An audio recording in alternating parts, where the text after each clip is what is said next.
we've got to give ourselves to this struggle until the end. Nothing would be more tragic than to stop at this point in Memphis. Hold up, he gonna get this work. You gonna get this work, nigga. Hold up.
Cracking over there like that right there.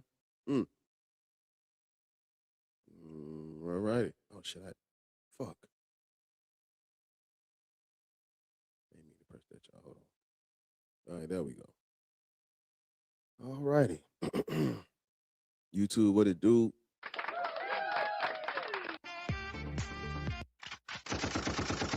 YouTube, what it do, man? This is episode 29 of Black People Should Not Be Christians, Muslims, or Black Hebrew Israelites. You also shouldn't be a pretendian because you're not a Native American. You're not indigenous to the Americas. You also should not be an FBA and all that bullshit. No. You are of the E1B1 haplogroup. You are of the sub-Saharan Africans. If you are in the United States of America, if you're in America, period, your people were brought over here during the transatlantic slave trade. The only reason why you have native blood in you is because Native Americans also owned black slaves. Native Americans were, when you look at the paper boy, the Sublimist Deuce, during the 16th century, Native Americans were let go by the white people, and then they too owned black slaves. Yeah, so that's why you think you're a pretendian, but you're not.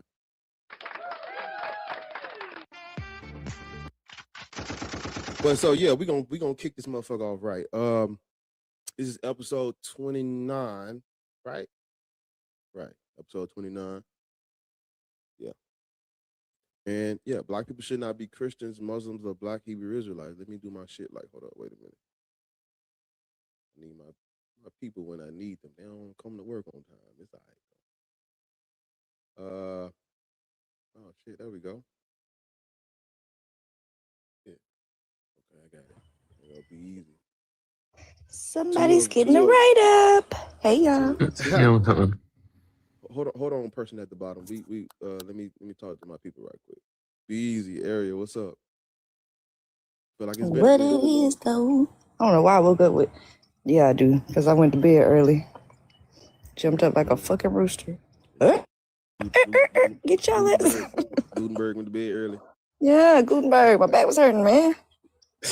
I lay down somewhere. Yeah.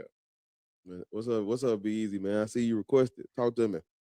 Y'all, please don't start this dumb shit this early in the morning. Sorry, B. They should be at work. Bitch, I work at home. I'm sorry. You gotta go fucking clock in at the warehouse. Mind your fucking business. Oh, okay. Ooh, I thought you were talking about me. I was like, what I was starting to get nervous. Like, we gotta start being nice. We gotta be on his toes. He be every time somebody gets a cousin. I always think they talking to me. Hey, but yeah, I gotta get some work. I'm about to hop down. I just real quick. I just came up to say, Bar, man, because I'm excited. I like talking about this stuff and stuff. So I started looking in my old archives and gathering up my notes and stuff. And it's some things that it's some things that I came across and stuff that that I didn't realize at first. Some new stuff, and it like man, So it's gonna go down. I'm ready. A lot of stuff. Because like the book of Acts, like Acts and Luke, like especially Luke, because Luke 4 through 22, the middle of it is taken strictly from Marcion's apostolics, and the beginning and the end of Luke doesn't match with the middle of Luke, and that's the reason why, and it's evidence within the midsection of Luke that shows that, some things that they forgot to take out. But like with the beginning and the end, I really think, who Irenaeus is, right? Yeah. I really think Irenaeus is the one who was writing in the beginning and the end of Luke and stuff. And it's stuff in there that points to it and alludes to that. We got to go. So it's a lot of stuff. And with the, with the non-existence of Paul and stuff, it's a lot of new stuff that I, realized. We are. That's actually a great segue into what I'm about to say next. So we are starting, I guess they call it shows. We starting 2 new shows. And so one of the shows is going to be Christianity, Judaism, and Islam are false. And the other show is going to be about what G-Eazy is going to be about what B-Eazy just spoke on, the historicity of Jesus Christ, Paul, Muhammad, Moses, Abraham, Isaac, Jacob, David, Solomon, Goliath. I said Goliath. Yeah. Yeah. So I'm expanding our presentation to different topics, and so we're gonna forever do Black People Should Not Be Christian, but we're gonna add other, like Disney Channel. You're gonna have other shows that come on the same network. So it's gonna be Judaism, Christianity, and Islam are false, and then it's gonna be wasn't no Jesus, wasn't no Muhammad, wasn't no Solomon, wasn't no David, wasn't no none of this shit. All these characters I made the fuck up, and we're gonna be attacking them all. So I'm gonna try to do maybe like Monday, Tuesday, Black People Shouldn't Be Christian, or something like that, and we'll do Wednesday, everything's false, and then Thursday we'll end it off the week with wasn't no Jesus, wasn't no Paul, wasn't no none of these people. So that's how we gonna do that. So can I say something? Oh my bad. I knew it was coming. Chelsea, I'm sorry. I don't like that. I don't like that noise at all. I may be easy left. I was going to ask him, I was trying to look up the Marcion book and I was going to add it to my Amazon cart. It has a red cover, but I had restarted my computer and I didn't restore any of the tabs. So it's like gone. So I was going to ask him the name of the Marcion. The Apostolicon? Or you it's about Evangelion. Yes. Yeah. It's a book. I'll let him up. But yeah, good morning, Bar. You did fabulous on Saturday. I was so proud of you. You were very eloquent. You talked about everything, all the talking points you talk on here.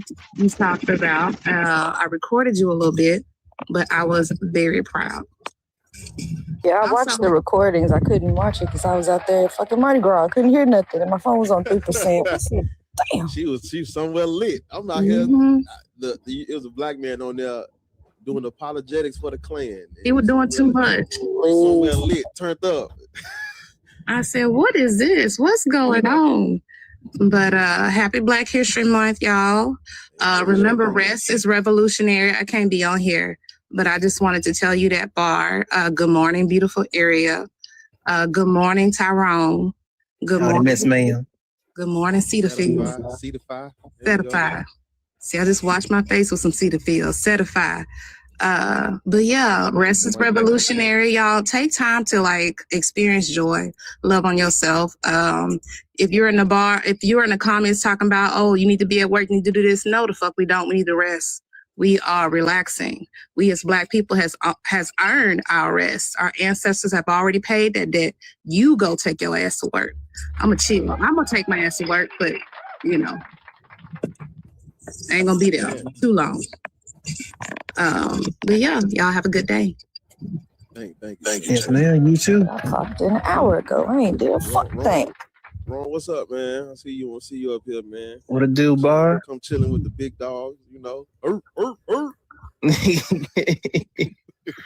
know what I'm saying? I had to tap in and get a little bit of Whataburger on the side. Come on, get to work, nigga. Tap in, man. Come on. Certified, what's up, man? Talk to me. Man, nothing. But the damn bills, they need to go high. They need to go down, you know what I'm saying? They need to go down. That's what's up. Happy Black History Month to the people. Fuck God, you know what I'm saying? Come on, talk to me. Know what I'm saying? That's what I want to say. All the white people to the back. To the back. Cause y'all been coming up non-blacks to the back. Talking about some, we need to go to work. That's y'all fucking problem now. Y'all don't want black people to rest. Y'all want to use our bodies. Y'all want to use them till we're fucking dead. Fuck y'all. All white people to the back. All right, then. Hey, Bar, look, I told her, I said, I'm going to go to the back of the front. I'm saying you can sit in the middle. She said that is the middle. Look, she said that is the middle. I said, you know what? I'm done. We're done having this conversation. Somewhere in the middle of the crowd with a light in there, y'all. Hey, she better be closer to the black people. God damn it. I will hold on to the last black person in line. I'll wrap my hands around their waist. Don't leave me back here, damn it. She got the little the little fans that used to have it. She like, boy, you see me somewhere in the middle, man. But nah, hey, the physicalness. Let's get into it, y'all, man. Hold on, Ruby. Yeah, real quick, and then I'm gonna hop back down. I heard what Chelsea said, and Chelsea, I think Aaron, he put it in the chat for you. That's a great one, by Jason Badun. Excuse me. I sent that to Bar as well, titled "The First New Testament Marcion Scriptural Canon."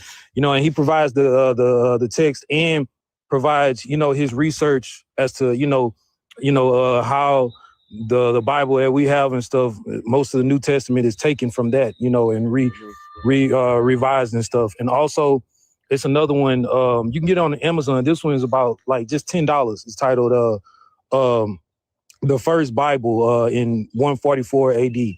And that one includes the text as well. You can just go to Internet Archives as well. But yeah, it's a lot of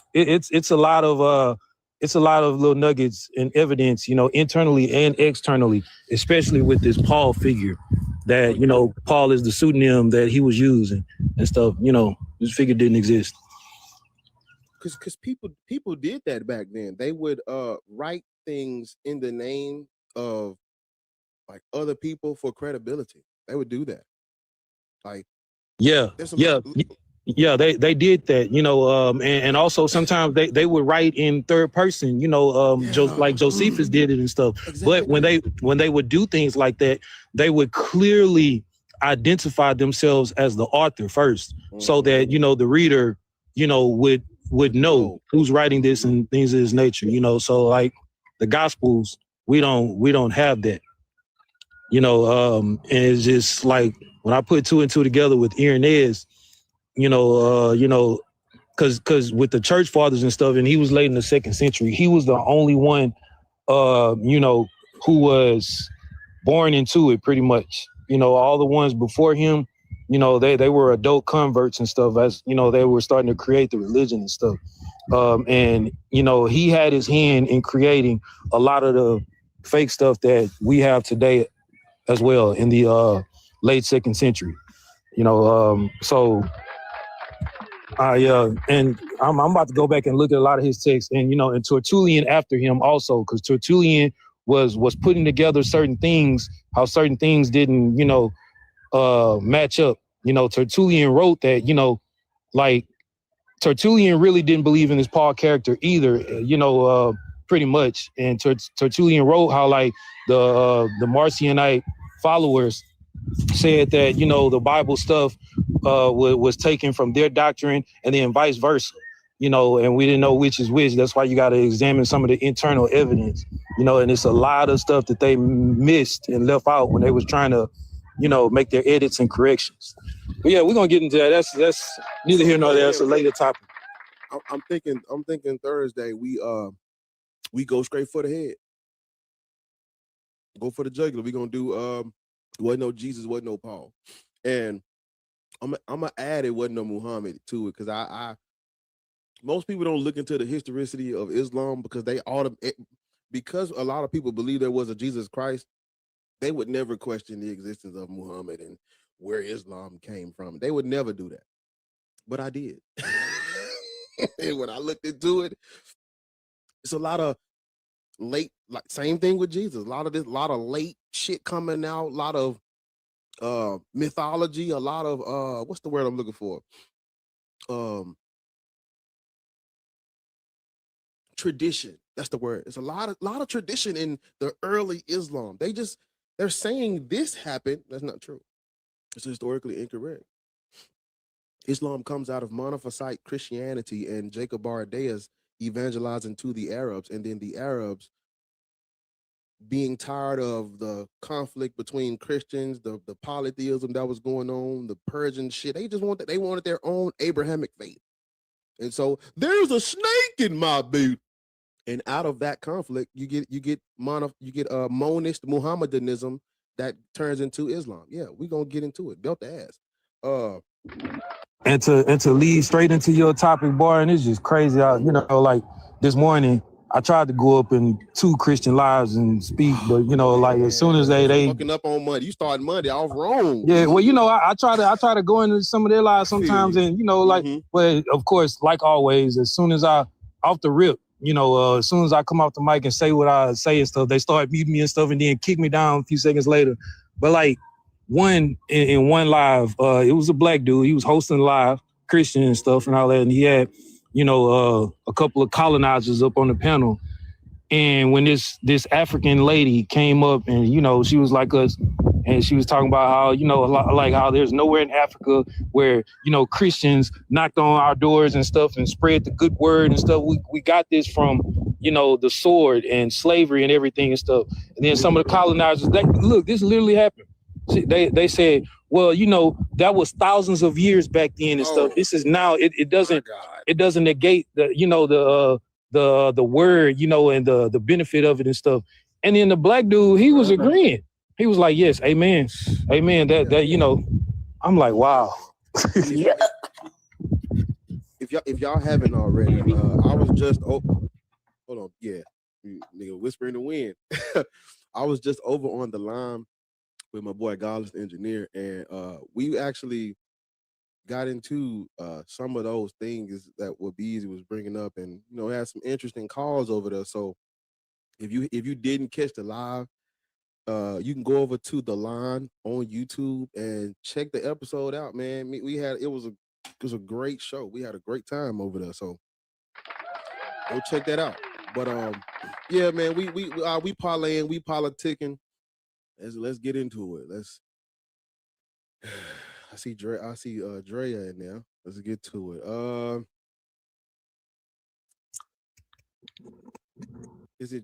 I know is it Drea or Drea? I don't want to pronounce it. Drea.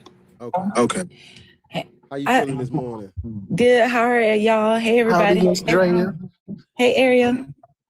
I ain't blessed to highly favored, but I'm all right.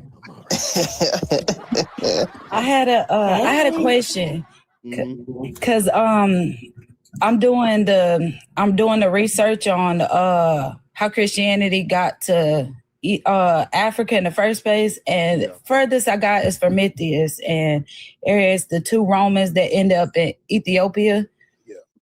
I was just asking, is there anything else I could look up for my research and stuff? Because I got a lot on them, but I do have some sources for you. I got a civilization to Barbara's. I butcher that word every time. By Dr. Sheikh Anta Diop. That one lays it out. Say it again. Civilization or barbarism. Barbarism. Yeah, y'all know. I'm trying. I know I butcher it. I do it all the time, and I'm never gonna get that word right. But it's by Dr. Sheikh Anta Diop, lovely drill. Okay. And he lays those things out, perfectly for you, outside of just fermenters. Okay. Because you writing a research paper? Yeah, and we're having a discussion about it and stuff because we had a lot up at Empress Live last night. We had a lot of people from Africa, and they were we had basically African on African crime, bro. They was arguing with each other. There was some that wasn't Christian and some that were, and it's just like it's a big debate, and a lot of Africans don't know their history and don't know how Christianity got to them either. And a lot of them don't believe in they don't learn about the transatlantic slave trade either. Yeah. Like it's crazy. Yeah, they don't. And and most of it, outside of Ethiopia and in Egypt and stuff, in the little pockets here and there, it wasn't present on the continent at all until, that's where bars gonna come in and stuff, until the Portuguese and stuff, when they started going over there and, uncovering the richness of the land and stuff. And then, Pope coming out and signing those, writing and signing those dumb verses and stuff. That's when, stuff really hits the fan. Yeah. When people talk about Ethiopia, they don't. Your mic is low, Bar. Is it? Mic check 1 1 1 1 1 1 1 2 1. Oh wait. What about now? Yo, it's still the same. It's not like we can hear you. Now I'm echoing though. You gotta echo. Okay, wait a minute. Can you hear this? Yeah. The echo gone too. That might have been B. I'm saying, like, can you hear me now? Like, what does it sound like now? Yeah, we can hear you. It was just a little low when you were talking at first, and I think it's when everybody else is talking too, it's like drowning out your mic. But when it's quiet, we can hear you. Yeah. Okay. Alrighty then, cause I ain't look. If this motherfucker act up again, I'm throwing it away. Aaron in the chat said it's still quiet, but they can hear you. It's just not as loud as everybody else's audio. Sound loud. It sounds loud in my ears. I'm trying to make sure I got everything.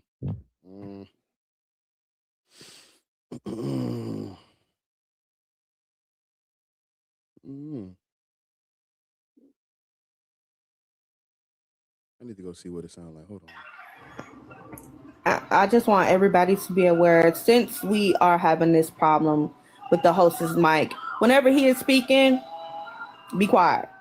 Go on mute. Shut the fuck up. Don't say anything, okay?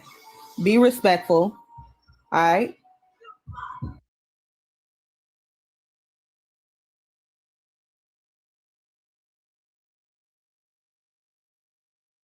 Rita talking about ringing in your ears. Interesting. Y'all got to get out of here without that witchcraft hoodoo voodoo shit. Ringing in the ear is just something. It's y'all cut it out. Okay. I'll try to speak up, but we just let's try to get into him. I'll try to speak louder. Not you putting your voice lower. People in the back. The physicalness. The physicalness. Lord, what's up, Lord? Did you get you you some Whataburger this morning? I did not. I had to come down to the office. Y'all motherfuckers think I ain't got a job. I had to come on down to the office. Look, no, the people you work for started to think, you know what? No, hold on, let me... I have yet tried Whataburger. Hey, Kush. Hey, Kush. Make her come to the office. Hold on, y'all. Let's they have been waiting. Let me get through it. Kush is friendly. Corey was up here first. What's up, my man? Corey, how old are you? I'm 47.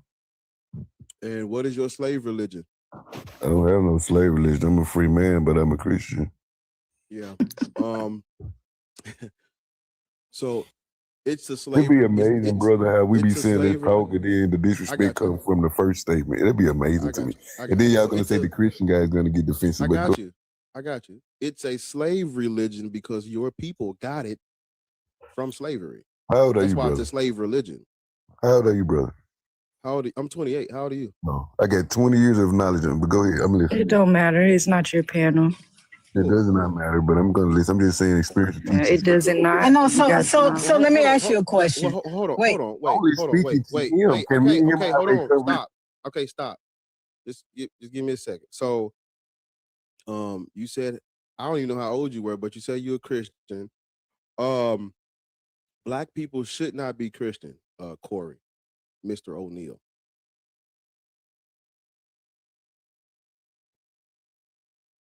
You know how to come off. You probably know how to come off mute. Yes, he do. He keep doing it. Oh, well, yeah. Black people should not be Christian. That's what I want you to focus on. I know how to come off mute, bro. If you're not gonna let me finish the statement, if these females gonna cut me off. Well, I was talking though. No, brother. I was listening to. Yeah, but you started talking when I was speaking to you about slave religions, and you started talking. Let us each finish a statement. Let us not call women females, and let the host finish what he's saying, and then you can respond. Yes, I was speaking to you. I was speaking to you first. You said you're a free man, and I was explaining to you how it's a slave religion. So it's a slave religion because your people got it through slavery. Now you can respond. You can respond now. Okay, thank you.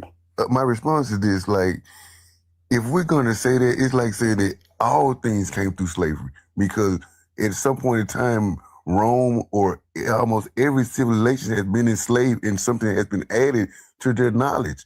So this like saying all knowledge is slavery. That's what I'm saying with it. Yeah, so I understand when people say that, and I said this the other night. We got it through slavery, but it's not just slavery. You see, when we talk about slavery, a lot of people tend to bring up, well, these other people, this happened to everybody. Yes. And you're right, but you got to understand that Christianity is a part of the miseducation of Black people. It's a part of the destabilization of all of these African countries. It's a part of the colonialism and the justification for the subjugation. That's why when we speaking on this, when we having this conversation, it's not just about slavery. I got to keep telling people that it's not just about slavery. It's about it's about the colonization of the entire fucking continent of Africa. When you talk about racism and white supremacy, you're talking about Christianity. And so it becomes a different type of situation, because it's not just slavery. Because like you said, even the Jews in the Rome, everybody was enslaved. And you're right, but it's not just slavery. We're still living, even though these other people were enslaved, it does not compare. And we're still living inside of their culture. Literally, we call our deity God after a European concept.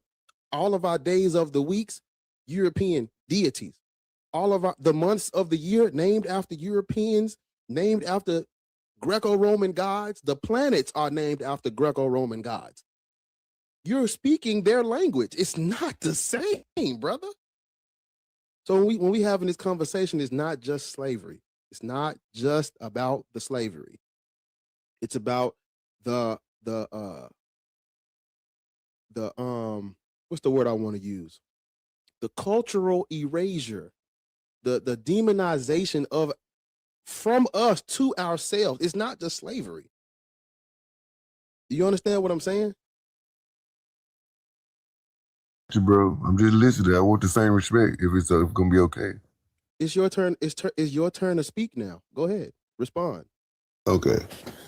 Once again, this is when I tell people, like, when they try to say evil is good. And what I mean by that, a fact is a fact. You say, yeah, it's a fact, but then you're coming behind it with a but. No, let's not go with the but. Let's go with the fact. You said everyone. Oh, okay. So what I'm saying by when you say slavery, I have often told people, watch how you word it, which I can't tell you how to do your thing, of course. But I'm saying, as a man, when we word things and we broadcast them a certain way, that's why I'm going to respond to the slavery word, because as a free man, I say I was 20 years your elder, 20 years. Everything you just said, I probably studied it 20 years ago, sir. And I'm saying from overstanding, from years of knowing that all about the gods and all of this. I heard somebody talking about the Ethiopian. If you know go back, you will know that it first came through Queen of Sheba, through King of Solomon. But I'm not going to go down that road. I'm showing that, like, that's not true though. Let me finish, bro. I'm gonna let you do it, bro. It's yours. No, stop. Listen. No, I'm gonna mute you for a minute. So I want to mute you for a minute so I can talk to everybody that's not up here yet. This is not we're not up here to just have a conversation. When you say something incorrect, I'm gonna stop you. Lords is gonna stop you. Ariel's gonna stop you. Certify is gonna stop you. You're not about to just spread misinformation. We can have a conversation, but as soon as lies and misinformation comes out your mouth, you're gonna get stopped. Because I'm not up here to just listen to you speak. You're gonna say things that are correct, or you're not allowed to speak. If things that come out of your mouth are not true, no, you can't speak. You have to go and do some research and come back or something. But what you just said is not true. And you're not even paying attention to what I'm saying. It's not about just slavery, sir. It's not about slavery. Bro, are you going to let me elaborate and make a fool? No, I'm not. Because you said something that's incorrect. Bro. That's why you can't elaborate. I got you, bro. But if you would listen a little bit, bro, you is so controlled. You want to control it because you want to control the narrative. So you can speak, but you cannot spread misinformation. That's what it is about them old heads. Yeah, man. Ethiopia, like, don't. I ain't even about to. Like, what? I broke it down and explained it perfectly, and he still went back to slavery. It's not. Yeah, I got 20 years on you, brother. Right? I respect my elders, but like when they pass like a certain age, they just be. Yeah. See, because the racism and the how they viewed you predates slavery. The Doom Diverses was before the transatlantic slave trade. They were raiding and kidnapping people prior to any trade. So we can't talk. It ain't just about slavery. Because when we talk about slavery, they're able to desensitize. Well, everybody was enslaved. It ain't just slavery. Those other people have an idea of who they are and where they come from. They can turn on let me talk my shit. They can turn on the TV and they gods are all over the screens. They can turn on the TV and we're literally watching movies about their history and how they're so civilized and how they're so special. Goddamn, go on Netflix. There's a fucking movie about Egyptian gods, and everybody is white. A whole Super Bowl, a whole Super Bowl commercial about Jesus. A whole one. Niggas. I just wanted to add to the host's point. So, like, when we look back on slavery, we also got to recognize that a lot of African people who came to this country, there was a variety of different beliefs. Like, it wasn't only Christians who came to this country. There was a variety of beliefs. And then they come to a country where most people follow at least some form of Christianity or Catholicism. And then therefore, here we are as Black Americans in this country where we exist, and we also align with those belief systems. It's strange. Why did you say or Catholicism? I mean, because some people view it differently, and I just want to at least. Well, it doesn't matter. That would be false. If it weren't for Catholics, there would be no other Christians. You don't have to entertain their lies. If it weren't for but just for the sake no, of sir, the we don't do just for the sake. There are 2.3 billion Christians, 1.8 billion of them are Catholics. If it were not for Catholics, nobody would be a Christian, right? Yeah. Catholics are Christians. I'm not disagreeing. I'm not disagreeing. No, I understand, but listen, we don't do, Bar just finished saying that. We don't do for the sake of argument up here. Yeah. The truth is that Catholics are Christian. Yeah. They are the reason why everybody else is Christian. Yeah. So all I'm saying is, whenever I have these conversations, I get a lot of people who are very pedantic. Who cares? Who cares? So it doesn't matter. That's a lie. You're gonna say something false because of their perception of what it is, or you're gonna say the truth. Because the truth is what Lord said. Okay, all right. So if I could just address that point. So my point is, I try my best to be respectful, and I try my best to avoid all the nonsense arguments. So what? You don't have to respect misinformation ever. But separating Catholics from Christian. Wait a minute. But separating Catholics from Christians is a nonsense argument. Yeah. Yes, but at the end of the day, there are people who do. Who cares? Who cares?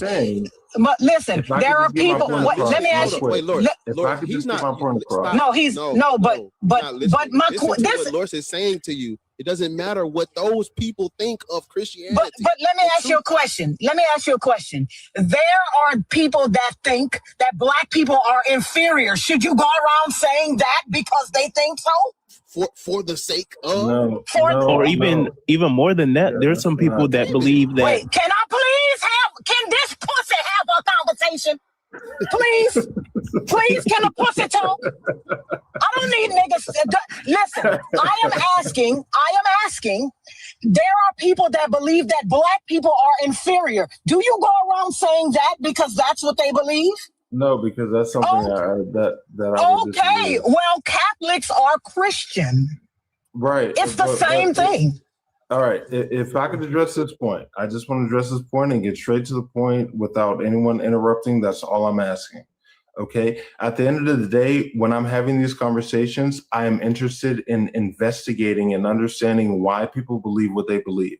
I do not want to provide any sort of argument where someone is going to be more focused on the irrelevant points, the points that don't mean anything or don't hold any weight to me.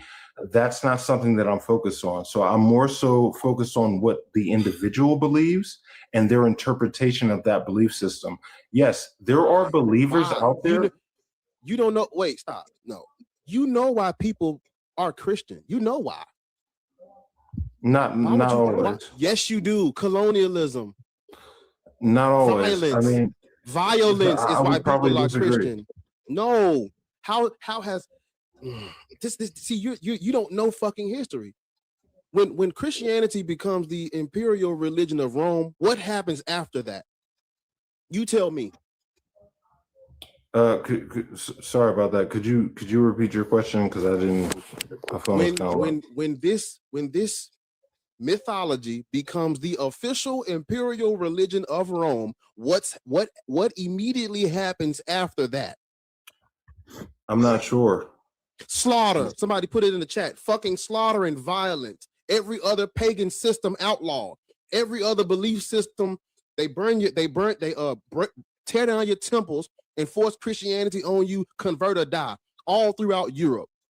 Yeah. That's why people are Christian. So when you having these conversations, and I want to understand, they're Christian because of violence. Yeah, everybody is Christian because of violence. Every single person, because it did not spread peacefully. I see a value in trying to understand where people are coming from. Know why they're. Oh God, thank you, please, God. You know why they're Christian. There's no. What do you mean? But I don't understand. What do you mean? Wait. What? That he is, and he's not even a Christian. But see, he's the problem with us. They want to have a conversation just for the sake of. No, stop doing that. That's why you niggas are that's why all these people out here talking about why did God put Adam and Eve in the garden? It's because you want to have a conversation just for the sake of talking about religion. You know why people are religious. You know why. And if you don't know why, you just found out. So when the next time you have a conversation, stop trying to I don't want to rub anyone the wrong way. I want to be able to have a conversation about mythology. Why? Christianity spread through violence. Every single Protestant denomination of Christianity comes out of the mother church, Roman Catholicism. Point blank, fucking period. It's not up for debate. It's not. Everything is not up for the. God damn it. I don't think they understand. Everything I don't think they know for debate. I don't think they know what the Protestant Reformation is. Why do you think they had to have a fucking Protestant Reformation? Exactly. Like, what is happening? Why do you think they had to have a fucking Protestant? What were they reforming from? What were they reforming from if not Catholicism? What is happening? I don't understand.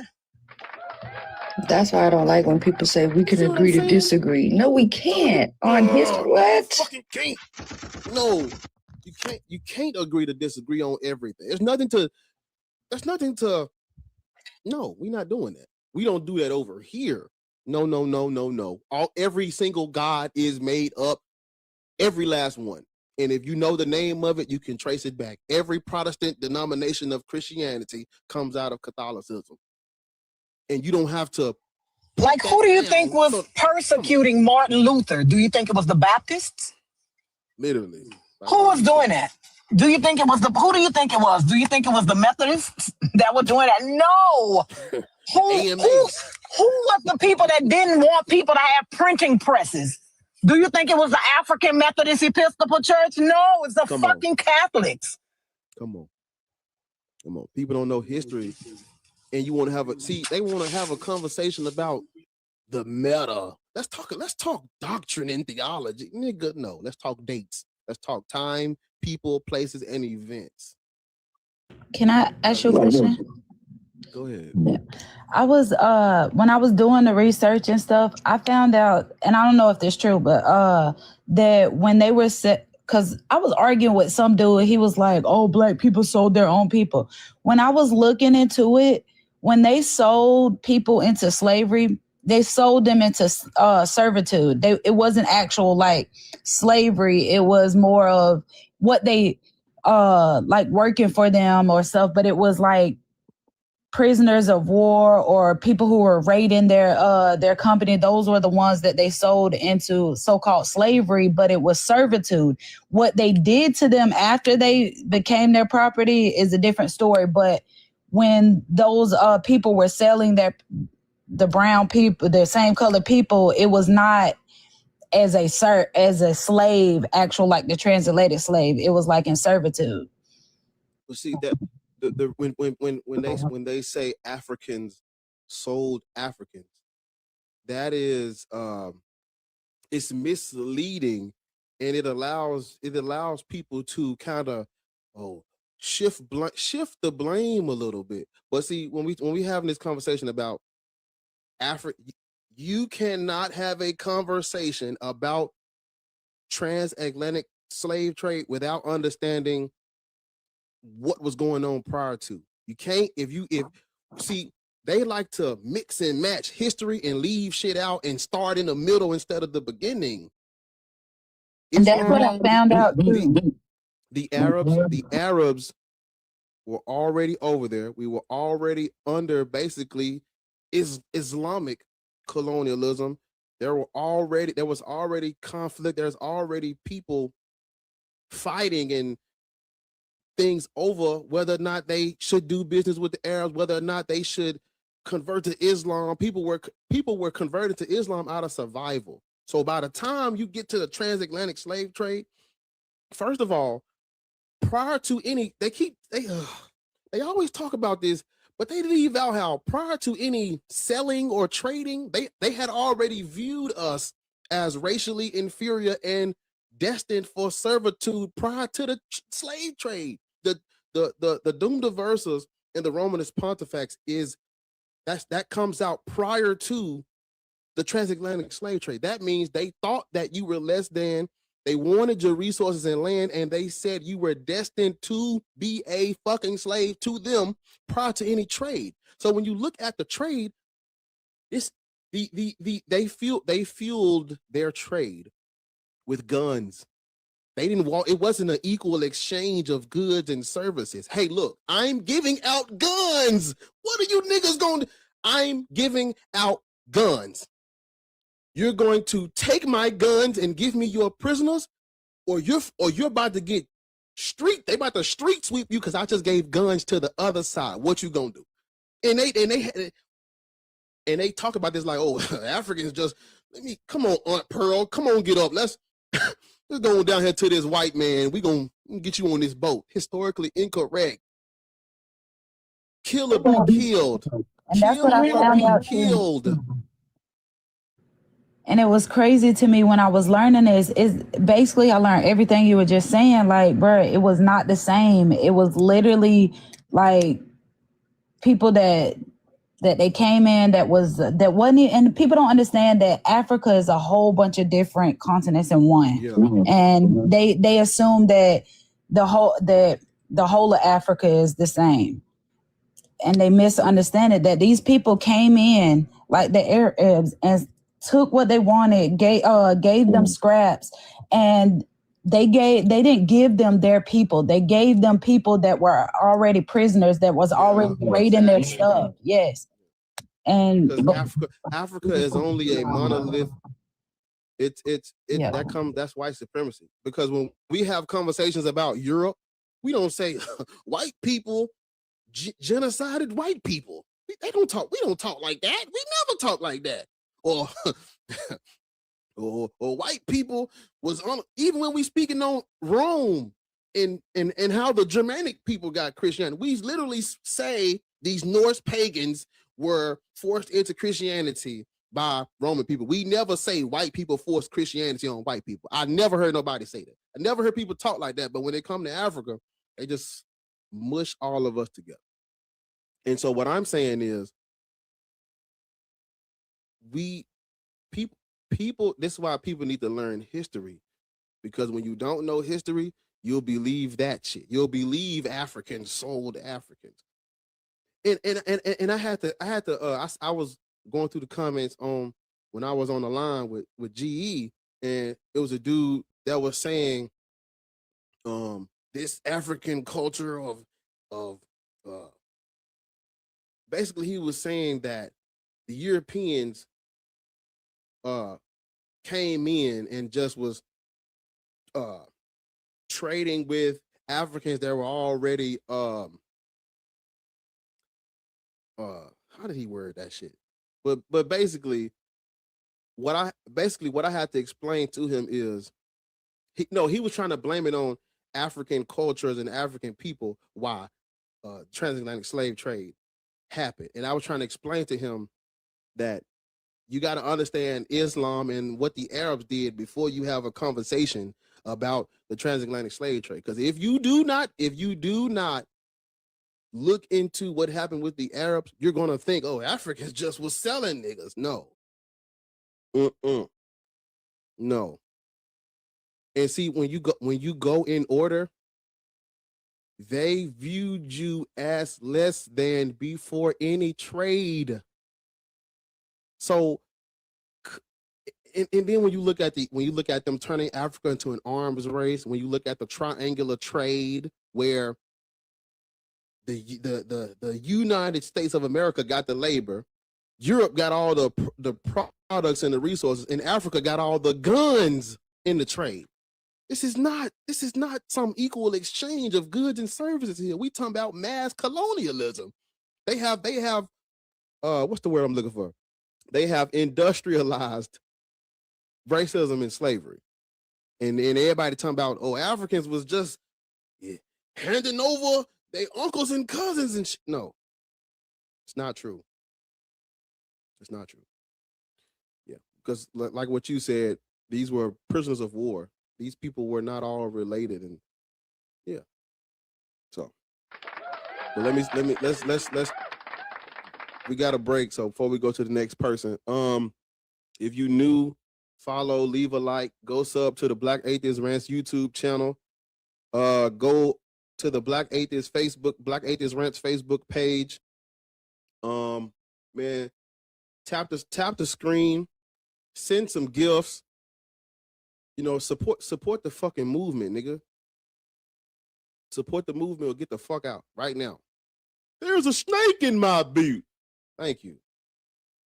So support these people on this panel. You know what I'm saying? Make sure y'all gifting them. Make sure you following them because they do this. We do this on a regular. This hour we out here. We do this on the wake up, nigga. We do it every day. So make sure y'all supporting the people up here. Make sure y'all support them. Tap the screen. We need, bro. Like, you gotta tap the screen and send gifts so they can push this shit out to more people. That's how this works. So if you're not sending gifts, fucking tap the screen, please. Please tap the screen. Please go follow Black Atheist Rants. Please go follow Black Atheist Rants YouTube channel. Go. I need to see that motherfucker go up right now. If you ain't following Black Atheists on YouTube, get out.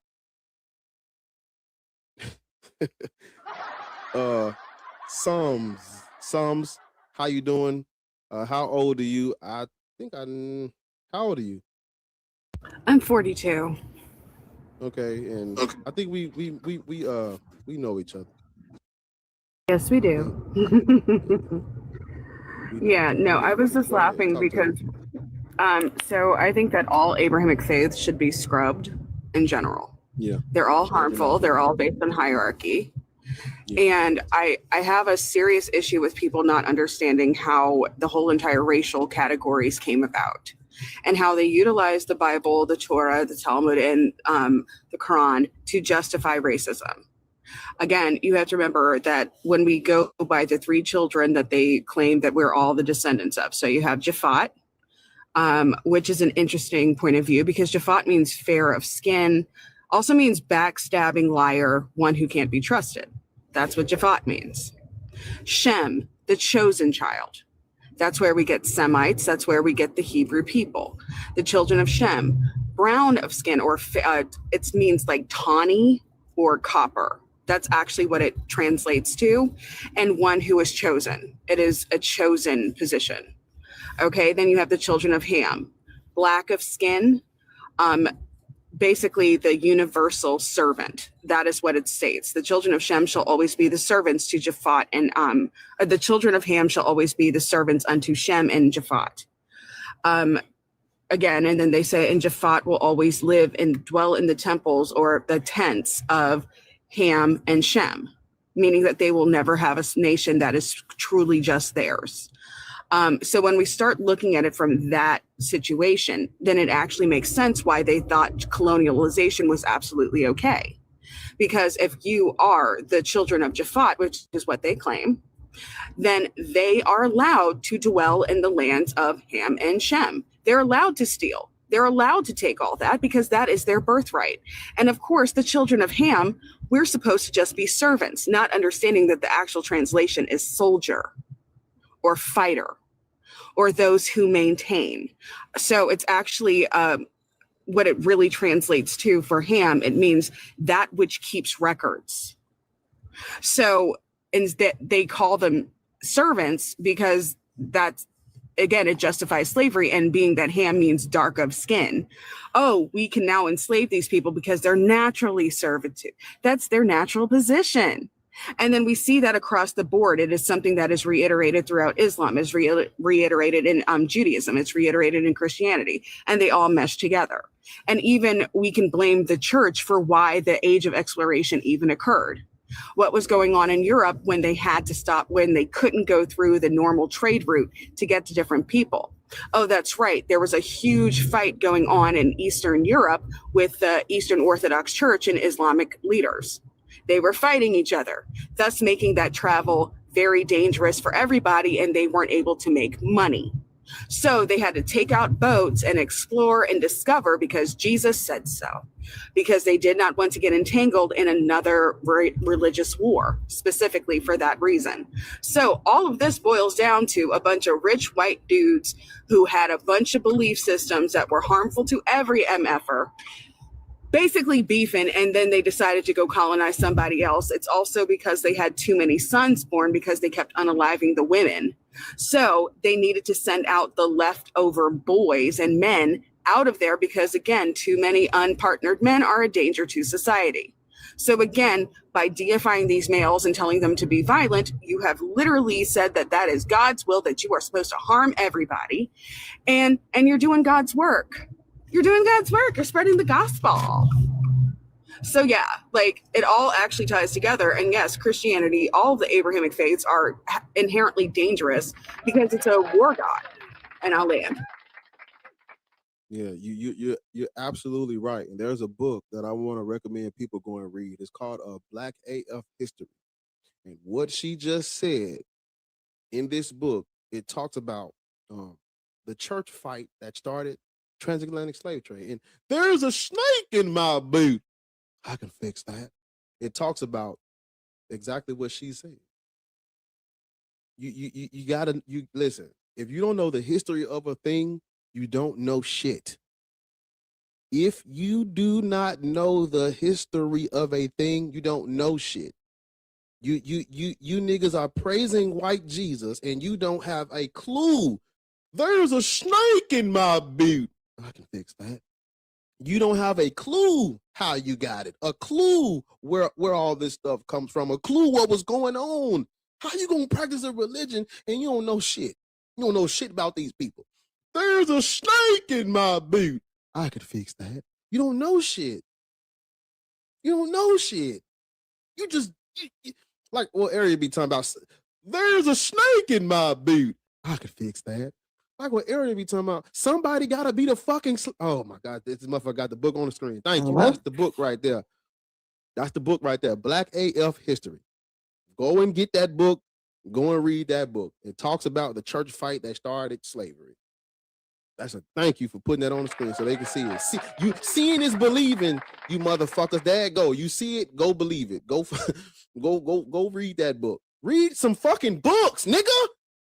No, for real. Read a fucking. Listen, you know Petty is doing her little she's got a few different business things going, but she's writing a book, and she called me and asked me if I knew any people that like to read. And I love to read, but I got the kids. I just don't have time. I'm in school. If I got time to read, it's a school book. But I mean, or things like that. You know what I mean? But just for pleasure. I don't have time to like read the books that I have on my shelf from fucking months ago. But anyways, I had to think, and I was like, do I? And so it was my sister and my sister's best friend. They're the only people I know that I could think of that would like want the book to read. And I was like, I don't like that. I feel like a lot of the people that I could think of maybe can't read. I don't like that. I could hey, I'm sorry. Save a horse, ride a cowboy instead. But I'm a do a live where I'm a book club where I'm reading that book. Like that book is like, when I was reading it, it made me cry. Like the stuff that we had to go through, especially the alligator, feeding the babies to the alligators, bro. Like my son stopped reading it. He was like, I don't want to read it no more. And I was like, this shit really happened. And he started crying. He 12. Mm-hmm. In the name of God, you niggas, like, I'm not gonna say you niggas, I'm gonna say we. In the name of God, they fed our children to fucking alligators. In the name of God. Why God? They ate us. They ate us. You niggas were entrees. We was entrees on a platter. The delectable Negro. in the name of God. Yep, they would hang us and burn us, and then people would take body parts as souvenirs, bruh. Souvenirs back to their home. That's the whole picnic came from was pick a nigga, bruh. It's crazy. It's messed up. And the fact that people are still actually that's not true. That word doesn't come from pick a nigga. I know, I was just saying, I know. But it's just crazy that like you understand how we got this religion and y'all still want to follow it. Like, do y'all not know the Triple K was also Christians? Like it's mind blowing that people just still want to follow this. And you have, it's 2026. Y'all have all the research in the world. Everybody has a computer. Everybody has a phone. Y'all have ways to get information. It makes no sense why anybody is still a Christian when there's so much factual information out there to be uncovered.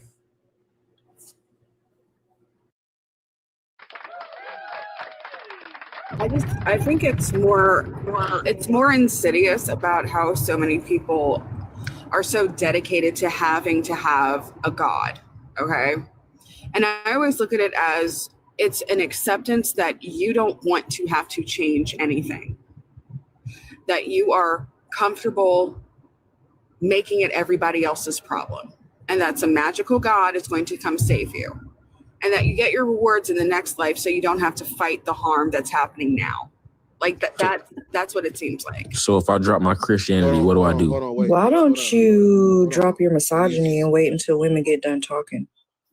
How about be a grown man? She literally finished her sentence. She literally finished. Hold up. Stop. Please stop. Don't fucking, he ain't gonna ruin what we got going on. He ain't gonna ruin it. He ain't gonna let him ruin it. I really wanted him to go. Decorum. Wait a minute. I really wanted him to go so he could hurry up and get dropped. Because I knew he was. Wait a minute. I knew he was gonna act like this. So I wanted him to go so he can hurry up and get dropped. Really. That's why. Can y'all be adults, please? How old are you? No. No, we can't be adults. I'm 22. No, we're gonna be the kid that you are, bitch. That's what we're gonna Whoa, now, lady, calm down now. Nah, man. I'm muting him. Just, dude. Yeah, like, bro, stop for a minute, please. You don't just come up and start fucking talking. You ain't even been introduced yet. That's fucking rude. You don't just walk in and people are talking. You just, tomorrow I'm going to see the New York Yankees play and I'm gonna eat a bird. Like, who's talking to you? Nigga, be quiet. Wait your turn. You're speaking out of turn. You might get smacked for that in real life. Don't do that. Don't fucking do that. Shit. Damn. Can't stand when they do that shit. I've never went on a Christian panel and just the first moment of silence. Bro, let them people introduce you. Get introduced. Don't fucking say a word. Don't say a word. Just wait. How old are you? Bro, I already heard you, bro. How old are you? I'm 20. Okay. First he said he was 22. He's a liar. Ma'am, First he said he was 22. He's lying. He's probably 16. He's lying. This nigga right here just keep fucking requesting. I don't know why what do you want? What do you want? Good, bro. I thought we was gonna talk as adults. No, we can't talk. We can't talk. How old are you? I already know how old you are. I already know your religion. I'm not trying to argue. Do you think people should practice religions used as justification for their colonization and subjugation? Yes or no? No. You said no? Yes, sir. Okay, black people shouldn't be Christian. There's your answer. I only want to say, bro, about speaking on the history of like the Christianity thing. It's like I want to say I want to word it right. It's a lot of years of study and knowing about the Christianity of knowing that. Yeah. Okay, you said about the God. When the first God, when he's appeared on it, he was like, he said, I am. Because they did, everything you are saying is fact. Like, I've studied it. See, I'm just stopping. See, now I got to stop you. Just listen for a minute. The Bible is not a history book. I don't give a fuck what that Bible says. That's not history. So please don't quote that at me when we talking about history. I don't care what I am. I don't care about none of that. That's mythology. You said you speaking on history, speak on history, and not biblical stories. When he's telling us about what happened with the Jews and the Egyptians, that's history. Sir, there was no mass exodus out of Egypt. None of that. None of those stories is true. I didn't say that. You said that. I don't want you to talk about. Listen, don't preach the Bible up here. I don't give a fuck about no scriptures in that book. Talk about real, external human history, please. Go. So Pharaoh is not real history. Sir, yes, I'm talking about the story. The biblical stories are not historical. So when you're having a conversation about the pharaohs and the Egyptians, do not go to that book. Because nothing I left the book alone. I asked you a question about Pharaoh. You just said in the beginning, they talking about the I am. I don't want to hear that shit. You said don't do that. You said don't do that. I'm past that, bro. Let's keep walking. I asked you, was Pharaoh a real person? Yes, ironically, which one? Tell us the name. Which Pharaoh? I'm not trying to be specific on which one. Right, because there's no name, because you're still talking about the one in the Bible, which he just said he don't want to fucking talk about. You wanted me to be talking about that one. I'm not. We know that is real. Listen, do we agree there was more than one Pharaoh? Yes. Then how are you going to ask him, was Pharaoh real, but you don't want to ask him which one? Be specific. Give a name. I'm being specific. Like, if there are presidents real, I'm not trying to go to You didn't say, was there a Pharaoh? You said, was Pharaoh real? Which one? Well, ma'am, that's what I was saying when I said... Well, blow your nose and be specific. I was trying to word it correct, ma'am. Listen to the words. Don't just listen to respond. Comprehend a little bit with me. I heard the words, comprehend that you need to pay attention and be specific or get down, because you keep requesting up here and you're wasting time. I comprehend very well. That's why I asked you to be specific, because I heard exactly what you said. Pay attention, keep up. Which one? Because the one in the Bible don't have a name. That's why you can't give me the name.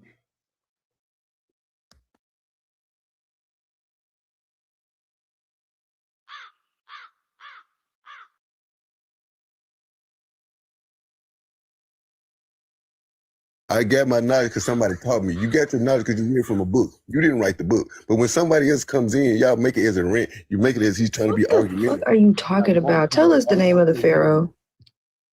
Bro, I don't know Pharaoh. You brought it up. You just brought up the Pharaoh. That's crazy, man. I hate when folks deflect, so we can't learn. Yeah, I didn't think so. Oh my God, man! Look, just why do they always do that reverse psychology, manipulative ass shit? Talking about something we're not willing to learn. We've did the shit. Why you think we up here talking about this shit right now? Like, what is wrong with y'all? Y'all think age equals intelligence, and it doesn't. That's why he kept saying, I got 20 years on you, and you don't know shit. Like, what is that mean? He need to change his last name. He got the same last name as me. And my family is smart, atheist people. Heck no. Yeah, man, look. We're not here to fucking, I just want to speak. No, nigga. I really don't want to hear you. I'm not here to hear nobody speak. We're not here for the sake of conversation, nigga. We're here to dispel misinformation. That's what we're here for. We're here to present facts. So if the conversation is about facts, as soon as something that is not a fact is said, we have to stop every single time, because you niggas are lying.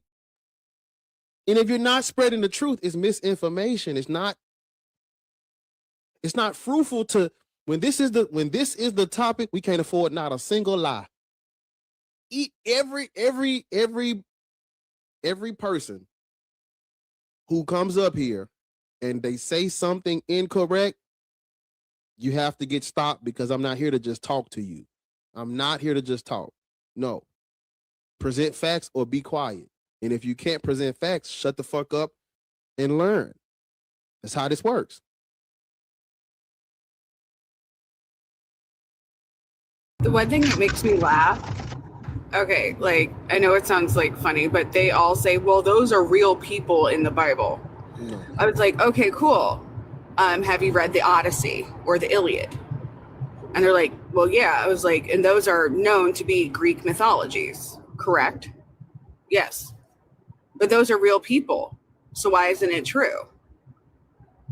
So like, that's like any historical fiction. They put in real people to give it, some justification, but that's exactly what they did. That's exactly what they did. Literally.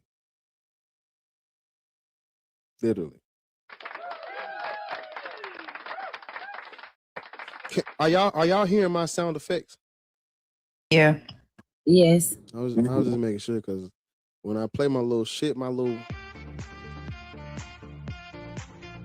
square is not lighting up. So I'm like, man, I hope they hearing my shit. Is it coming out the phone? Let me mute the mic and see if I'm talking. Did y'all hear something? Okay, I was just making sure.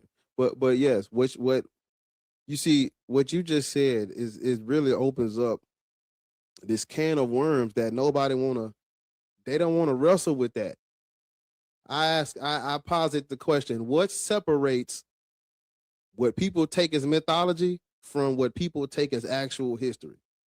And the answer is swords and guns.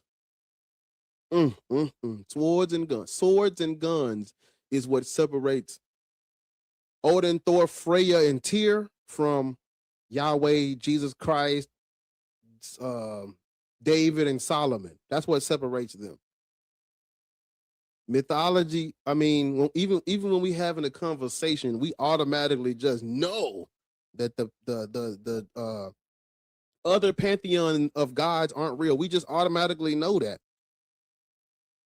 But that's because of imperialism. That's literally the difference. You want to know, if you want to know, and I'm gonna give y'all a little exercise. If you want to know which imperial power unalived and spread, and if you want to know which imperial power took over where you live, do some research on the culture you're living under. Do some research on the gods you believe in, and look at the anthropology of where that god comes from and how it advanced through history, and it'll tell you which imperial power took this or that. Literally, the culture you're living under is the proof and the fucking pudding. You're living in a culture that it's there. These people are descendants of the Greeks and the Romans and the Germans and the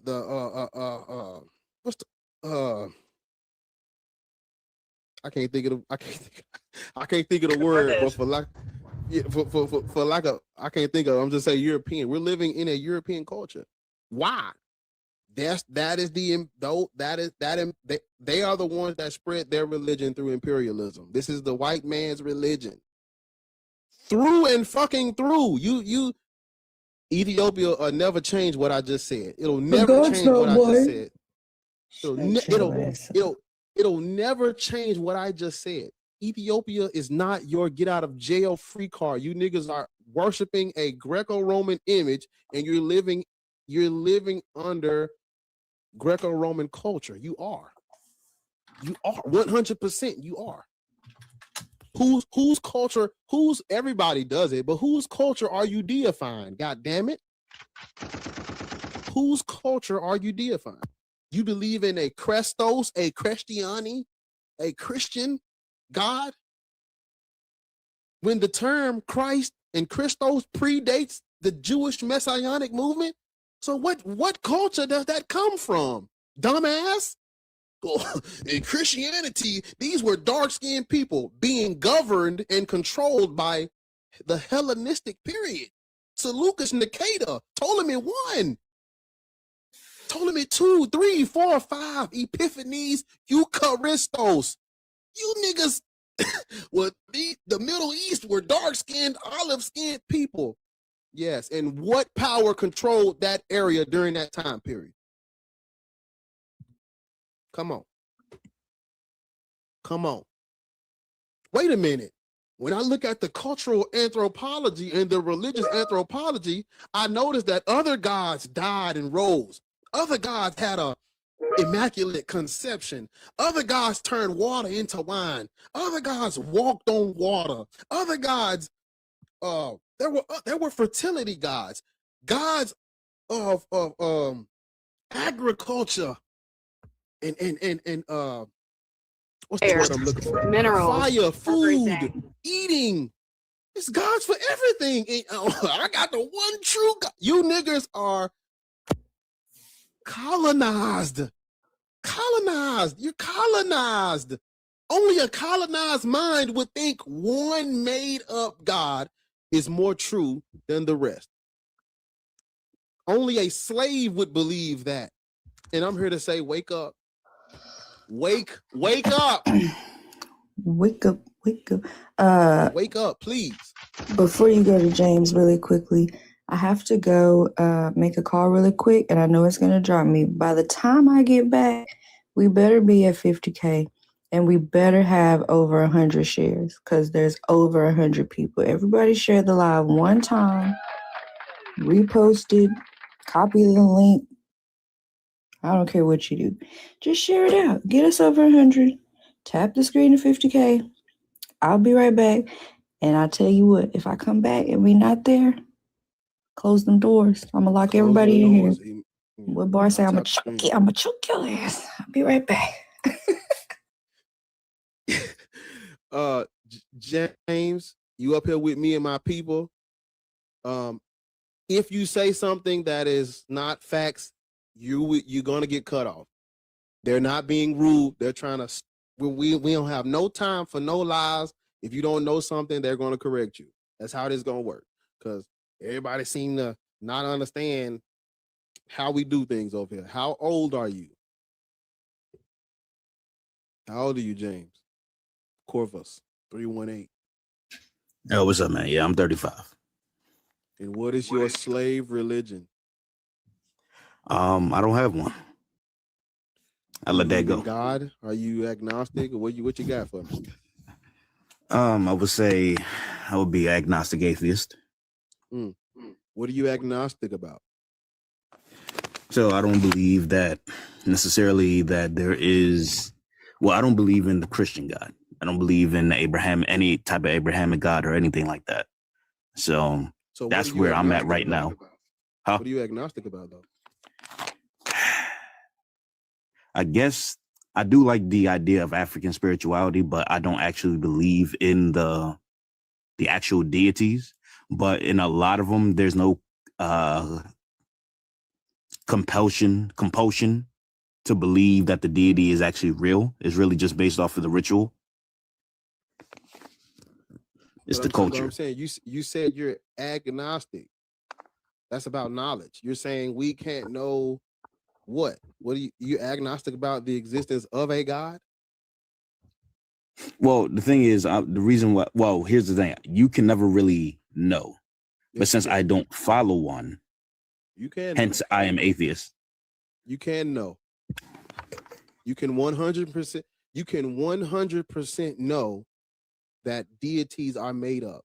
There's nothing to be agnostic about because gods are dead. I'm talking about specifically gods are dead white men in the sky.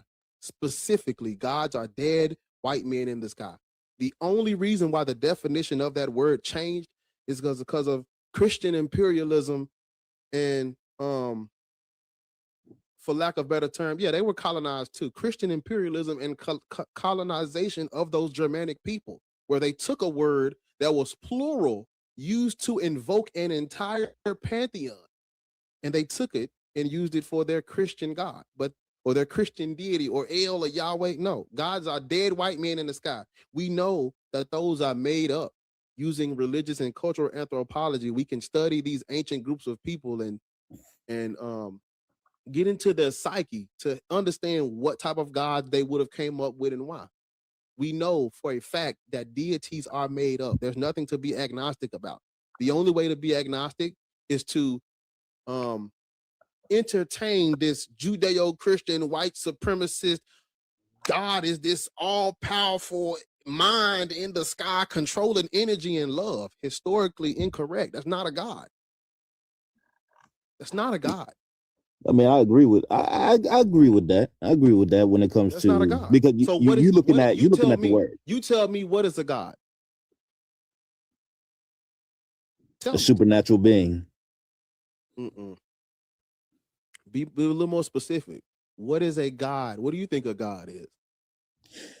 Is your argument the flying spaghetti monster is a supernatural being? What is a God though?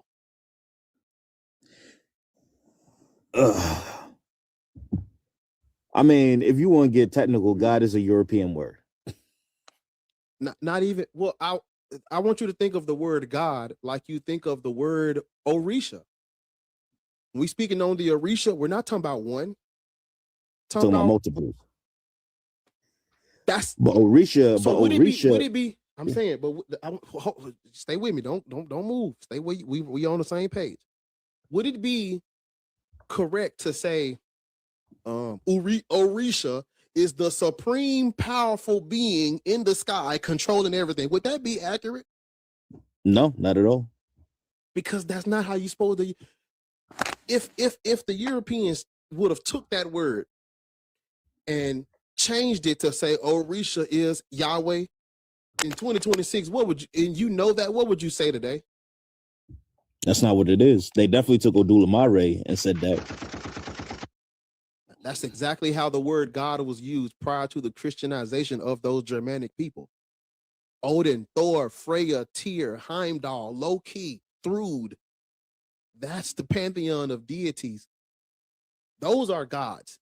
Yahweh is Yahweh. El is El, Elyon. That's not a God. According to Christianity and the Judeo-Christian worldview, that's a God. That's not a God, though. I don't give a fuck how we using the word today. Religious words are different than like this regular terminology that we understand because these words have a meaning. But doesn't Yahweh originally come from? He's a war god originally, correct? Yeah, but Yahweh on that pantheon. What I'm trying to explain, I'm asking you, what do you think a God is? And you're saying it's a supernatural thing. I want you to be more specific. Gods are men. Gods wouldn't, because there has never been one. That's the problem with even we're using the word wrong because there's never been one ever worship. There's always been multiple gods and deities worshipped at a time. So what is a God? Historically speaking, gods are dead men in the sky, dead white men in the sky. That's what a God is. So when I ask you, what are you agnostic about? I'm like, well, you must think God is this one singular thing. No.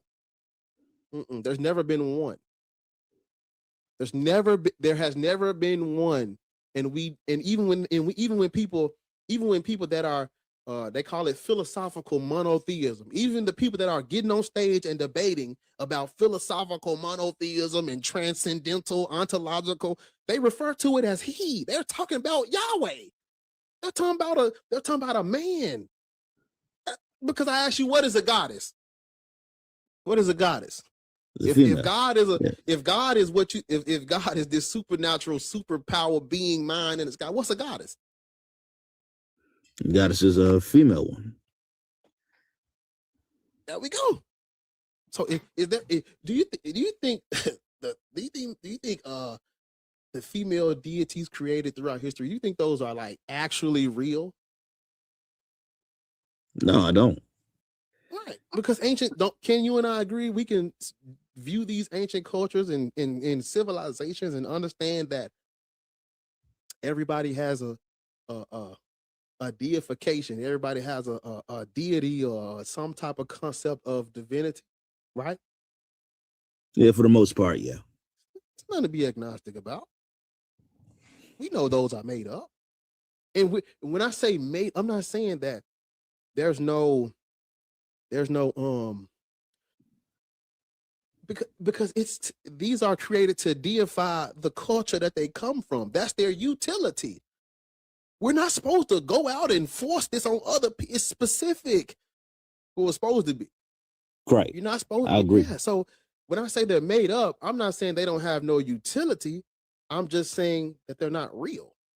We know why people do it, but they're not real. There's nothing to be I'm trying to kill agnosticism because there's nothing to be agnostic about.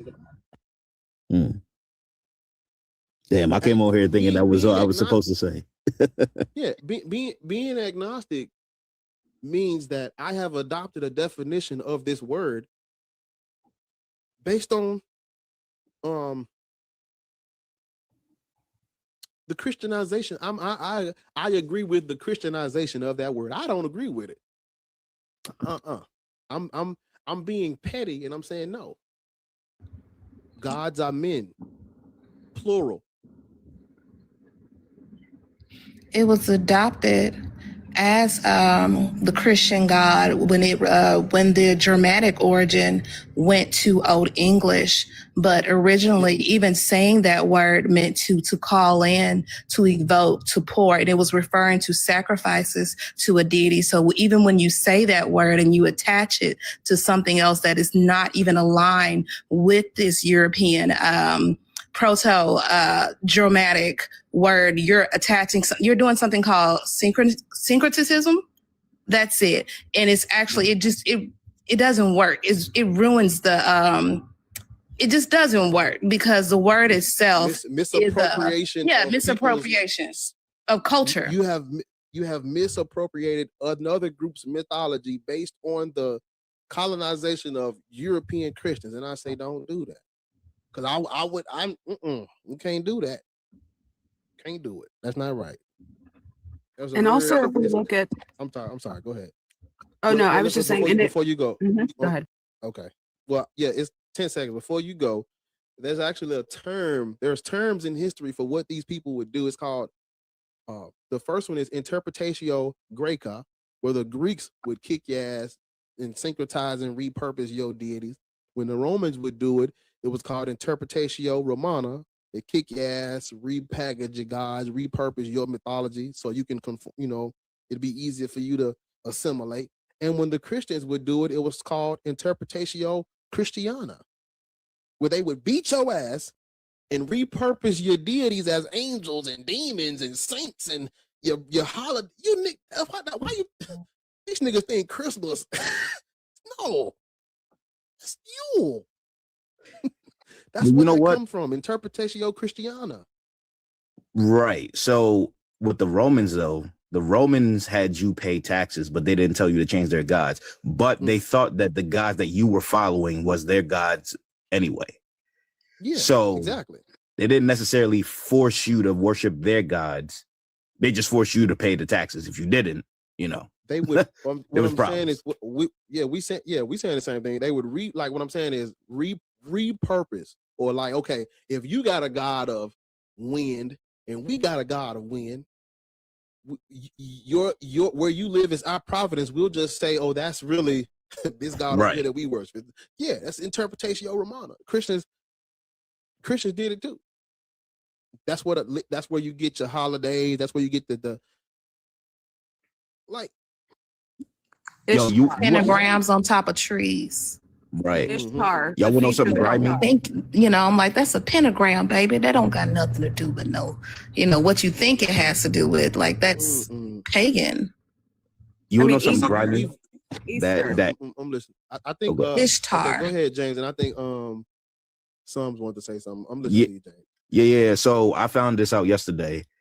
There was a sister on TikTok that broke down something about there was an indigenous tribe, I think somewhere in South America, where that the missionaries, and this was in 1970 something, where the missionaries were trying to convert them to Christianity, but they didn't understand anything that was in the book.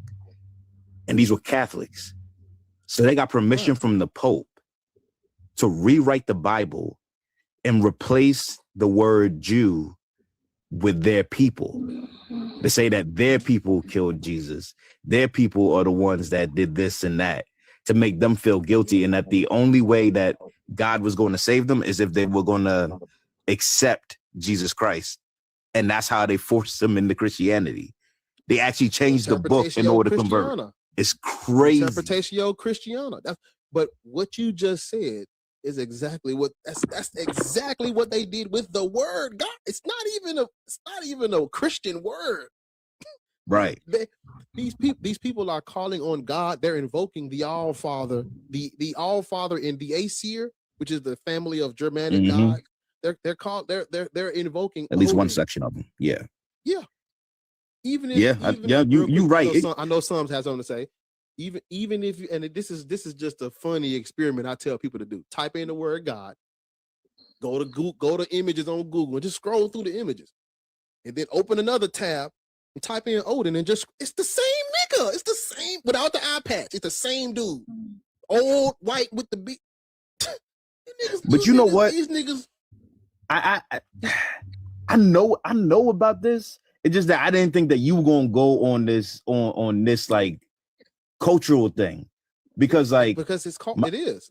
You right. It is cultural. I came on here. I said agnostic atheist because I feel like that's sometimes not just what you're supposed to say, but you really just breaking it down. And it's like, I be having these arguments too, but like I didn't know how to come at it when I came on here, because you on this. I just saw it live, and you on the right path, bro.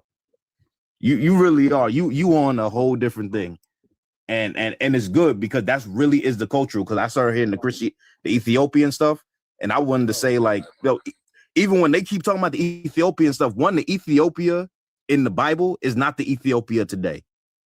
They just named that country Ethiopia. And it's also in a Greek context. Assyrian Greek is the one that converted them to Christianity. It's like that Christianity is also white. It's also European. Comes from Europe. It comes from Europe. It's always that. And when they talk about it's the oldest Bible that they have, it's not even the oldest Bible. It's the oldest intact, what do you call it? Illustrated Bible, or illuminated Bible. And it comes from the 1400s. It's the oldest, the Ethiopian Bible is the oldest Bible with pictures in it. It's not the oldest Bible, but I want to go back a little bit. Because I was looking to this. It's called like I said, it's called a philosophical monotheism, where they get on stage and they're using their philosophical arguments to debate on whether or not it is reasonable to believe in the existence of a God. And I'm saying, why are you stop? Why would you do that? There is no reason to have a philosophical debate on the existence of ancient Norse mythology. There's no reason to do that. Why would you do that? Right. There's a snake in my boot. Why? Because I posit like this. We wouldn't do it for Ola Dumare. They would never get on stage. There's a snake in my boot. They would never get on stage. These people would never get on stage. These white people, European, nobody, they would never get on stage and debate whether or not the supreme creator deity, Ola Dumare. They would never get on stage and debate whether or not it's reasonable to believe in Ola Dumare. It's because we know Ola Dumare is cultural mythology from the Yoruba people. We know that. Undeniable fact about anthropology of religions and deities and spirituality. We know that. But when it comes to God, we just gotta, I'm agnostic. Why? God is Odin and Thor and Freya. But see, we live in a European culture, and we playing this game, and it's like you're not intelligent, or you're not intellectually inclined if you can't have a philosophical debate with a premise and about the existence of myth. Yahweh is a tribal god from the Levant. What we doing? It's the privilege, man. The audacity and the Judeo-Christian privilege to be able to platform a fucking 30-minute opening and closing, a 3-hour debate on the existence of a philosophical God, because we get to say what a God is. We say God is a supreme intelligent mind in the sky. So that's what a God is going to be. We said that God is a intelligent creator. We said that God is a source. They say God is source. What? God is a man, a dead white man in the sky. And because they changed the definition of the word, we can't have a conversation unless we're allowing their definition for the sake of conversation, like the dude from earlier. And I'm saying, fuck that. No. Fuck that. No, nigga. No, that's not a God. That's not a God. If you think God is real, it's because you a slave, nigga. You have accepted a definition that's not based in history. That's not true. These motherfucking gods are made up. Every last one. Every deity that has a name, every deity that has a mythos, a story, it's made up. Every last one. And we can use the discipline of history. We can use anthropology. We can use fucking common sense to prove that. Niggas talking about proof. And I'm taking a shot at my people here. My people be like, what is your evidence for God? What the fuck are we? What the fuck are we asking these people for real though? On a real so they can read a book, Bar, because these folks are not reading their book and they're worshiping something. At least know what the fuck you're worshiping. Listen to me.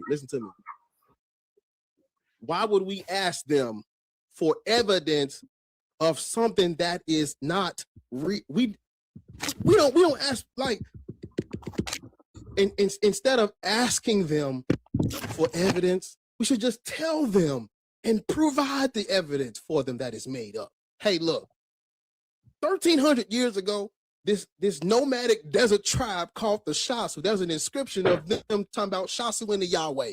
Who are the Shasu? It's a nomadic tribe from the Levant. This is the earliest inscription of Yahweh. Off rip, we're dealing with a tribe's deity. And if you don't accept that, what the fuck am I? I'm gonna have a conversation with a nigga that don't accept human history? No. A tribe that nobody in here connected to.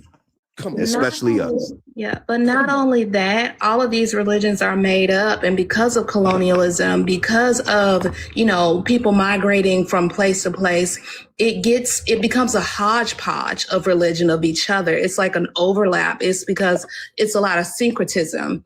Because even when there was colonial forces in Africa, Olodumare, he was depicted as this, the god, the creator god, and they needed a devil. And they made the devil Ilegua. Yeah, the devil Ilegua. So it's all just a hodgepodge, a mess. Like when you get down to it, it's you can throw it all away. But Ilegua is not a devil. Like, okay. There's more evidence of humanity coming from or worshiping women, goddesses, the female, because every single deity that is associated with womanhood is usually associated with water. And the only difference that we get is when we get into the Greek mythos and when we get into the Roman mythos. Those were the only two groups who associated water with men. Every other worldwide, if you go through every other cultural association with water, it is female, because female is life. Water is life. One cannot exist without water. So it makes sense that you would deify the one thing that you absolutely have to survive. And at the same time, you would make it the one thing that creates life, the female. However, when we start looking at these other mythos and why they would have male deities, specifically an all-father, which doesn't make any sense in the first place, men can't create life. It makes sense when you think of the locations these people come from. Okay, why would you worship a war god? Specifically, if you are from an area like, say, northern Iraq, okay? Well, you would need a war god because that has always been a cross path between multiple locations. It's constantly invaded. They have a lack of resources. And if we start looking at the resource lack and then you connect it to their religion, it actually makes a lot of fucking sense, because Europeans also had a lack of resources. Oftentimes, they did not always have fresh water. They have a shorter grow season. They don't have access to food, just like you do in the Middle East, the same thing. It is the difference between the gods of Egypt in comparison to the gods of the different Middle Eastern tribes that were running around. Why? One has access to resources year round, the others don't. They don't even have fresh water on a regular basis. Now, if we go into Europe, why would this make a big impact on Europe? Because they also don't have access to resources, food, water, and everything. And so in order to hoard resources, you create a hierarchy. And of course, you build that hierarchy into your religion. You make it necessary for someone to sacrifice. You make it intentional for everyone to worship the All-Father because he's the strong man who fights everybody. And that is all the shit is. It is literally discussing the fact that we don't have shit where we're from. So now we have a God that says it's okay for us to go take your shit, and us doing it is holy. And that is all it is. People don't like to feel like they're pieces of shit.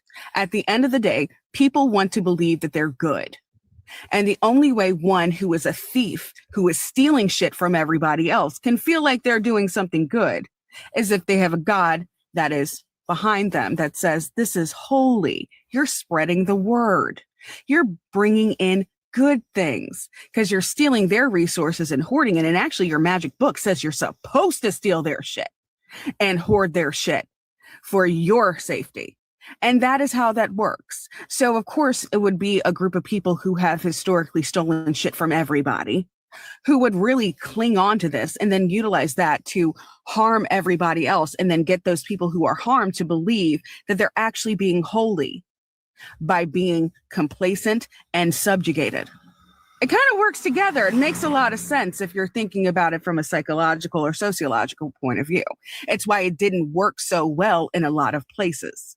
The reason that they could not make inroads in certain areas is because when you don't have to worry about your resources, when you've already insulated yourself, when you already have an establishment, it's very hard to bring that shit in and force it on to people, because they're going to look at you and be like, what do you mean I'm supposed to suffer? Our God says we're supposed to chill and have a good time. That shit don't work. And the only way you can make them follow it is by forcing them to not have resources. Then they'll accept it. You see? So you set up your plane. It's playing with loaded dice. That's literally all they've done. I'll land. I'm sorry. No, that was awesome. That was amazing. And that's what they've done repeatedly over and over and over again. But to your point, when you talk about demoralization and colonialism, that's what we are in the effects of it. But a good book to read was When God Was a Woman by Merlin Stone and The Great Cosmic Mother. I listen to it sometimes on YouTube when I'm supposed to be doing something else, but like right now. But it's a good book. Can you put it in the chat? Can you put it in the chat, Kelly? Yes. Thank you. James. Well, ain't nobody. Yeah. But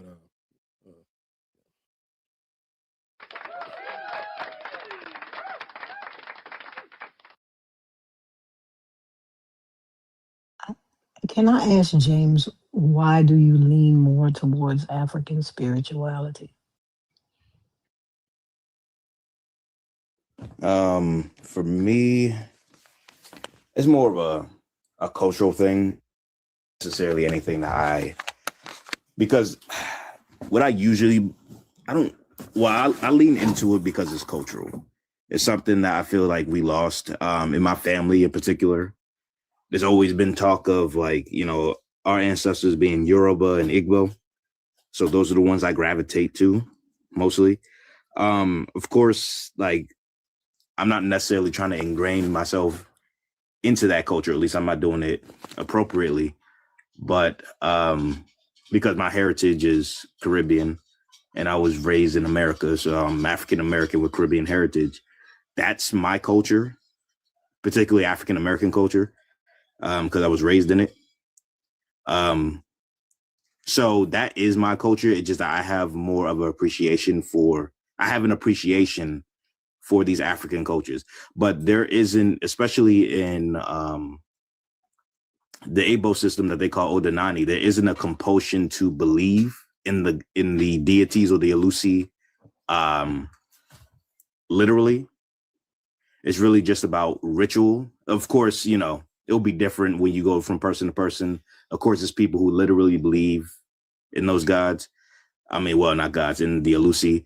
And there are people who don't believe in them literally, that they're just aspects of nature. So there's just a bunch of different interpretations. Of course, they don't have a defining text, so the interpretations can be all over the place. But yeah, I just like the cultural aspect of it. Okay, like, because I practice hoodoo, but that's something that's been passed down to my family. Like, it's passed down from generation to generation. And it's not a religion, it's a practice. It is literally root work and actual doing of stuff. And we understand the roots actually do have some power. It's just people don't seem to understand what that power is. It's like, if I sit there and I mix up something for you and tell you, hey, wait until this date to give it to this person. Now, you don't listen, you give it to them too soon, they might just shit blood for a week. But if you give it to them when I say to, they might go to sleep. Those are the type of things that we talk about. Okay, we know what we're doing. Like, it's not a joke, but people don't seem to understand when we're talking about ancestral like veneration, when we're talking about communing with our ancestors. It's not like, oh, please, ancestor, give me. It's more like, how do I focus myself back to a point where I can get what I want accomplished? And I utilize these things to focus my energy. Like planting, going into your garden, doing the planting, that actually refocuses your mind. It helps to cleanse your mind at the end of the day. Burning certain herbs cleanses the air in your home. These are things that are proven. It's science. But people don't seem to get that you can sit there and honor the things because you have to thank the earth because shit, you need it to help you produce. You need it to help you produce what you need to eat. You need it to help you live. So of course you should be like, thanks for helping me plant this properly. Thanks for helping this grow properly. But people think of that as like worship because of the Christianization of everything. People don't seem to understand that it's not people were worshiping trees. No, they were thankful that they had effing trees and they said we are stewards. Therefore we have to take care of the stuff that feeds us. And because Europeans and Christianity and all of these Abrahamic faiths cannot understand that a resource is not just to be taken and destroyed. It is to be honored and maintained. That is why people, oh, they're worshiping trees. They're worshiping animals. No, they were like, yo, this is going to keep me fed. This is going to keep me cool. This is going to keep me housed. Therefore, we have to take care of it and do well by it. That's worship to them. And that's weird as hell. Like, think like the thought that you must destroy to grow is a problem. The thought that you cannot take care of what's given to you unless it has some sort of magic sprinkle water.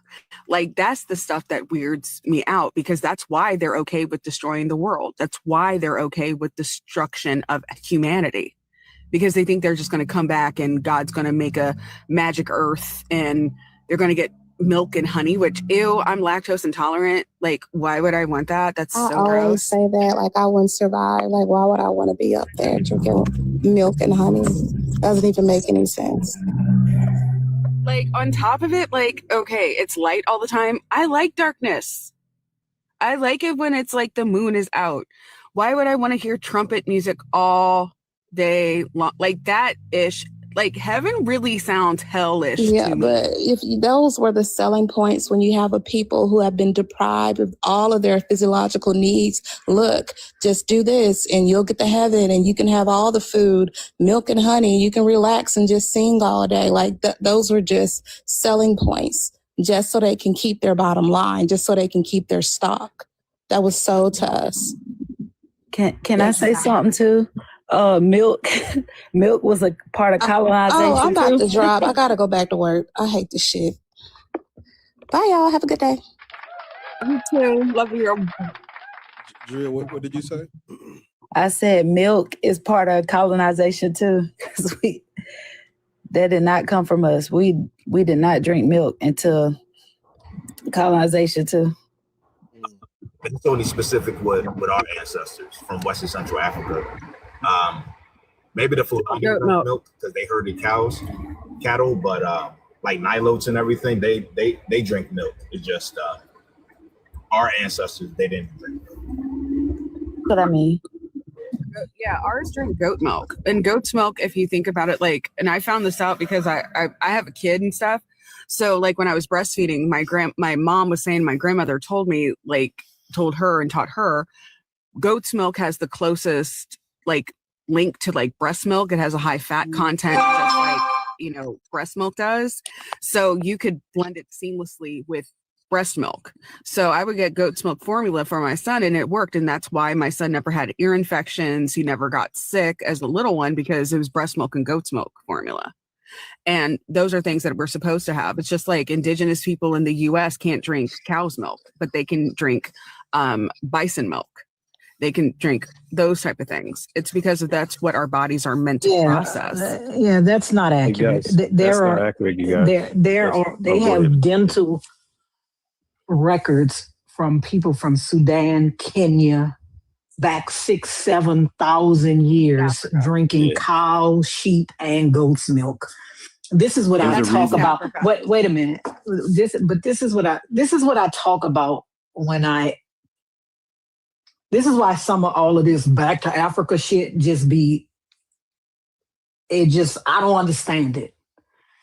Because East versus West Africa, but I'm saying there are some people that even though it's not a lot, that's still descended from East Africa.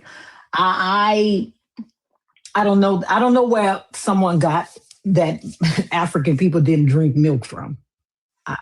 Can somebody give me a proximity, big sis? I think because a lot of people haven't gone deep. So the history of milk and cows when it comes to Black people, cows started in the domestication of cows first happened in the Fertile Crescent. Everything I'm telling you, you can go look up, just fact check it. The history of cows and domestication of cows started in the Fertile Crescent. Then it moved to East and West Africa. The Fulani people were the first to herd cow, and they did real good with it in West Africa. Then you got, of course, East Africa and then North Africa. But there's a reason why, and if you take a trip to Egypt, those of you who never been to Cairo, if you look at the top of every temple, you'll see the mother cow. There's a reason why Egyptian people who were African people, of course, per the definition of Black, they weren't Black, but there's a reason why. What'd you say, brother? How do you pronounce that word? The mother cow, Hathor? Yes, exactly. But there's a reason why the cow became a sacred animal over time, because you could, again, and when it comes to being lactose intolerant, that's a gene variant. You can look this up as well. It doesn't have anything to do with your race or your ethnicity. It has everything to do with your gene variant, if you were able to digest it or not. It's all there. So just in the future, whenever it comes to something that has any correlation to antiquity, just look it up. Like these AI sites are a lot better than Google now. You can get closer to or more to primary source information faster, because Google is still a place where you go to, you put your website on there so you can get people to come to it and they can click on the AdSense that Google allows you to have. And it gives you an incentive to get on their platform so that you can get up higher within the first 4 pages. But use the AI when it comes to antiquity, because you don't have to go through all the fluff when people who know how to use search engine optimization words to get their websites on the first pages of Google, even if their websites is rooted in misinformation. Correct. I did a whole course on that, and they literally pay to be, especially them first 4 spots. Yeah. Then people pay money to be the first result that pops up. Doesn't mean it's true. Doesn't mean it's the most accurate. Then people paid for that spot. The Fortune 500 companies, and you can look this up as well, they have a marketing budget to ensure that they pay people who know how to use search engine SEO, alt tags and stuff to get their website up. But all you gotta do is just go through the chronology, as y'all know. No, but I'm saying this because to me, This feeds into the magical Negro trope. And if a motherfucker think you magic, then you become disposable. They can kill you with reckless abandon because you're magic. You're not real. This magical Negro shit is the reason why they don't see a problem with killing you, because you want to be magic instead of human, right? They don't see you as human. To me, it all just feeds into this magical Negro trope. Like when someone tells me I identify more with African spirituality, tell me how. What research have you done on African spirituality to know that you identify with that more? What research have you done on modern African spirituality to know that you have you identify with that more, right? I hear people say this all the time. Actually, Weezy, it does. Not seeing us as human has nothing to do with us being magical. Actually, it does. It does. Because magical things are not real, sweetheart. They know it. Things that you think that are magic are not real. And if you travel to West Africa and listen to the elders, like, and you don't have to go on mute, Big Sis, I just want to add to what you're saying. When it comes to spirituality, a lot of African Americans or people that are out of the continent of Africa are not indigenous people to Africa. We're like descendants of Africans. We start saying that we're spiritual and I practice spirituality, but which one? Which tribe? Which group of people? Have you gone and studied under the people? You can't just say because it sounds good and it's cool that, oh, I practice spirituality, I'm not religious, but you co-opting something that you don't understand. This is just in general. You're co-opting something that you don't understand. Spirituality is as similar as the best example would be Native Americans and their creation stories. Spirituality is that. It's the same thing. It's the creation stories. And the elders from those African tribes, West and Central Africa, that practice spirituality, they have creation stories, and they also acknowledge that it's a creation story. It's not something that's real. So you can say you're spiritual all you want. It's still fake. I just want to come up and correct that as far as milk, because, I'm a trainer as well. And I just like to make sure that our people have a good relationship with food. You have to know your body, get with a nutritionist, but some of us can damn sure digest milk. It has nothing to do with us being Black or African people. Remember, cows got over here during slavery. They weren't here in America before slavery. So just wanted to correct that. That is true. But we also have to look That's at what I was saying. But we also have to look at the different breeds of cows. The primary dairy cows that are utilized currently are primarily from Europe. And dairy cows are a little bit different than the cows that we would have herding on the continent of Africa. I only know this stuff. My family raises cattle. We raise beef cattle. And it's just like we milk our cows. Milk is pasteurized. We use it to make cheese and yogurt. That's primarily what we use our cows for. But that type of cow milk is a little bit different than if we were to bring over a couple of cows that are native to the continent of Africa. They're different. They have different lactose amounts. They have different, it's very different. The reason I said goat's milk, I was talking about specifically for breast milk, alternatives. That's literally what Black people have always done, is utilize goat's milk because it has a higher fat content across the board. It's just like using duck eggs instead of chicken eggs to bake cakes because they have a higher fat content. That's literally what I was talking about. I learned that too about the goat's milk while I was breastfeeding as well. And I also learned that because of how they were taking off the, I think it was Similac or something, off the shelves. And a lot of women were panicking because they weren't naturally breastfeeding their children. So I was definitely recommending the goat's milk and things of that nature because cow's milk wasn't going to do it. Yeah, it has too low of a fat content, honestly, a lot of times, and also because of the type of cows that they're using to make it. You also have to think about the different bacteria that come in it. Goat's milk is a little bit cleaner in general. Like goats as a species are a touch cleaner across the board because they're not always herded in and they're not kept in one location oftentimes like dairy cows are. Like if you look at a dairy, go to a dairy, I implore you to go to one and you will understand what I'm talking about. Specifically because of corporate corporate farming. It's disgusting. It's abhorrent. And that's why they have so many bacteria there, because cows aren't meant to be like kept in one location. But I'm sorry. Yeah, you guys have to get him up to 100K likes because it's been a while and there are 121 people up in here. So let's go ahead. Make sure you're getting your daily heart me. Make sure you're following the creator. Make sure you're following the panel. Gift if you like people, gift if you don't. Yeah, so let's do that. Thank you. But that's again way too surprising. We full. We not hiring. And also, I just want to say something. Do Black people believe that they're There's magical? a snake in my boot. I'm sorry, Lawrence. It came as soon as you started. What do you mean by magical? Just what I said. Somebody said them unaliving us has nothing to do with magic. Do you believe you're magical? That you can do something magical? I mean, I do, but that's because I believe that surviving as a Black person in this United States is magic in and of itself. But that's just me. But that was I personally believe, yes, I believe that life is magical itself. Like when you look up magic and you look up the term alchemy, because that's basically what it is.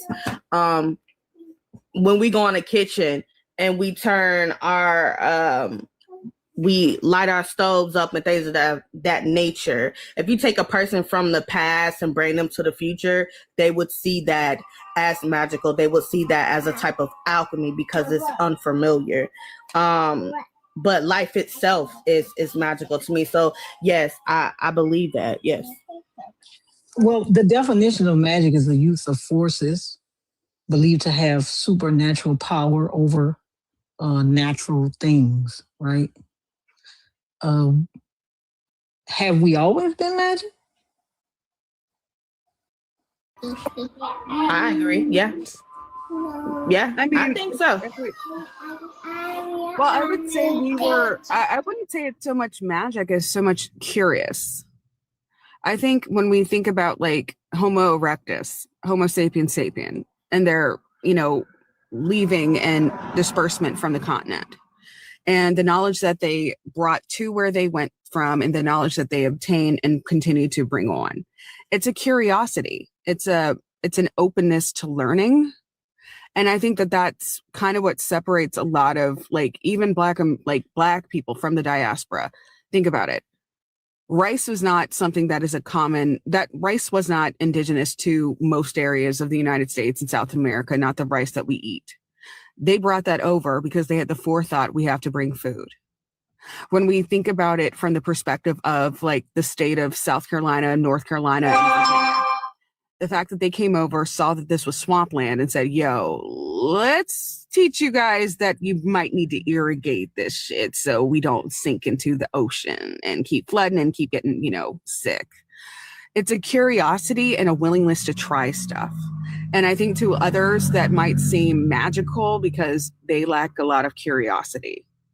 And so whenever you have people who can think outside of the box, primarily. But I'm specifically talking about how Black people feel about themselves, not how other people think that But I Black. think y'all are talking about something Lord ain't talking about too. Exactly. You said you could mix up roots and give it to somebody on this day and it'll do this thing, but then on a different day it'll do a different thing. She's talking about, like she said, using supernatural powers to override and control natural things. Nah, I don't think that shit's real for real. I mean, I do think some people have precognition. I do think people have the ability to know things ahead of time. But I don't think that that's supernatural. I think that they just tapped into a part of the brain that other people don't have, and they make better logical. But my whole point in bringing this up is that then why are we not magical when it counts? During Jim Crow, during the slave trade, we so fucking magic. Why are we not magical when it counts? I agree. I think. I mean, I hear people say Black girl magic and all that kind of stuff. Why can't we stop the amount of Black women with that magic that are being unalived by Black men? Well, we could, but I don't know. But if it was magic, right? I would say, yeah, no, I don't think that we're magical people at all. Like, that's not what I'm saying. What I'm saying is that I think the biggest issue has come specifically not making that type of logical connection with the transatlantic slave trade. Because, again, the places that they landed were, again, places of abundance. Who would think, again, who would ever think that someone would do something like that? Like, you have to think about the lack of humanity, and that would take a level of base understanding that a lot of people didn't have. Like, you have to think about it from that, like, who would think that? But at the same time, yeah, if we were to stop with all the like Jesus and turning the other cheek and peaceful bullshit, yeah, we would be a lot further ahead. But too many people. But I'm even talking about what you say, because if you can give a motherfucker something that can make him shit blood for a week, I mean, like, what's happening? Oh, it's what's happening? That's called working the. That's called working the roots, though. That definitely deals with herbalism and natural herbs, things of that nature. That it's really not nothing magical in working the roots. But I don't think that was the magical part. The magical part was doing that and saying, if I tell you to tell them to drink it on this day, this is gonna happen. But if you do it too early, this is gonna happen. As if, you know what I mean? It's being controlled by a like, why we ain't doing that? That's what I'm saying. All these people, I hear a bunch of people saying they could do that, but why we not doing that then on a grand scale? We're not. Because there's people that believe in a whole bunch of religion, and they think that that's the stuff that are the things that I'm talking about the people who can do it. I'm not talking about the people who can't. Like, I can't do that. Yeah. I'm talking about the people who can. The people who can have and always have. Yeah. Like if you want to like read up on a lot of the slave revolts, specifically down in like Southern Virginia, down in, that's literally what they did. Like, one woman, she was a root worker. She was the cook. And she heard that, you know, basically that they were going to have to sell every enslaved person on that plantation. So she took out the entire power structure of the entire, like, half the state in one meal because she worked them roots. She did do it. We have done it. We still do it. It's just But that just sounds like poisoning them motherfuckers. Like, I'm not disagreeing with that we can do stuff like that. But where is the magic? We call it working the roots. That's where the whole. No, I understand what you call it. I'm just trying to figure out. Not magical, it's science. That's what I said. It's scientific. And yeah, it is poison. Yes, sometimes it can be poison. It's the same. Yeah, no, I'm not disagreeing with that part. I think she's just asking about like actual, why are people, not you guys, but like, why do people say no? But I kind of am talking about that, because if you said the same thing will make somebody shit blood one day and do something the next, well, that's what it is magic. That's the magic part. Like, where does the different days doing different things come in? Oh, it's because of the aging of the actual mix.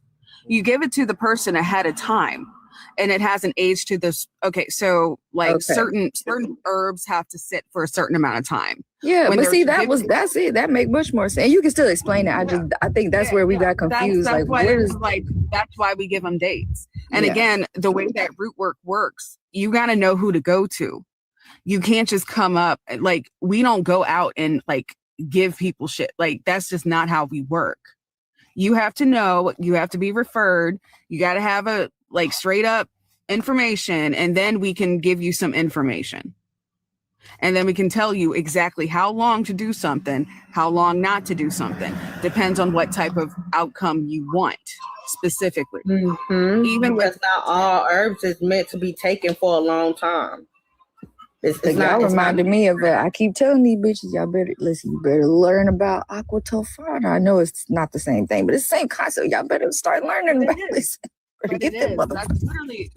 How do you think, like, I want y'all to think about it when we start looking at like plantation structures, and you notice that the big house, the people in the big house, their birth rates, like the infant mortality rates were like significant. They were really high, like freakishly high. However, if you went into the slave quarters, While they did hide a lot of certain births because they were protecting the women, at the same time, those were the same women assisting with the births of these children.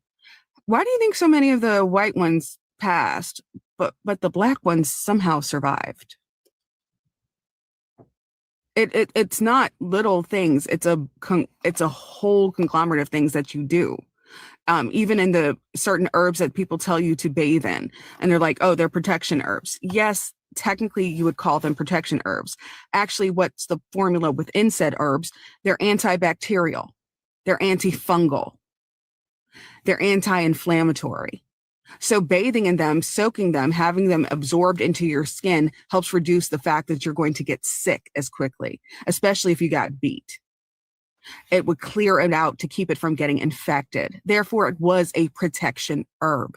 It protected you from infection after you were beaten.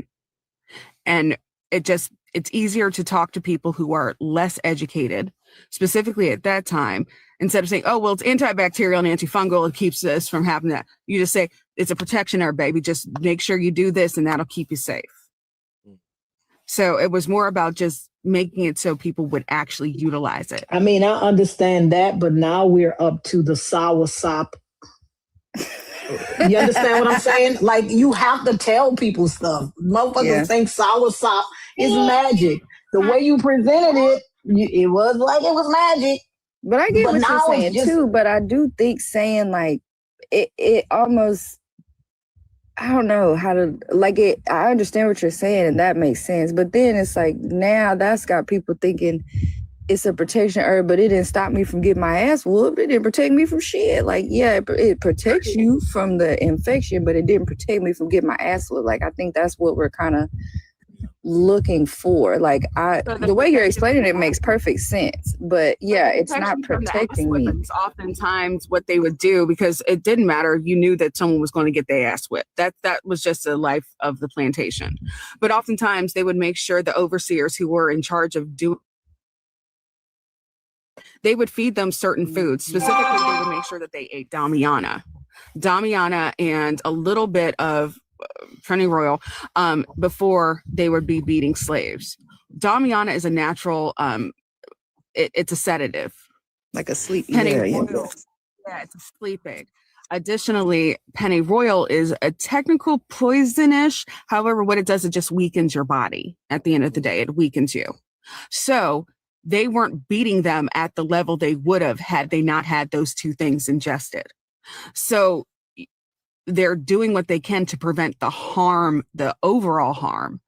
But there are other things that were done just to freak people out. Like, people don't understand brick dust. It's not about, oh, the brick dust wards off evil. It's that it freaks MFers out who have this type of faith system. It freaks them out. So they're less likely to F with you. Like, it's more about psychological warfare and understanding that you can make people effing afraid of you very easily with very few symbols, especially if they Christian. That shit's easy to mess with them folk. Just blowing some, straight up allium powder at them. First off, it does burn the eyes. So they think that you're putting some sort of hex on them. Nah, bitch, I just wanted to scare the shit out of you. And then you question whether or not you're going to come at me a hard way in next time because you just did something that caused me harm and I don't know what it is. You see, it was psychological warfare as well. Hold on, let me shout out this super chat over on YouTube, Infidel 3476, man. Thank you.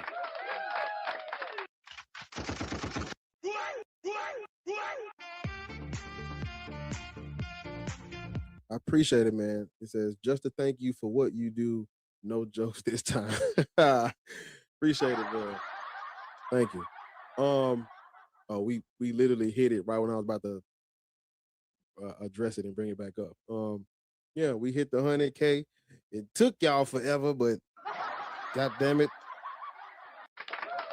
we got it done. While we got a little break in the conversation, I want to take this time to say thank y'all for tapping. Thank y'all for supporting the live. If you haven't already, go over and subscribe to the YouTube channel.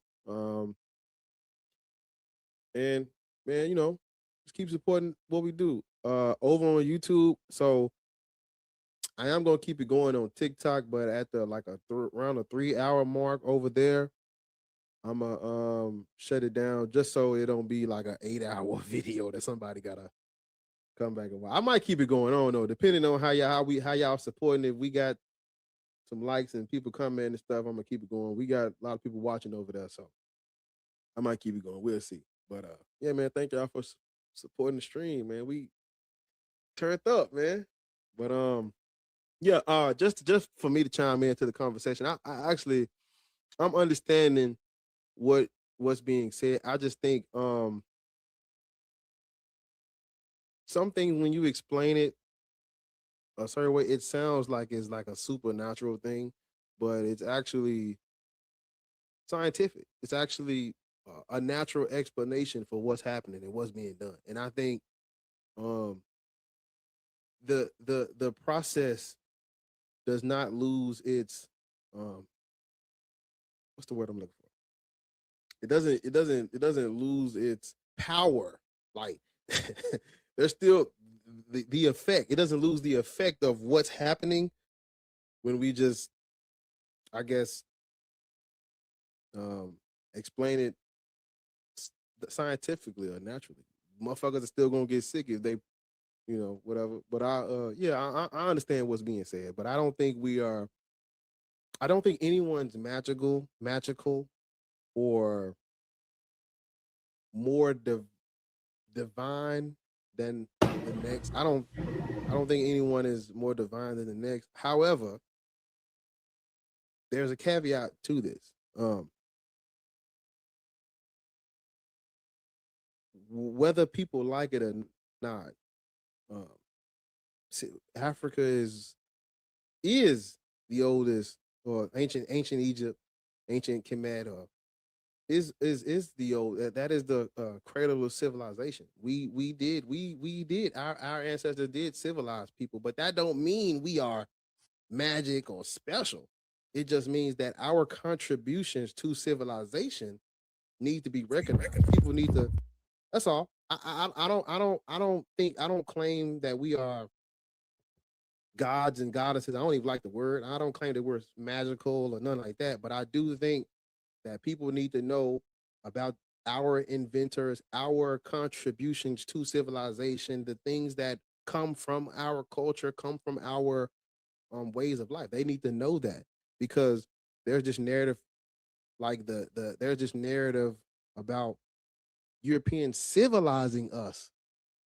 There's this narrative going around of how we're descendants of Ham and all this. So there's a thin line between just standing up for actual human history and what's true about us versus like thinking we're supernatural, magical being. No, we're not. Did we teach you this, and this, and don't you get that part of your culture and civilization from us? 100%. Does that mean we're superior? No. We're better at civilization. Some others are better at violence and bloodshed.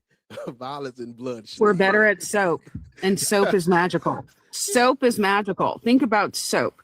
Without us teaching people how to bathe, think of all the nasty ass diseases that were in existence. So I will say soap is magical. Soap is magical. Cleaning yourself is magical, because the fact that them fools smelled so bad that you could smell them from the shores. You could smell them. Soap is magical in that way. Like, we got to be for real.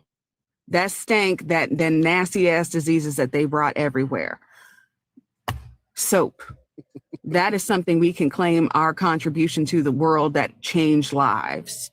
Soap and water.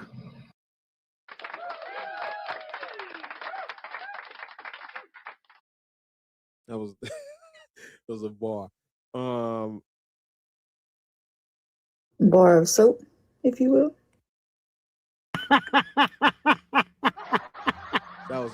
But that's the thing. It's easy to fool stupid people. Like, the thing about it, it's just like with like different like any type of what is called magic, whatever. The biggest thing about it is that it's psychological terror. It is psychological warfare. And if you didn't have any other power, the fact that you had knowledge of herbs because you understood how to do certain rituals, you understood when to plant, where to plant, and when to pick. You were given a form of protection because they were afraid of you. And that is to them because they thought magic instead of understanding, nah, bitch, I just understand how to use these herbs. You dumb. I'm going to make you scared of me because you're going to think I'm a witch or I have all this conjuring power when actually I just gave you a hallucinogenic and then I just run around your room and you thought that you were seeing the devil when actually I just drugged you. Like that is literally what a lot of this shit is. It is psychological warfare. And I do agree, Black people need to do it more. I think we should scare people more every day. I see we got Empress. What's up, man? I see you. I know Pressure was up here first, but I know Empress is first. What's up? What's up, Empress? Hey, how you doing? Hey, Empress. Hey. do my little dance. Empress, I know this your I be watching your lives late night. I know this your first time up here, I think. What you got? I didn't want to cut in front of Pressure. I'll share after Pressure. Just out of respect. Oh, yeah, okay. Well, okay, I got you. Pressure.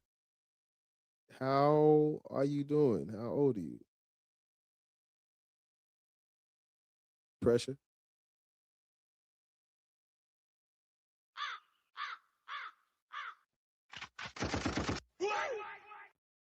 Pressure, you're on mute if you're talking. I sent you an invite. I done comboed them. I'm comboing them now. I'm cold with the little sounds and shit. That's why I stopped working on your ass. Had a damn meltdown. pressing Technical the difficulty. Pressure, you up? You on the panel?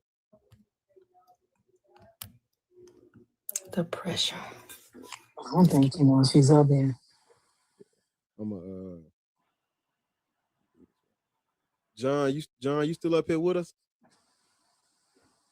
James, I'm sorry, I said John. James, John, tomato. James, you still up here with us? Okay. Yep, Empress. Now we back. Okay. I was trying to be respectful. Hey, KJ, how you doing, girlie? Hey, boo, how are you? I'm good. Okay, so a lot of the stuff that KJ Art is saying, I do agree with when it comes to the science of, like the quote unquote magic that the black community used to or still sometimes try to practice. I believe in the science of it, the healing properties of the herbs and things like that. I do believe in that. Do I believe it's magic? Absolutely not. I'm just coming in on the back end of this. I'm not quite sure where we're going with it, but as far as us taking our power back, and again, I'm not speaking spooky wise, but just to know who we are. I really feel like we need to get back to that place, and we have so many stumbling blocks that we have to, conquer to get back to where we are. Just the knowledge of who we are, coming against those ideologies and Christianity and things like that. We definitely that's a big hurdle. Do I feel as if it's going? Ryan, I'm sorry, y'all got a baby. Do I feel as if it's going to, how can I say, do I feel as if it is going to be something that we can do with the generation that we have now or the prior generation? With our generation, I believe it's starting, but I feel as if, Raya, shit, girl. I do believe that we have to, teach our children, who we are and things like that. It's going to start with the kids. Because that is a lot of the tactics that that the oppressor, if you will, uses is the children. That's why they got that. I believe children are our future. Yeah, it is. So I just feel as if we start there, we can gain more stepping ground. And I'll land there.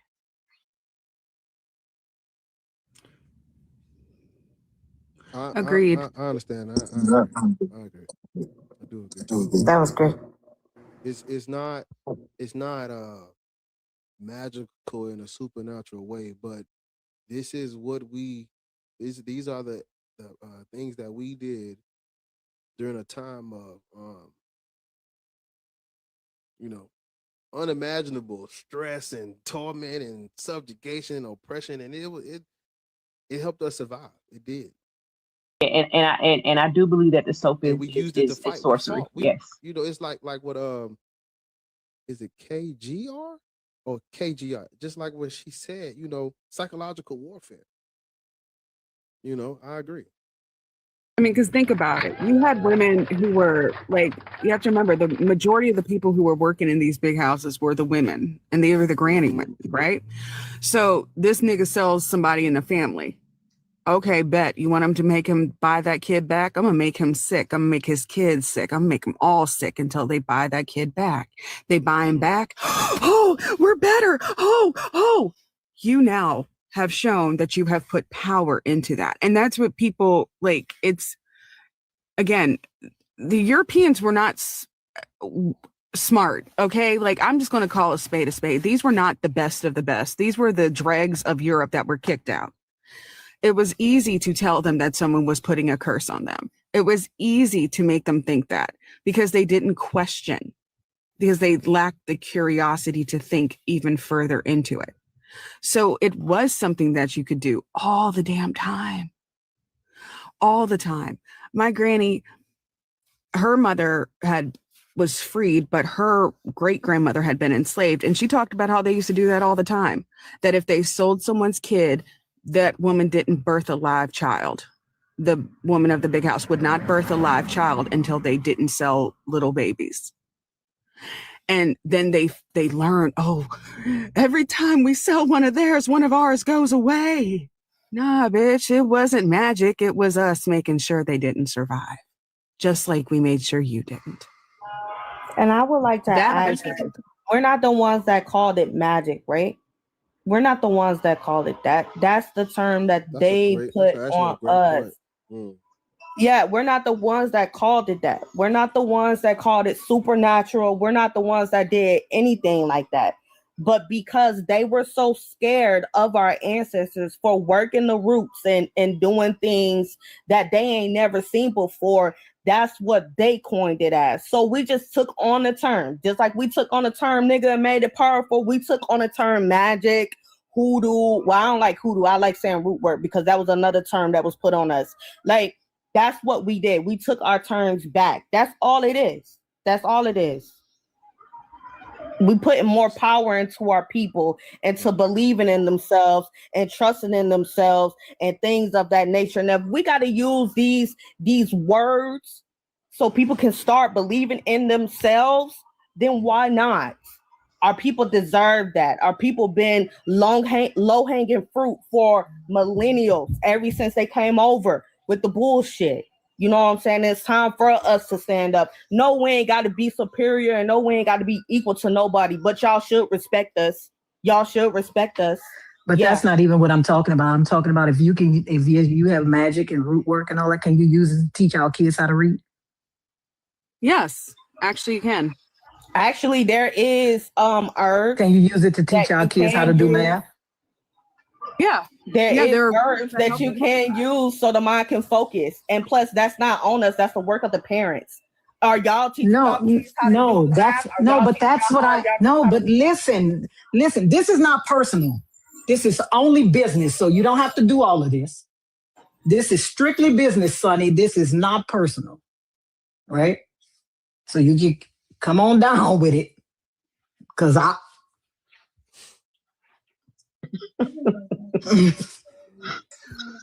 saying let me finish. I'm saying for the people who can. That's all I'm saying. This is not, and we can actually stop talking about this because I don't want y'all to think this is personal. So we can stop talking because Cedar Faye getting like it's personal. This ain't personal.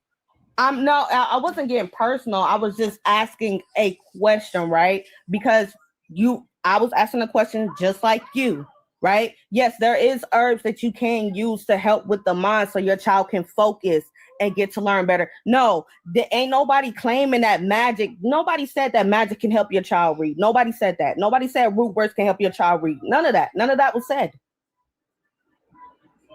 I understand where she's. Oh, I'm sorry. No, you're okay. I was just gonna say, I think for me, like on the back end, my issue, I guess, is coming from people because I don't disagree with the last thing that you said about, people having a right to feel like they have this, this identity and this, like, be on top, you know what I mean, and be in control. It's not that. My thing is I'm looking at it as the same way when we talk about Christianity being harmful and these religions being harmful because you think there is this supernatural power that's going to help you. You think there's this protection and there's this, because I don't disagree with what y'all have been saying, but when people hear the word magic and when they hear these things, they don't understand what y'all are talking about. And when you frame it like it's magic. Right. I get it. When you frame it, KGR, like it's magic, instead of saying, no, the reason why it does this is because blah, blah, blah, blah, blah. When you frame it like it's magic, it seems like magic. That's all I'm saying. And like I said, it's not personal. So nobody gonna get cussed out or nothing like that. You ain't got to worry about all that. This is not personal. Says nothing. You're not gonna cuss me. That's what I'm saying. But this has nothing to. That's the people in the comments. That's what I'm saying. You ain't disrespectful to me at all. And anyway, you my people. I would never cuss you out. What? I ain't gonna never cuss you out. They don't make no sense. For what? I ain't gonna never cuss you. You ain't got to worry about that ever. And I get what you talking about with the terms magic, right? I get that, but I'm just saying that's for a long time. That's what our people called it. That's just it. So that's how we explain it. And to people who don't know, that's all. But I definitely get what y'all talking about because it's really nothing magical about it. It's just us working the roots. That's all it is. That's it. Y'all mind if I add something real quick? What we have to do is understand that when back in the day when slavery was happening and our grandmothers were unfortunately touched by these clowns that smelled like hot dog water, when a baby was produced, to disallow our descendants to understand or know the atrocities of what happened with the graping specifically, and things like James Marion Sims cutting into our women, saying that they didn't need anesthesia because they were Black and they were African. I don't like to say lies, but the non-truths that we told to protect each other from that history, it was like the game telephone. It became a truth today. We got Indian in our family. Well, Grandma here is like that because she got Indian in her family. No, she don't. She was great by a white man. We never say my grandpa said because Grandpa white. Then when it comes to, we the Asiatic Black man, because the only thing that Black people were fed as a history book for the most part in this country was a Bible. And the Bible specifically said Mesopotamia, Levant region. And we got Black people that think, we Asiatic. So we had two niggas, Thomas Crowdy and the Freeman motherfucker that said they went to sleep and had a dream that they was an Asiatic Black man. And even though they was Masons, and Hebrew Israelites supposed to hate Masons, but their two leaders and founders are Masons. The people that died off, that started that information, didn't tell the descendants to say, hey, that was a lie. We just wanted y'all to feel good about yourselves and not be sad. make sure you tell your kids that that's a lie. That didn't happen. So we got to be careful with telling untruths to protect each other. Like, we can't just, I mean, if you want to make us feel good, nah, we can't feel good. It's either good, bad, or indifferent. Got to be honest. And sometimes honesty hurts. Communication hurts. That's why we got to have those hard conversations. So we can't be the type, we as in us up here, and what we do on Bars Live, Be Easy's Live, on Ariel's Live, we can, and I keep forgetting how to say your name, K to Faye. What we do on your live and run these niggas down with this misinformation that's indoctrinating our people, we can't stray from that process and that integrity and then say, okay, well, if it make you feel good, we're gonna rock with it. We can't do that because it keeps happening. We keep reinventing the wheel. Who think that, I'm just using the term we're using right now, we're magical. We're humans, we're resilient, but we ain't magical. No human is magical. Humans are humans. We're some of the most delicate creatures walking on this earth. You can see that when you look at these dumb videos and motherfuckers jumping off of buildings and shit and thinking it's funny. Mainly white folks do it, but you know what I'm saying? We just got to get to a point where we can't say that if it feels good, we're gonna rock with it. Nah, we got to tell the truth, and that's one of the things that I would criticize about our ancestors is that we didn't tell the truth in order to protect. And I understand that we were just given information based on what we had available at the time. I understand that part, I really do. But like Joy DeGruy talks about in her book, and Francis Cress Wilson hit on it a little bit, and Amos Wilson hits on it a little bit, well, a lot of it, when he talk about the psychology of racism. We got to go back and tell the truth, put it in their face, damn near grab their neck and like, look, it was a lie. This is what it is. And now let's correct the history and start doing right today. That's how strongly I feel about it. Now, I respect you, big sis. Lords, I know it's hard being an Aquarius, and sometimes you got to just say the truth, tell the truth, even with the people you love, and it gets a little touchy, but I'm with you. I'd rather be respected than liked. And if me telling the truth is going to get me disliked, then by all means, I don't need that person around me. And this ain't personal. I'm just saying we got to get to the point where we tell the truth about history, the good, the bad, and different. Y'all have to remember, I'm from New Orleans. Everybody could do voodoo, but your kids can't read. Everybody could do voodoo, but everybody claims they're magic, but look at that motherfucker. Just because voodoo is a religion. And on top of it, when people sit around and want to be magical, it's just another way of trying to associate yourself with what I call Christianity, with being a chosen person. That's really what it breaks down to. People want to feel like they're some sort of chosen, deified group of people. And that's why you have all these Negroes who are Hebrew Israelites. Well, I'm part of Islam. I'm part of the chosen. We're the 7% or 5%. We're the 2. No, shut up. You're a person.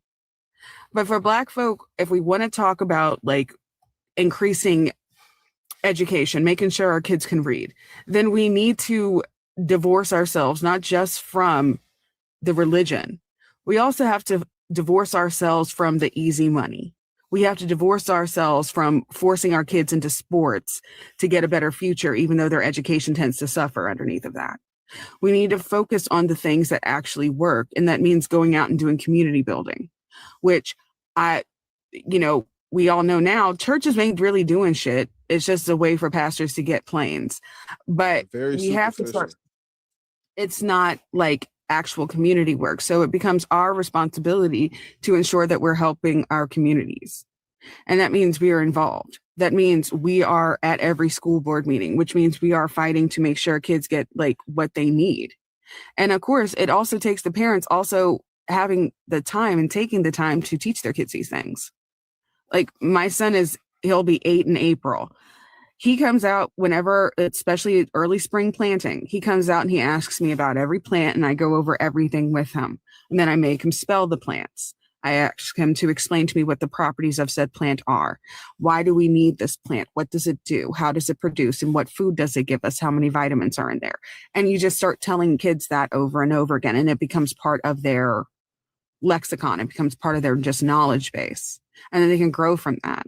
But I think a lot of times what happens, especially in our community, is that once we've made it in quotation marks, a lot of times people stop doing the same type of work that got us to the point where we could live in these neighborhoods. They stop interacting with the community, and we stop being involved in community the way that we need to, because it's easier just to, oh, well, I'll go to church on Sunday. I give tithes. I say hi. I did a fundraiser. It's like, but did you take time? Did you spend time doing this? And again, when you have the crutch of religion behind you, all you have to do is show up at church. All you got to do is say, oh, it's in God's hands now. You don't have to do shit. So it's a complacency that's been bred into us legitimately through psychological warfare of religion. Because if people don't understand that shit's psychological warfare too, then you're not understanding why, certain practices have become, oh, it's magic. Nah, that's just counter intelligence at the end of the day. It's saying we have some knowledge you don't, and you can't access it. And I think that that's where a lot of people get misconstrued. And I think a lot of like these young people who are just, leaving the church, they're trying to find something that is magic or spiritual that can coincide with the same feeling they get from religion. Just feeling the void. Yeah. Instead of understanding that it's like why I sit there and tell people root work is a closed practice for a specific purpose, because you have to do a lot of study. There's a lot of work that goes into it, and it does need to be something that's familially passed down. It does, because those are people who have the knowledge. And it's a closed thing, so not everyone can jump in and do it, because then they'd be doing it wrong. And they don't know what the hell they're talking about. And that becomes part of it. And we have to stop trying to,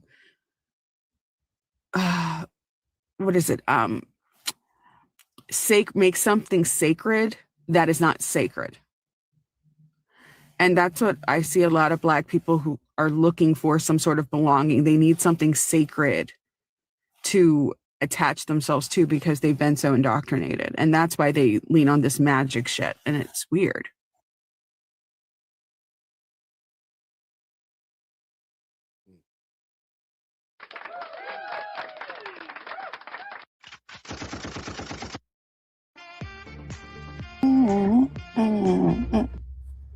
Y'all, really quickly, everybody in the chat, Eweezy is a friendly. Y'all back off. Y'all everybody trying to go at it in the comments. Everybody calm down.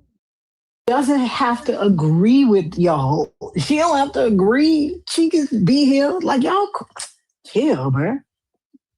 This is just questions, asking, answers. I'm sorry, a question and answer session. No one has to agree with you. They don't have to agree with you unless someone is telling blatant lies, right? Them disagreeing with you is not an offense. It's not antagonizing. Yeah. So can I ask you something? Well, I think let me do this. This is gonna take like 10 seconds. It is currently 12:26, y'all. By 2:00 p.m. and I'm not kidding. 2:00 p.m. We need to be close to put Central. 200K. Central. Yeah, because what's the deal? It's Mountain Time. What the fuck is that? Central Standard Time, for real though. We need to be pushing on. Go ahead. Yeah, sorry. 2 p.m. Central Standard Time. It's 12:26, so in an hour and a half, we need to be pushing up on 200K likes for real. Or we gonna look at that motherfucker put PST. Chris put 2 p.m. PST. Listen, put a 1 in the chat. Put a 1 in the chat if you live in the Central Standard. If you live in the Mountain Standard Time, put a 1 in the chat. And be prepared to get muted because you're lying. Nobody I live in the mountains. I'm in Mountain Standard Time.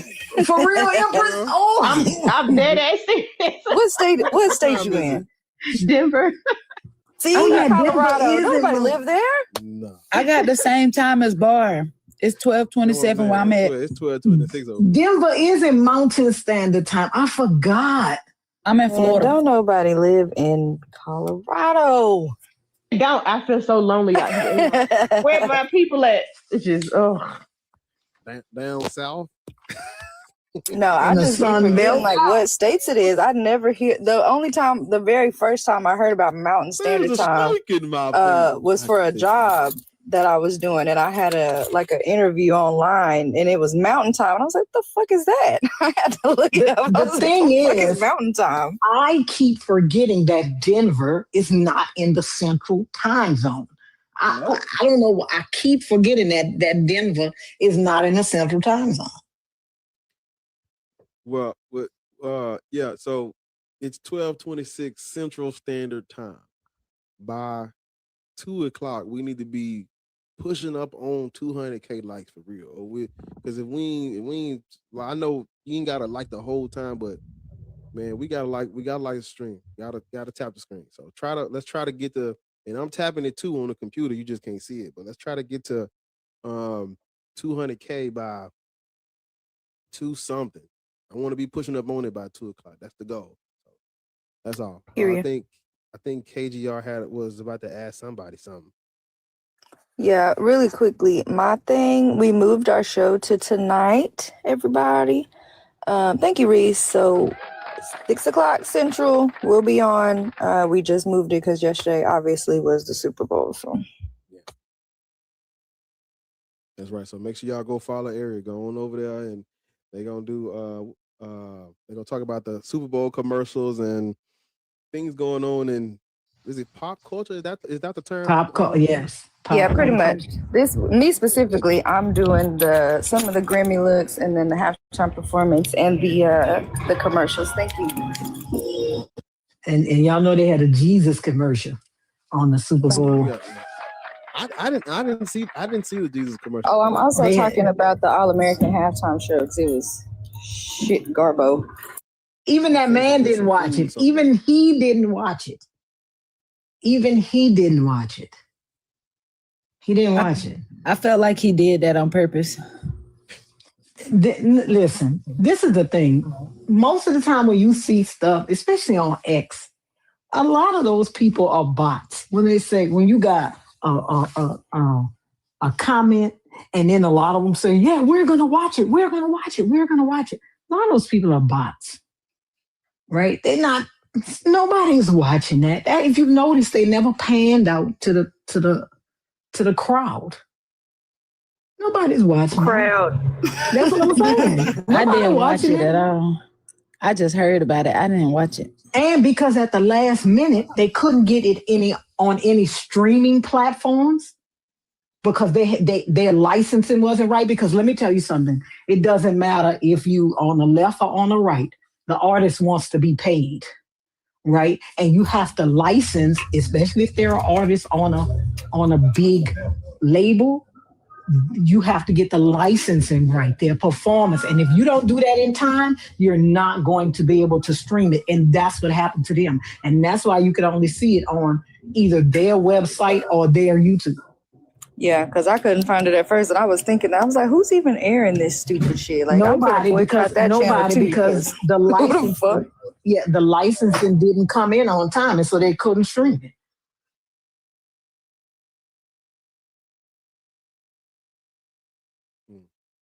So KGR, you had a question for somebody.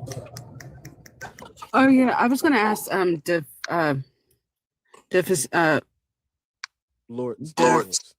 Lords. Okay. Yeah, I was just going to ask, do you think that the everybody does voodoo but their kids can't read? Do you think it's because they're focused on voodoo, or do you think it's just a cop out?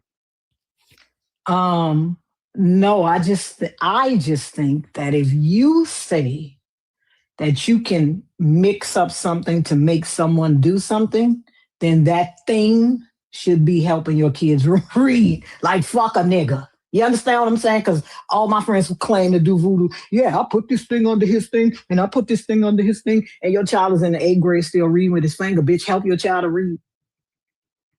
Instead of putting something under that nigga pillow.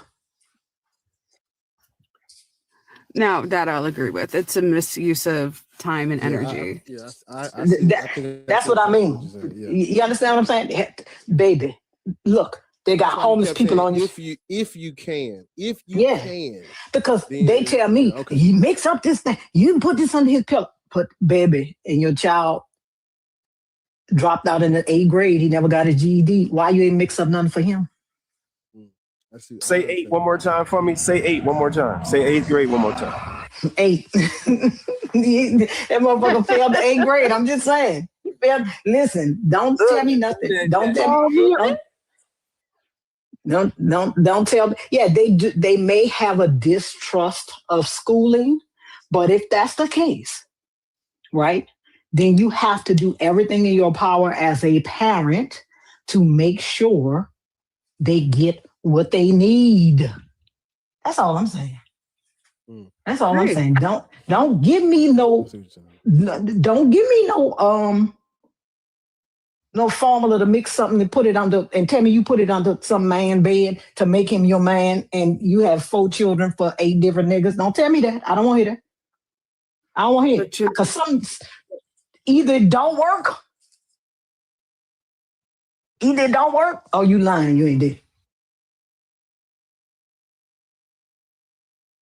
Stupid, because you're not supposed to, like, even in, like, if you study any of that stuff, you can't trying to force will is like the worst idea ever. And all these like love spells they always be talking about giving people, I'm like, who the shit want a nigga that ends up stalking you? KGR, listen, you will be surprised how many people tell me, do this and then go bury it in your backyard. And girl, that's what me and Zena be laughing about. These motherfuckers be out here cutting onions and putting pins in them and fucking burying them in the fucking cemetery and shit still be going on. Damn motherfucker, damn. And you sitting up here and then you calling me saying, this my child. I had a friend like this. She was oodoo down. And she used to be like, Loris, look at somebody in the comments say, that's not the craft. Come up and give us your expertise, please. No, listen. I'm not saying it is the craft. That's why I'm asking questions. I'm not saying it is the craft. And when you say craft, you mean craft with a C, like the movie, or with a capital C? Hey, is that what you mean? Scared the shit out of me when I was a kid. That one scene, bitch lifted up off her feet and drug her feet across the fuck. I said, what the fuck?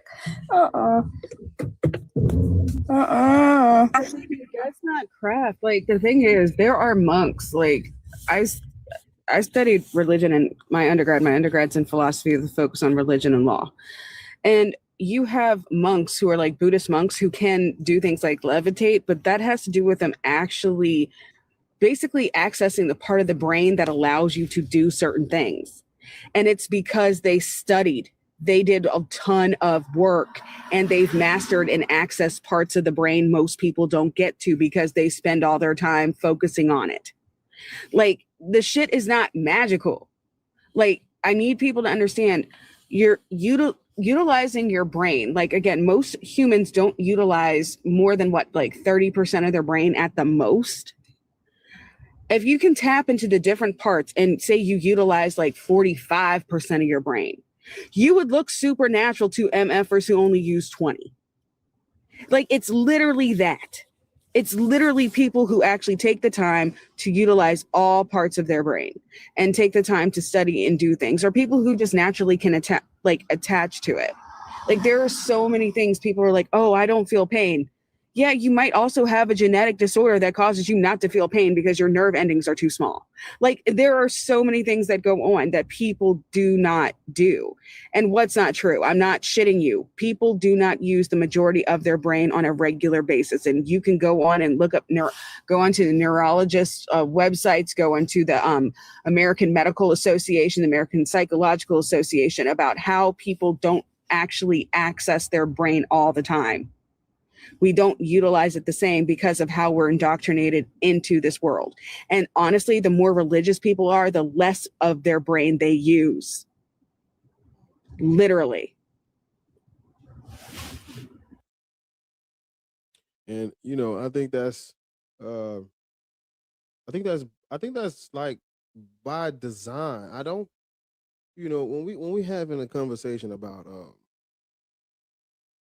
things that are spiritual or divine, or I don't think there's anything spiritual or divine about like mass control, like controlling the minds of the masses, and I don't think there's anything spiritual about any religion. Just there's nothing spiritual about lies and things that are not true. I don't think I don't even know, like, man, words are just, I don't know, words are just being used, man. I'm trying to have a thought. I'm thinking like, what the fuck am I even talking about? But yeah. Because I thought spirit, when I looked into the word spirit, it just meant breath. So that means like anything extra being added to the word is misinformation. Well, I don't know. I gotta do more research, I guess. I don't know. But yeah, I think what they do with these religions is by divine. This is not divine design, where you was like, people don't use most of their brain, and people who are religious use less. Yeah. Their cognitive capabilities are much less than those of people who are not religious. And when we're talking about utilizing our brain, yes, our brains are utilized, but when we're talking about new connections, actually growing, actually learning, actually increasing the weight of our brains through knowledge, most people don't do that. And if we look at it from that perspective, no, we're not. Because how many people sit around, and the way that we can tell a dementia patient is going into dementia, like dementia Donnie. Well, his frontal lobe is shrinking. So the part of the brain that filters is going away. It is actually literally getting smaller and smaller, and he's using less of it because the connections are unaliving. Those connections are unaliving because that's what happens with dementia.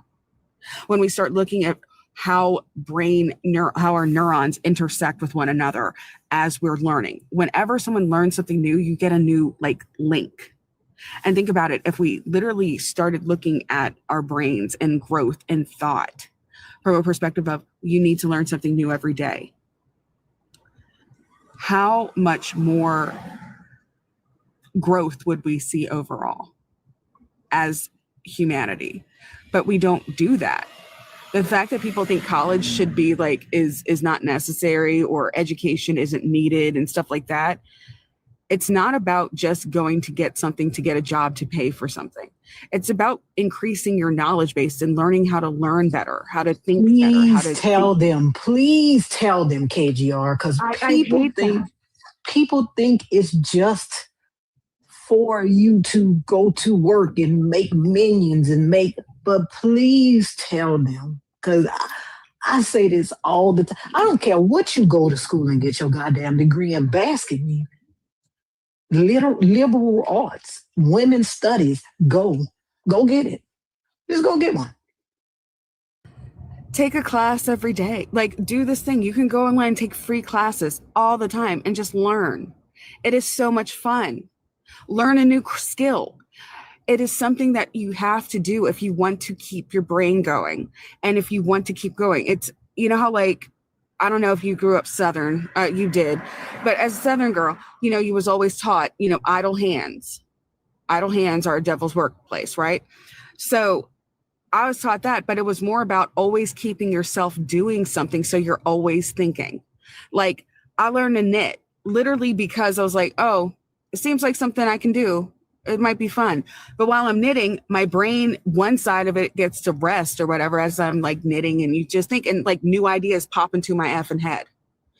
Keeping yourself in a state where you're open to learning is necessary. Going to college, it's not just about taking classes that are about getting money. It's about learning, about thinking, about making whole connections. Because someone who studies history is going to do much better in political science than someone who's just studying economics.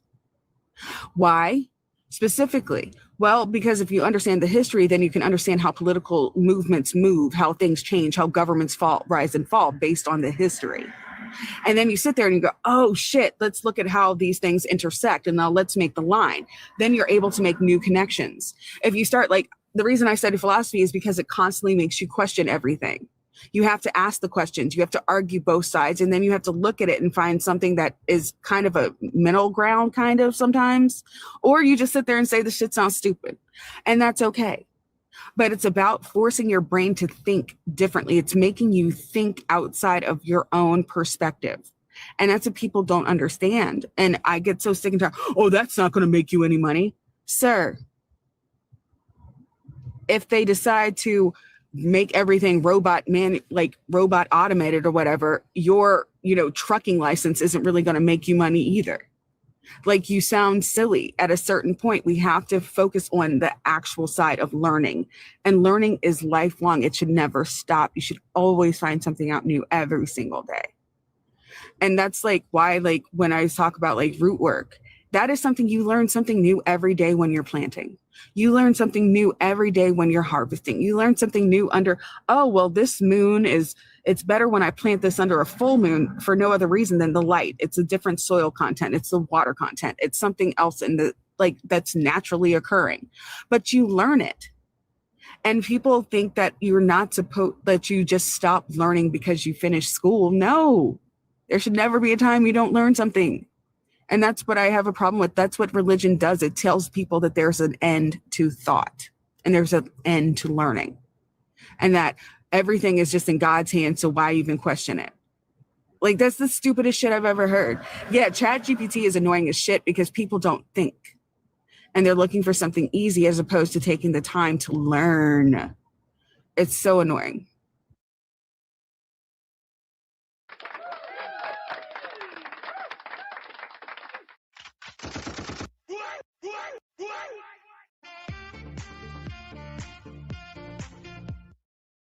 Thank y'all for the gifts, man. I appreciate it. I really do. Thank y'all.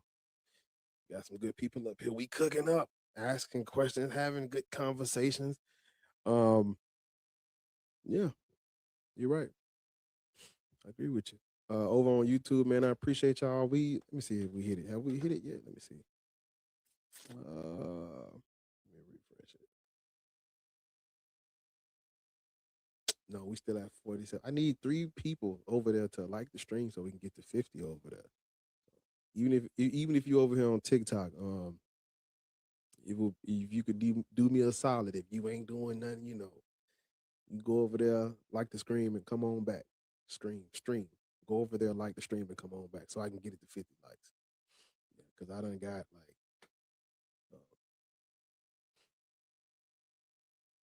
and I got like 30 subscribers since we started this morning. So ask the Diaz. I'm not gonna tell you again, babe. Either come on the panel or be quiet in the comments. This conversation is not for you. I already told you that. But since you insist on asking questions, come ask them on the panel, or don't worry about it. I went over there and liked it. thank you. I appreciate you. Thank you, Jesus. Yeah, y'all need to go over there because he only got 21 likes over there. Y'all go over there and you know what I'm saying? Do the likes. It say 47. It say 48. When I went over there, it said 21. I was said on mine. Maybe it's tripping. I don't know. Oh God. No, I think it might be a little delayed because it say I'm looking at. I just went over there now. It say 20 something or say 48. Mine say 48 because I keep refreshing it. I don't know. Well, whatever it is, just tap it and come on back. Yeah, I just went over there. All likes to that stream helps. So thank y'all. Yeah, it was like, oh man. So all I know is I can prove that there is no God because we need water, and water is the most terrible thing in the world. It has no flavor. It's not exciting.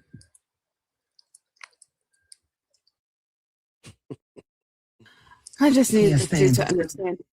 that he is worshiping the Abrahamic God. Your father, the father of your religion of Islam, is Abraham. Abraham was, just so you know, worshipped El. El is a war god. Okay? Your God is a war god. That's why you have a hierarchy within your religion. It's also why your religion tells you that you're allowed to basically treat other people as, property.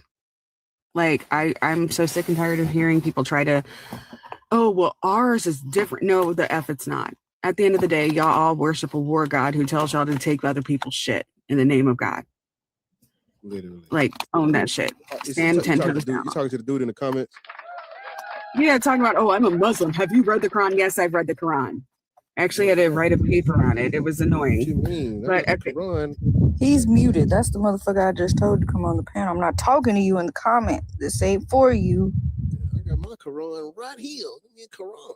Those who reject the faith fear the fire who was fueled by men and brimstone. That's what the Quran says for those who reject faith.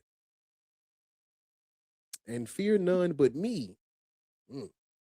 It literally is talking about, O children of Israel, call to mind the special favor which I bestowed upon you. This is literally, when you read the Quran, if you don't know shit, when you read the Quran, it's literally an Abrahamic version of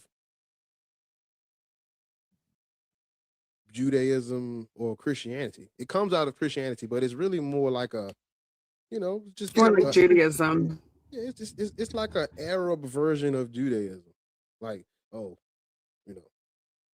that's literally it. And when you look at why, there's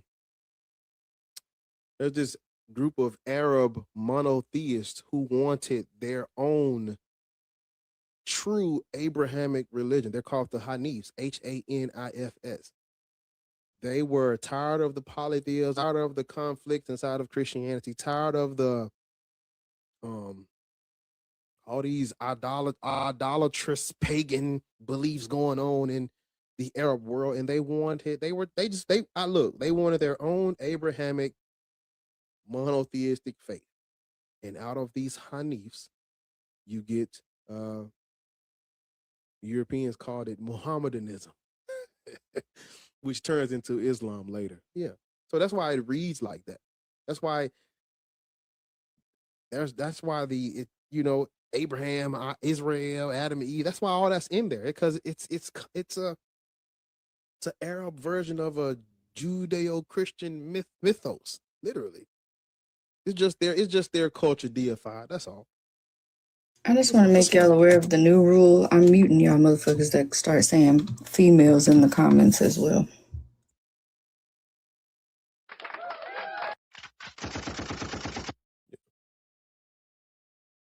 People, yeah.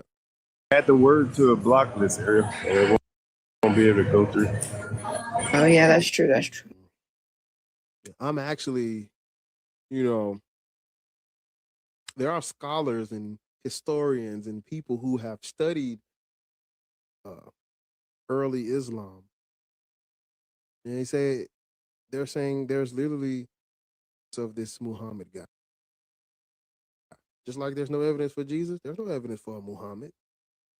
Now Muhammad isn't Muhammad is like Christ. It was an alias, like, because what does that word mean? It means the chosen one. Let me see what that word means. Let me see. Muhammad meaning. It means something praiseworthy. Yeah, commendable. That's the word. I thought it was the chosen one. It's the praised one. That's all it means. So this is not exclusive to the prophet of Islamic tradition. It's not exclusive to him at all. No. Yeah. Islamic, but again, the reason why most people think that there was a Muhammad is because most people think that there was a Jesus, and no one would ever question the existence of Muhammad if they believe in a Jesus that has weaker evidence. because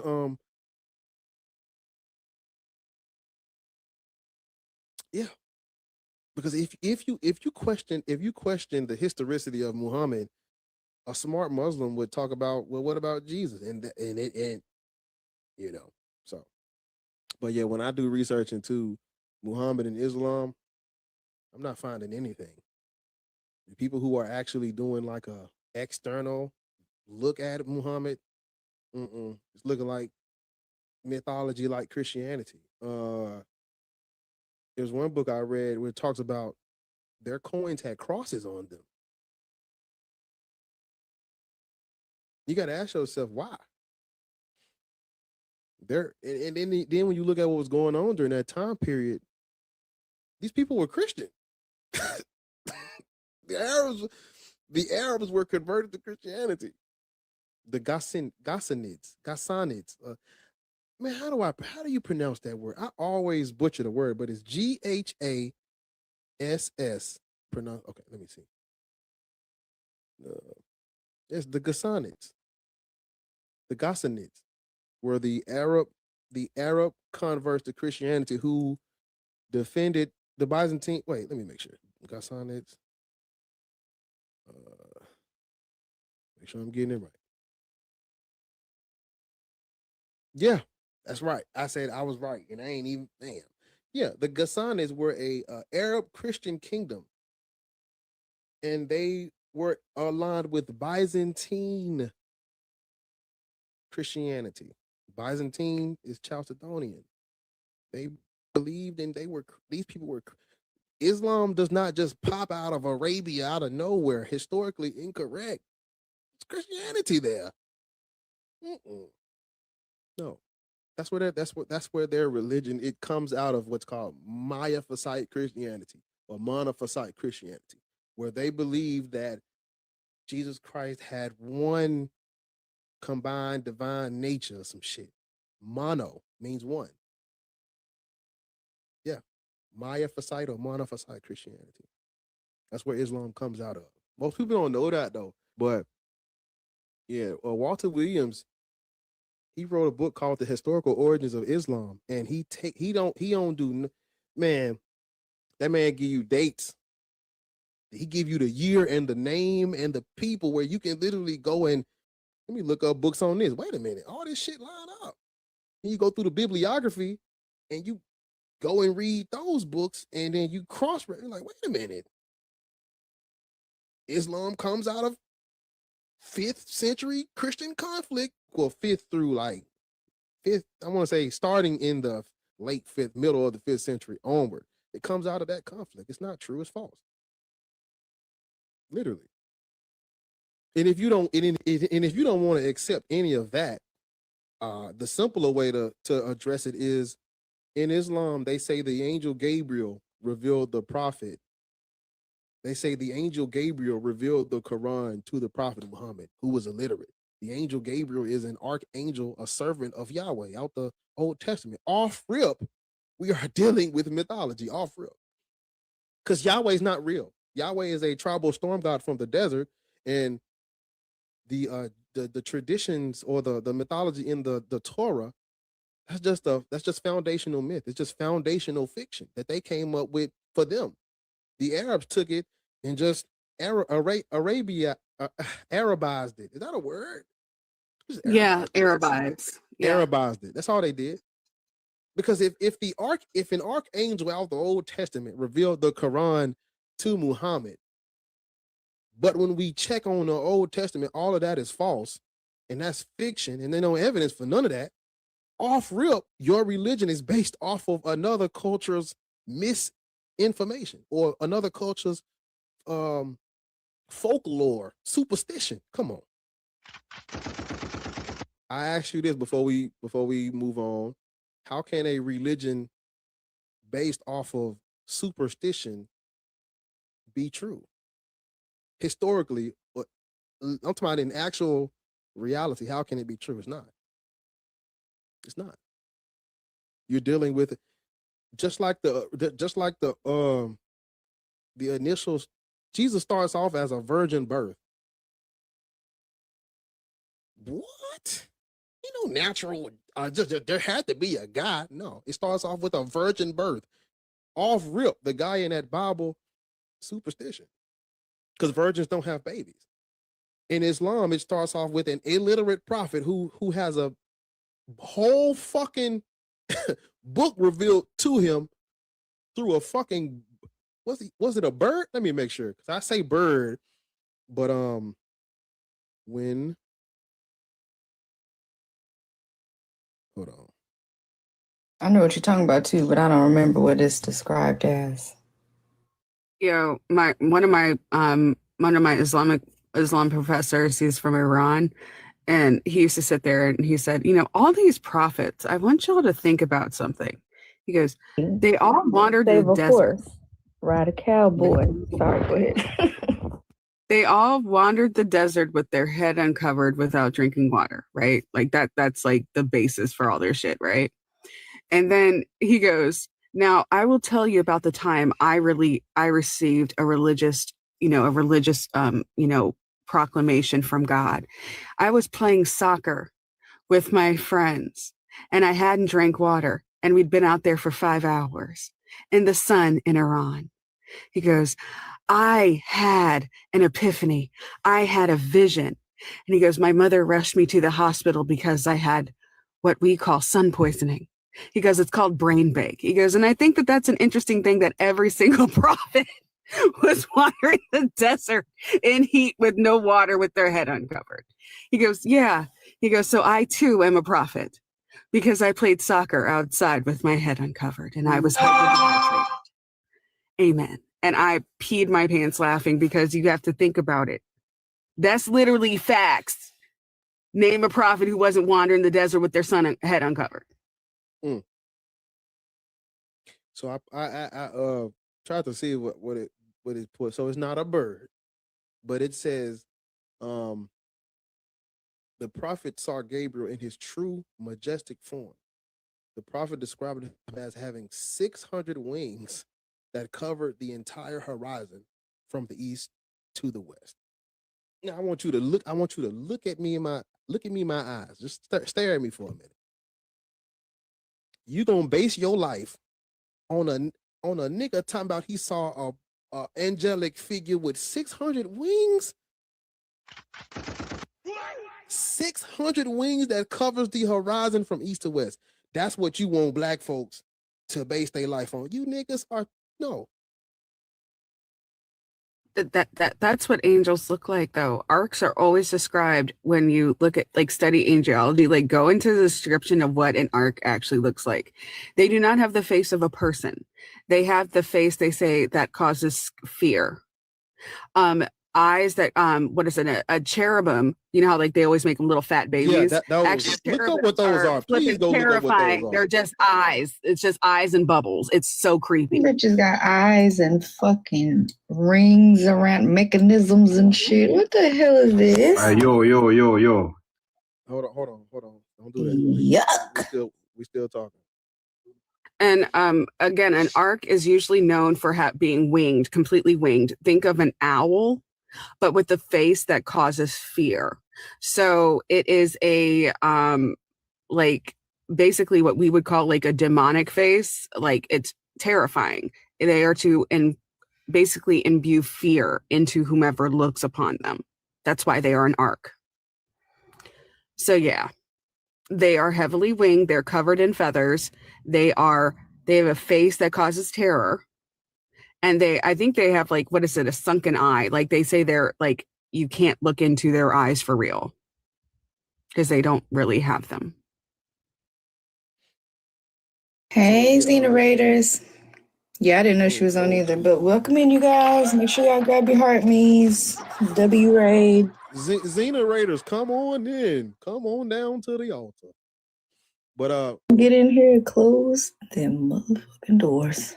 So yeah, it says the description I was talking about with the 600 wings. It's not in the Quran, but it's in the Hadith, and I can't pronounce this shit. But it's Sahih al-Bukhari, Volume 4, number 457. Let me.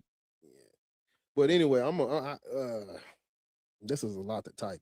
But it basically says It describes the Prophet Muhammad seeing Gabriel in his true form, covering the horizon with 600 wings, and it's found in the Hadith actually. So not in the Quran, but the Hadith is because people don't know this, but the Quran only mentions this prophet or messenger like 4 times.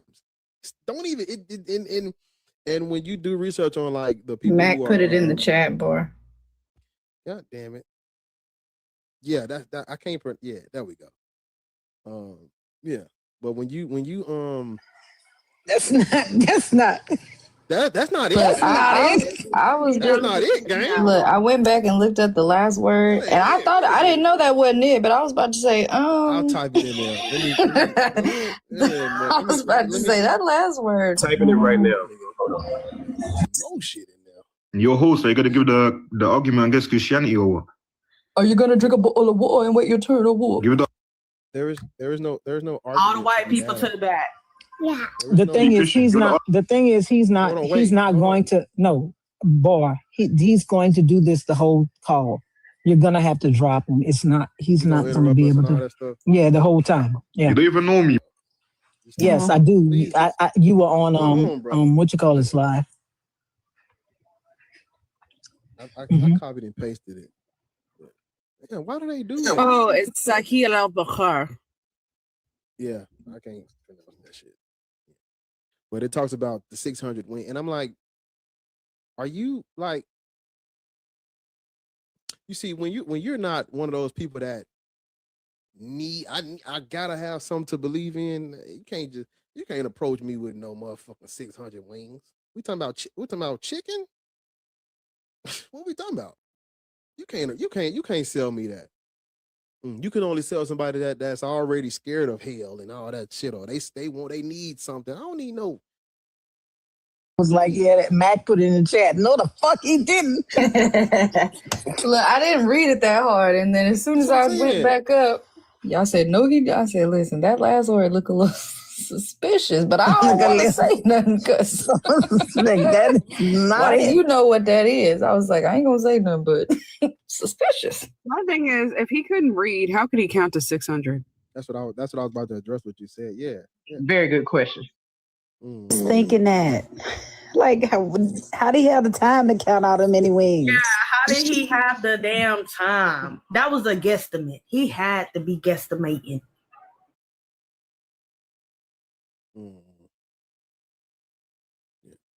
But is it in the Quran? Like, oh, my bad, Lord, my bad. Just one question. Is it? I was just about to say that he'll make you think that it was divinely told to him that it was 600. You understand what I'm saying? I see what you're talking about. But like in the Quran, I realized that the Satan, right? He's actually a genie. And that right there is mythology. Like, y'all don't think genies exist. You know what I'm saying? So why are y'all thinking that this shaitan, as they like to say, exists as well? You know, I think it's crazy to me.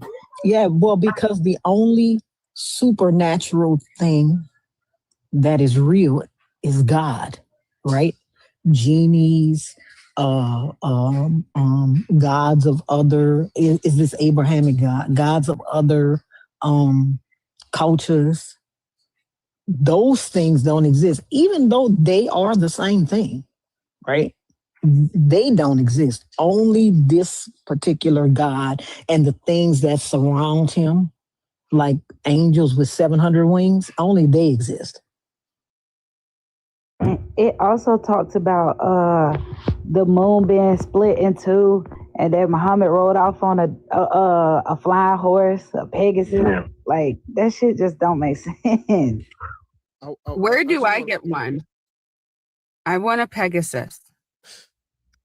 I want to bring a thought process to everybody's head. I just want you to think about something. How convenient for Islam to have a prophet who could not read or write, but they say he transmitted these things orally. How fucking convenient.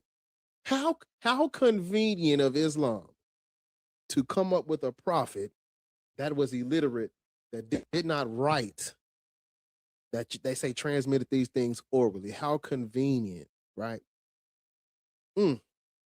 Well, how fucking convenient. You know, you cannot listen to me. No bullshit.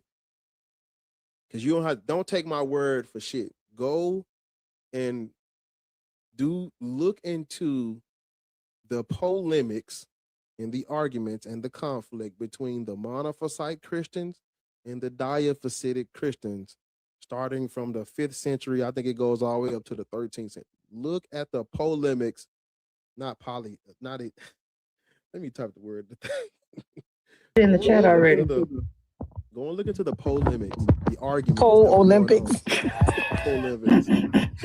These people argued over the nature of Christ. There's a snake in my boot. They argued over whether or not this guy was two separate spiritual divine things or one or combined spiritual divine. They argued over this for hundreds of years and unalived each other over it.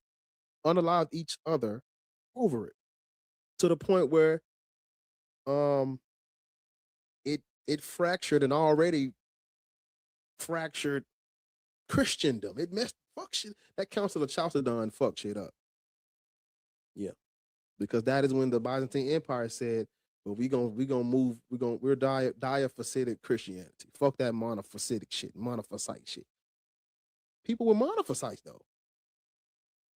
Some of the Christians didn't agree with Byzantine, which is why, you know, being persecuted by Byzantine Christians for so long, when the Arabs got their shit together and they was like, you know what, fuck all this, we finna take over this fractured Christendom. When they finally did it, why you think it was so easy?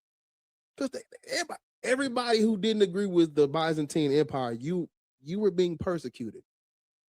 And so here comes this group of Arabs saying, fuck all that. We taking over. Well, shit, Byzantine has been doing this for so long. I'm just you know, it made it easier for Islam or monist Muhammadanism to come in. And there you go. How old are you and what is your slave religion, Ace? I'm Muslim. How old are you? 26. Black people should not be Muslim. Bullshit. Sound like he faking that accent, bro. Yeah. Libolo mama na yo, makunza mama na yo. I'm Congolese. Hold on, don't care. Black. We just gonna. What are you mad over though? Why are they so aggressive? Yeah. What the hell did he say? What did he say? He was speaking French. There's no reason. Oh shit! I pressed the wrong button. I didn't. And this motherfucker finna tell us we going to hell, blah, blah, blah. We get it. And you're gonna run and drop me as usual. Blah, blah, blah. That's another black person telling me that I'm going to hell. Yeah, everybody hold on. At least you know. Hold up. Hey, hold up. Everybody hold on. Don't talk. Don't you say a word. Just don't speak. How old are you? And what is your slave religion? Don't address nobody up here. Say your age and what your religion is. You're 38, Christian. Cool. Black people shouldn't be Christian. That's a lie from the pit of hell of your father, Satan. Cool. Do you know how? Where do you live? I live in Philly. What's up? Yeah. Are you familiar with how Africans brought over here received Christianity? Do you know how we got it? Don't care about stupid humans and what they believe in. Yeah, but you care about Why the fuck truth you and up why here? you going to hell. So why you up here? I told you. He just want to tell us we going to hell. That's all. Real quick. Y'all know Ace, hold on. I'm sorry. Okay, go ahead. I'm not fucking Mexican, you dumb bitch. Y'all love trying to target somebody because you couldn't substantiate the fuck you was talking about and you got dropped for being loud and rude right off the bat. I'm not Mexican, you stupid fuck. And if I was, the fuck? What does that have to do with anything? when did so many so-called gangbangers become Christian? Like y'all be coming up here on these phones, like y'all need to really be scaring people. Oh, you're on the phone. And when did gangbangers become Christians and religious niggas? Like, what are we doing? I get it. When they were in prison. Because gang banging don't pay the bills. I was just about to say that. Yeah, don't pay the bills. Like, bro, I get it. You go to jail, you read a couple books. Brothers and sisters, let me help y'all understand something. You're in a prison, right? A prison that the 13th Amendment allows and encourages, right? I know y'all don't read that, but just go ahead and read it. The books that are in there, do you really think that you get to request a book? Like, they're in there for a reason. There's specifically religious books in there for a reason. That didn't just happen, oh, I'm in prison, everything else is taken from me. Oh, but they're gonna give me some books that's gonna help me educate my mind so I don't come back to this place. No, they're gonna make you educate your shit with filth so that you do go back. You just go back in a different way. Now you Christian and gang member. Like, come on, bro. Like, y'all, that shit is so weird, bro. Like, stop acting like y'all tough on these apps with, and I'm not talking tough. I'm just saying, like, stop acting like you're tough on these apps, but you're religious. Like, bro, just say you white. You want to be white, just say you white. God damn. Sorry. I'm still trying to understand what truth he was trying to give us. And I need to know why I care about Judgment Day. This motherfucker said go eat a tortilla. Now, bitch, if I tell you to go eat a watermelon, I'm gonna be wrong. Y'all love saying weird shit. Why would I? Like, for what? What's your reasoning behind that? What's your point? Y'all don't like when people say shit like that to you, as they shouldn't, because that's racist and it's weird. But why do y'all think it's okay to say stuff like that to other people? And you were wrong. First of all, Ahmed, we don't care. You are the coward, sir. You are the one that are afraid of a ghost. We don't care what you say. You come on these panels, nobody likes you. You need to work on getting a fucking personality, bitch. That's what you need. You need a fucking personality because nobody likes you. And if you don't like people, what is the use of you saying that they're going to hell? For what? What's the purpose? You shouldn't care. That's why your host is a coward, and he knows his time is coming as well. Your mama named you Ahmed. Your mama named you Ahmed because that bitch don't know where she from. When somebody, I just need to understand what the Go ahead, shit Bart. Your are mic we is running from? I need to know what we're running from, nigga. Because it's Like, your tell me. last warning. You need to be locked up in a mental He probably institution. already is. He's probably already in when prison. somebody for the people who don't know, because we know, but when people bring up hell, who actually, like, bro, if you still, there's no reason to be scared of any. It's no, that it don't deserve nothing, no energy, like literally just act like you didn't hear shit, because it's literally nothing. It's made up. Like, what are we even talking about? There's no reason. Like, when they do that stuff, I just be like, it's nothing to even, like, there's nothing there. There's nothing to even talk about. Like, what are we doing? These people are using the same fear using the same tactics used on those people during antiquity to scare them.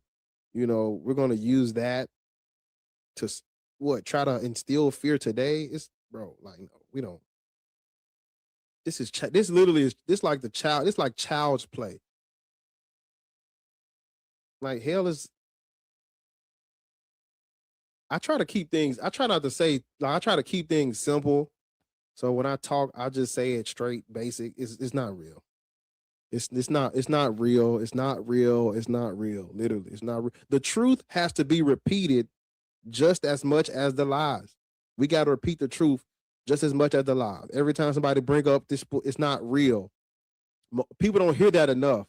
It's not real. It's made up. Just go on about your day. Go on, get you some Whataburger, get you something to eat. And there's no reason. There's enough things in life to stress about. The least of your worries should be the lake of fire. Like, no.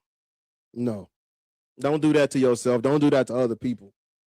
You know, I think we should, yeah. There's no reason. All that stuff is bullshit. But we almost there. That's what I'm talking about. We almost at 200K, almost halfway there. So yeah, let's tap it up. Let's keep it going because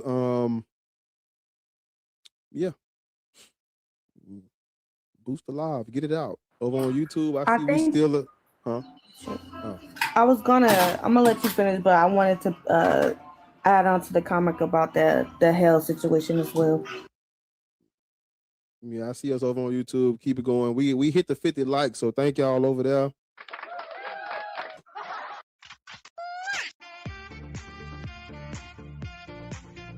Thank y'all. I don't know if you heard that, but you literally blew a kiss because I heard it cock back and then it said, "Mwah."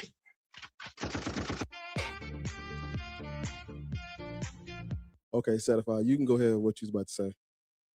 I wanted to say that we have to realize that the hell concept was placed on our people, and so that's the only thing that they have to back in their corner.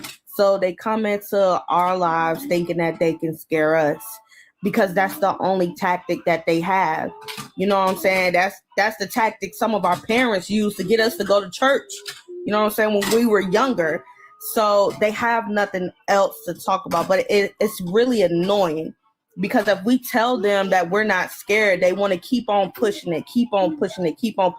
You're not going to scare us. And I would say, like Lord said, they need to go to a psych ward. Don't come to my psych ward that I work at. Don't do that. All right. Because we're going to have to sit down and have a real conversation.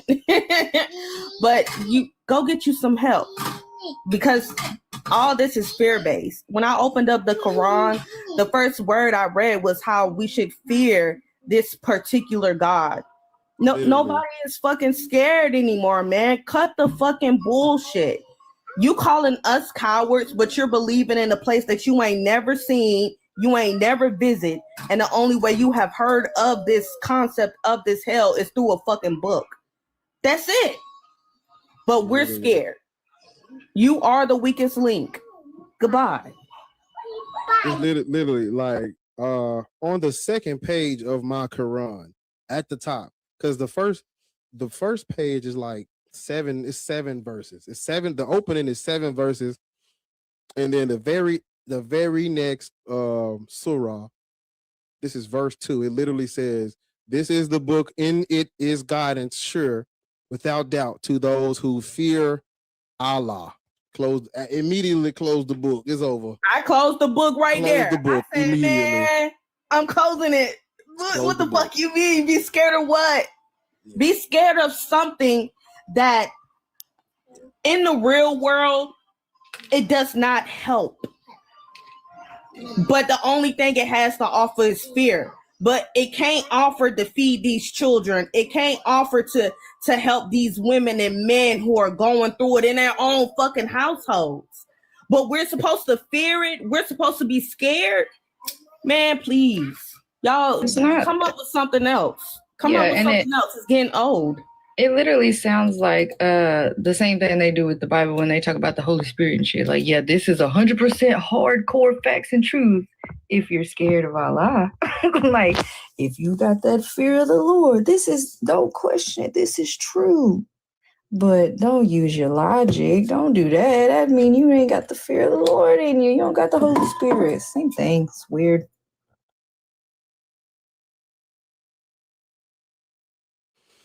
Yeah. Yeah. Bullshit. How you gonna, don't, you should just laugh at people, because how are you gonna use something that was used to scare us on me now? How you using what they use? No, sir. We don't do that. black people. You know, we gotta keep doing this. We gotta keep having this conversation. We have to keep saying the same things over and over and over until more people get it and more people get it. And you know, this is you. It's you. You have to, because the people who think we're Israelites, the people who think Christianity is true, the people who think Islam is true, the people who think we're Native Americans and the FBAs and the MAGA, and they're on the internet. And we got to be right. We got to be on this motherfucker too every day when they on this bitch at the same time. Somebody's lying. Somebody's a grifter. Somebody is lying. Somebody's spreading misinformation, and somebody is one of us is practicing the religion of the colonizer, and the other one is not. One of us knows that Native Americans own black people as slaves too. Some of us know that, some of us don't. Don't trust those people who are they're lying to you. You see, they'll say we're going to hell, but they won't say we're lying. They don't. You can say I'm going to hell, but am I lying though? Am I lying? When you look at the paper bull, the sublimis Deus or Deus or whatever however the fuck you pronounce it. The sublimis Deus, where the white European Christians let the Native Americans go. Don't mistreat the Native Americans, but keep enslaving them black niggas. What? They was able to have sympathy for the Native American. Man, we treating, man, type in the sublimis Deus, man. How you spell this shit? Sublimis Deus 1537. Forbids the enslavement of indigenous people of the Americas. This does not apply to black people. And what do they do when they free the indigenous people? Bro, go read, bro, there's a book you can go and read. It's called, let me scroll down on my list of, man, go read this book, man. I read it. I'm like, ain't no way, you know, but I want to everybody just give me a second. I want to get this book. God damn, I wish this shit was in order, but it's not. But indigenous native people owned African slaves, and they were in conflict over whether or not we should, whether or not they should, participate. You don't need a book. The 5 civilized tribes that we know of. Yeah, Creek, exactly. Seminole, Cherokee, Choctaw, Chickasaw. Those 5 civilized tribes. It's common knowledge. You can look up the time period that I told you about when they had the United States told them to free their enslaved. After emancipation, there was still, up until 1866, there was still Black African people enslaved by those 5 civilized tribes. The reason why those are 5 civilized tribes is because those tribes accepted the ideology of Christianity in America, and they got favor for aligning with white tea. Then in 1866, the United States forced them to release their enslaved Africans. So from 1866 to 1907, there were a group of Black people. That's why the FBA shit is fucking trash, because there were a group of Black people who didn't have a nation or a land, basically, in a sense, metaphorically speaking. They weren't citizens, nor were they a part of the nation. It wasn't until 1907 that they got their citizenship. So there's different parts of our history to where we were, aligning with what Bard's talking about. So just go and read that little history. So yeah, bro. They was doing it. I got the book. It's called Black Slaves, Indian Masters. It's by Barbara. Let me put it in the chat. It's by Barbara Crathler. Black Slaves, Indian Masters. I want to put y'all on game about something too. There's this app. It's an app on your phone. You can put it on your computer. There's an app. It's called. I'm sure y'all have heard of Audible. but there's another app. It's called Everand, Everand, and it's basically like Netflix for books. And they give you you pay like $16 a month, and they give you 3 tokens, and you basically can Everand, and you basically can read.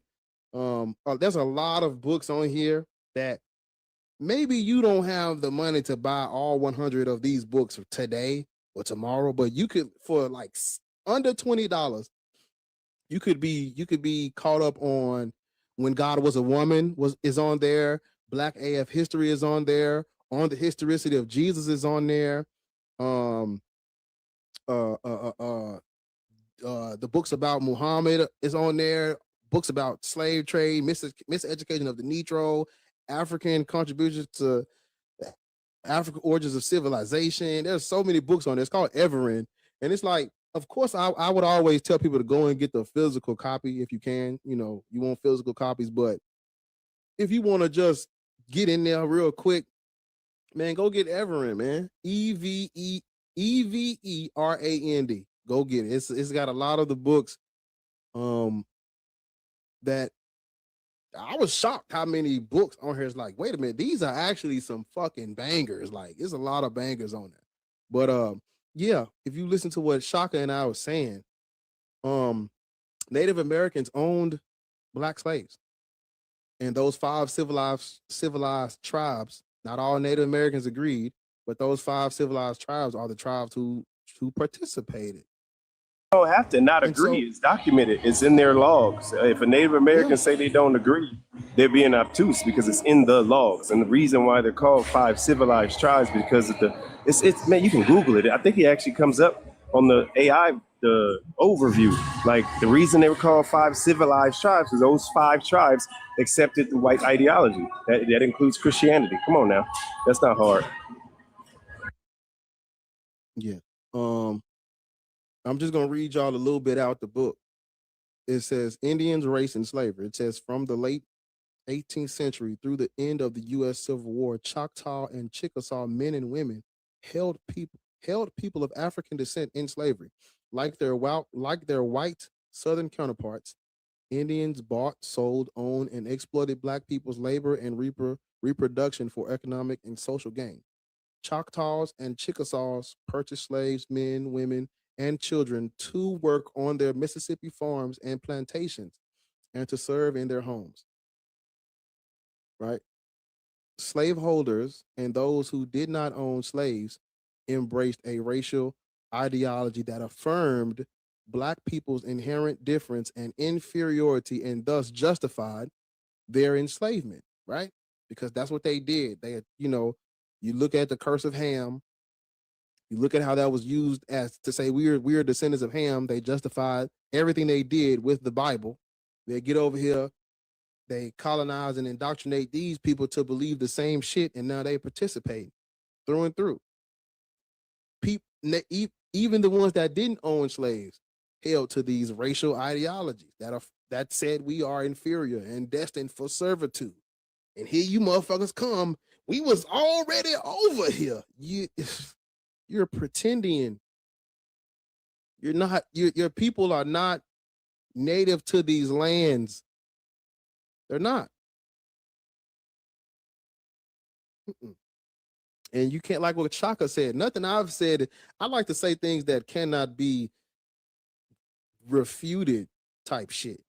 And nothing I've said is, I don't like to debate. I want to present facts so we can accept the truth and then go from there. I don't want to have a debate.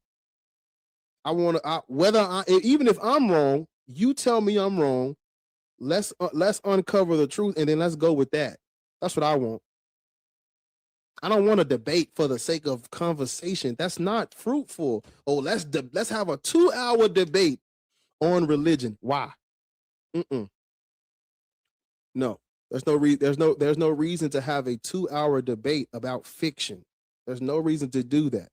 We should just, that's why people, when you come up here and you say something that's wrong, I'm not going to let you talk because I'm not here to debate you. If you say something that's factual, Keep going.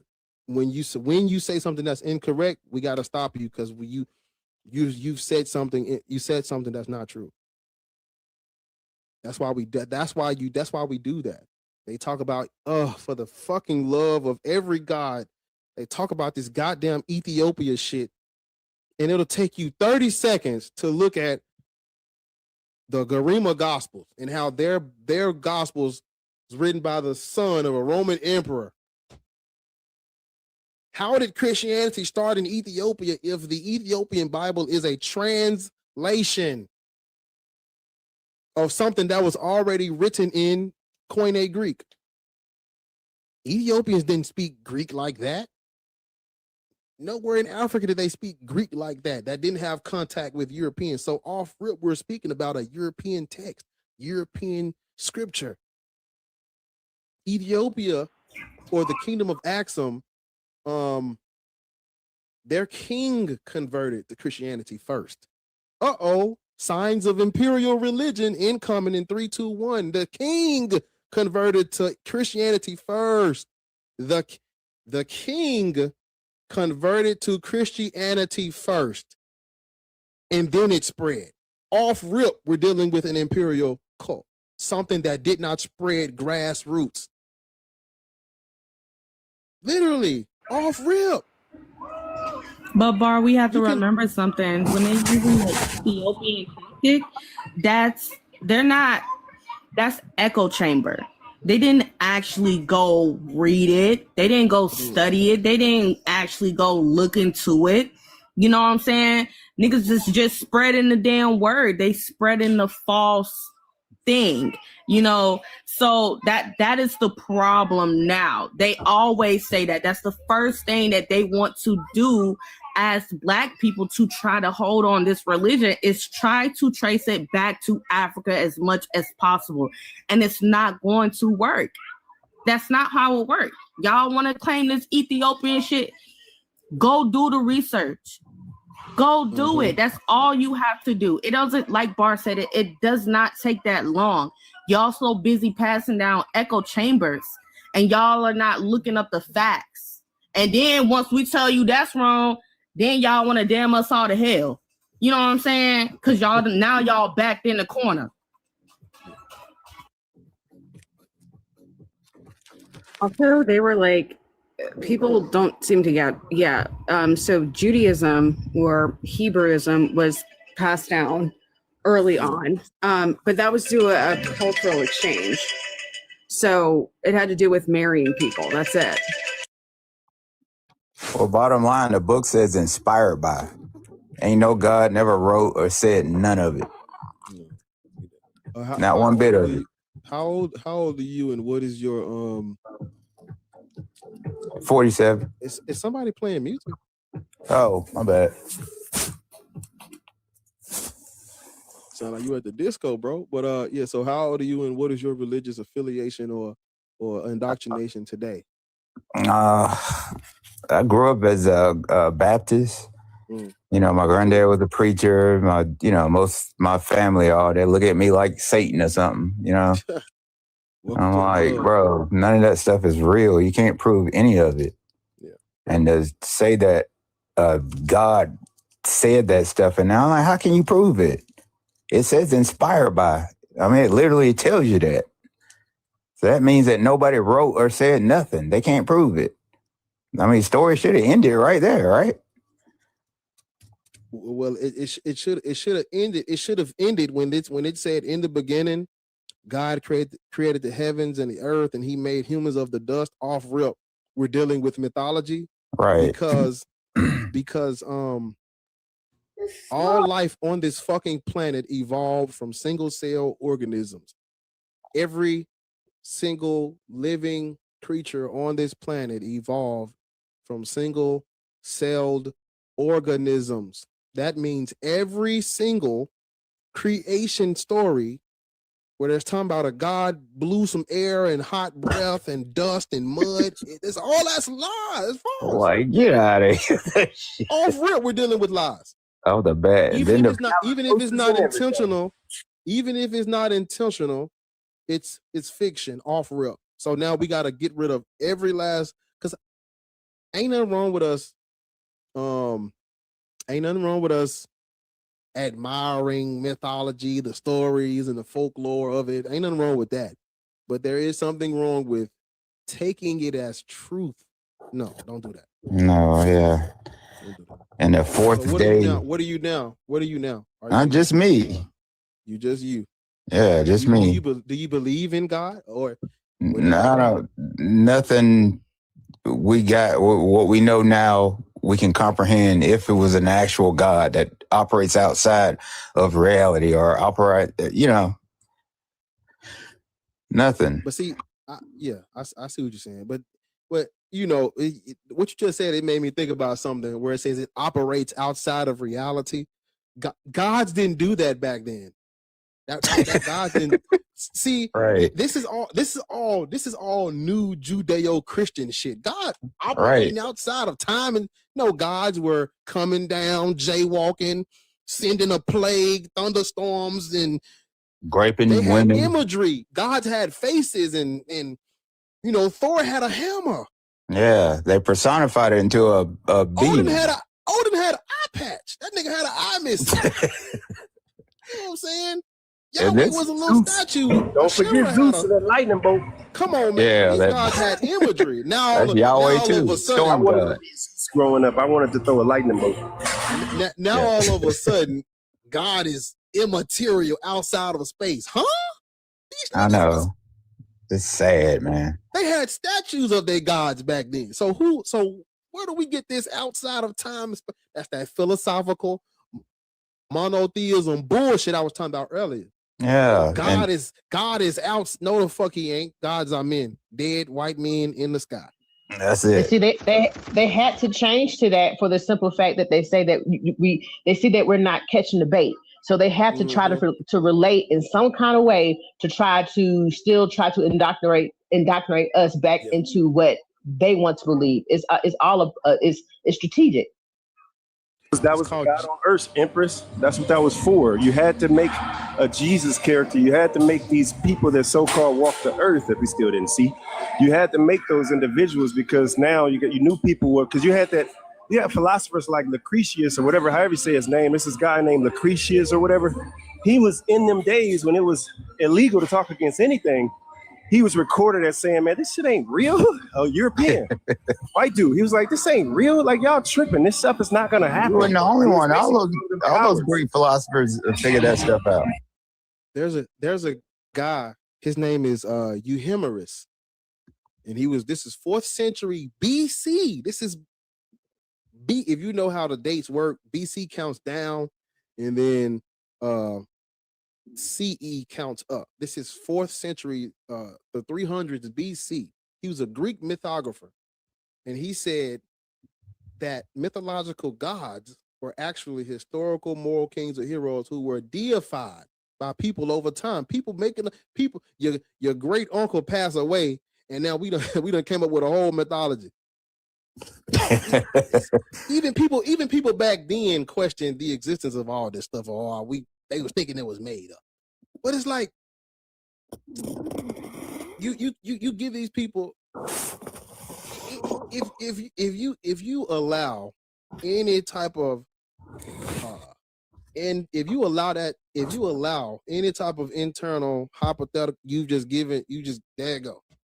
Floodgates open, because now in come philosophical monotheism where they get to play, because they've had thousands of years to perfect this apologetics thing. This ain't just started today. They've been practicing this, fusing philosophical, and they've been fusing this shit to try to make it abstract enough to where we can have a conversation about a hypothetical. They asking you, is it reasonable to believe in God? Not whether or not God exists. They're like, well, premise one is if something can't come, we don't gotta do all that. Things we have evidence for, we don't gotta do all that. Gods are. I can't stress it enough, but we gotta keep repeating it until everybody's saying it. Gods are made up. I agree. Gotta reverse what they done.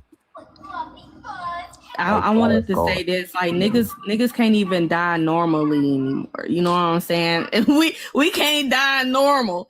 You know, it got to be something that we did in the past that we gotta have karma for. That God punishing us for. We were cursed to die. Like, come on, man, niggas can't even die normal nowadays, man. No, man. Like, Right. I want y'all to say, listen, if I end up dying early from anything, baby, it's not because I wasn't a Christian. I didn't worship the God. You know what I'm saying? It just happened natural. Okay. I died naturally. Don't try to put that shit to try to scare these. Don't use my death as a trophy for y'all win. All right. Don't do that. A bitch can't even have a normal sugar no more. It got to be a punishment from God. Remember, motherfucker, she died of the sugar. It got to be a punishment from God. That shit crazy as hell, man. I just hope I don't slip and fall. They gonna use me. I know they gonna use me. Man, they gonna use us, Bar. They gonna use us, man. Jesus was on these lives every day. Now look at him. He in the dirt. I know, right? He in the dirt. Yeah. You slip and slide, God, people to hell. He gonna slip and slide you to the grave. You know, it wasn't curiosity that killed the cat. It was hesitation. Yeah, don't hesitate. We out there, y'all. Do what you gotta do. Don't be like, thinking about that crazy shit they talking about. That's what get majority of people. When you sit there and reflect on that bullshit they tell you. Yeah, God gonna get you. You go get all this crazy shit. And you sitting around thinking about it. Believe me, I got, family that pull that shit, man. See that? I told you that was gonna happen. They better not. I'm gonna be the first person that come back. And I'm going to curse all you niggas if y'all use me as a trophy after I die. If I die early, I'm coming back. I promise y'all I will. Man. This is something else too. Check this out. If Jesus knew he was going to be resurrected, right? He knew he was going to be resurrected. What did he lose? Is that a sacrifice? It's not. He lost nothing. He's going to die anyway. All humans die. You get it? That ain't why it wasn't a sacrifice. It ain't no sacrifice. Exactly. You give it up and turn around and come back. I'm a third day. He's like, gotcha, bitches. You know what I mean? Come back. I think we read way too much into propaganda during wars and revolts and shit. We read way too much into this shit. These gospels. Because when we come up here it's gonna be Thursday or Wednesday when we come up here. When we get up here, and this shit say it wasn't no Jesus, it wasn't no Paul, it wasn't no none. When this shit say, and we get into it, you're gonna find out that wait a minute, these are lies. This is lie. These are lies. These aren't even historical accounts of real people, and we're none of it. All the gospels start out according to who? According to me, it's gonna rain. You know, that don't mean it's gonna rain. You got people out talking about Christ consciousness. Yo, okay, so y'all want to hear one? So it was one of the what are they called? Melanesian islands. On one of their islands, they had every month, in order to prove that you were faithful to God or to their gods, you had to climb up this hill and place a stone. Okay. Now they did that for centuries. That's all they did. They had to do this every single month. They had to run, and it was like a 20-mile trek. Okay. Now, when they stopped because they got Christianized, they couldn't figure out why all of a sudden everyone was having heart attacks and everything else. Turns out they have a natural predisposition to having high blood pressure and high cholesterol. So that 20-mile trek every month was to keep them effing healthy. And the only way they could get them to run up the mountain was to say it was God. Now, I need you to think about that they were like, yo, we might have a problem with our diet and we need to run and exercise, but we living on an island, we mad chilling. Okay, every month we need these MFers to do a 20-mile trek. That'll just keep them in shape, just enough to keep this from happening. The minute they were Christianized, they stopped doing the trek. And then all of a sudden they were having heart attacks and high blood pressure and all these other things happening. Yeah, most of that stuff is just common sense, man. Well, no, but you have to think about it.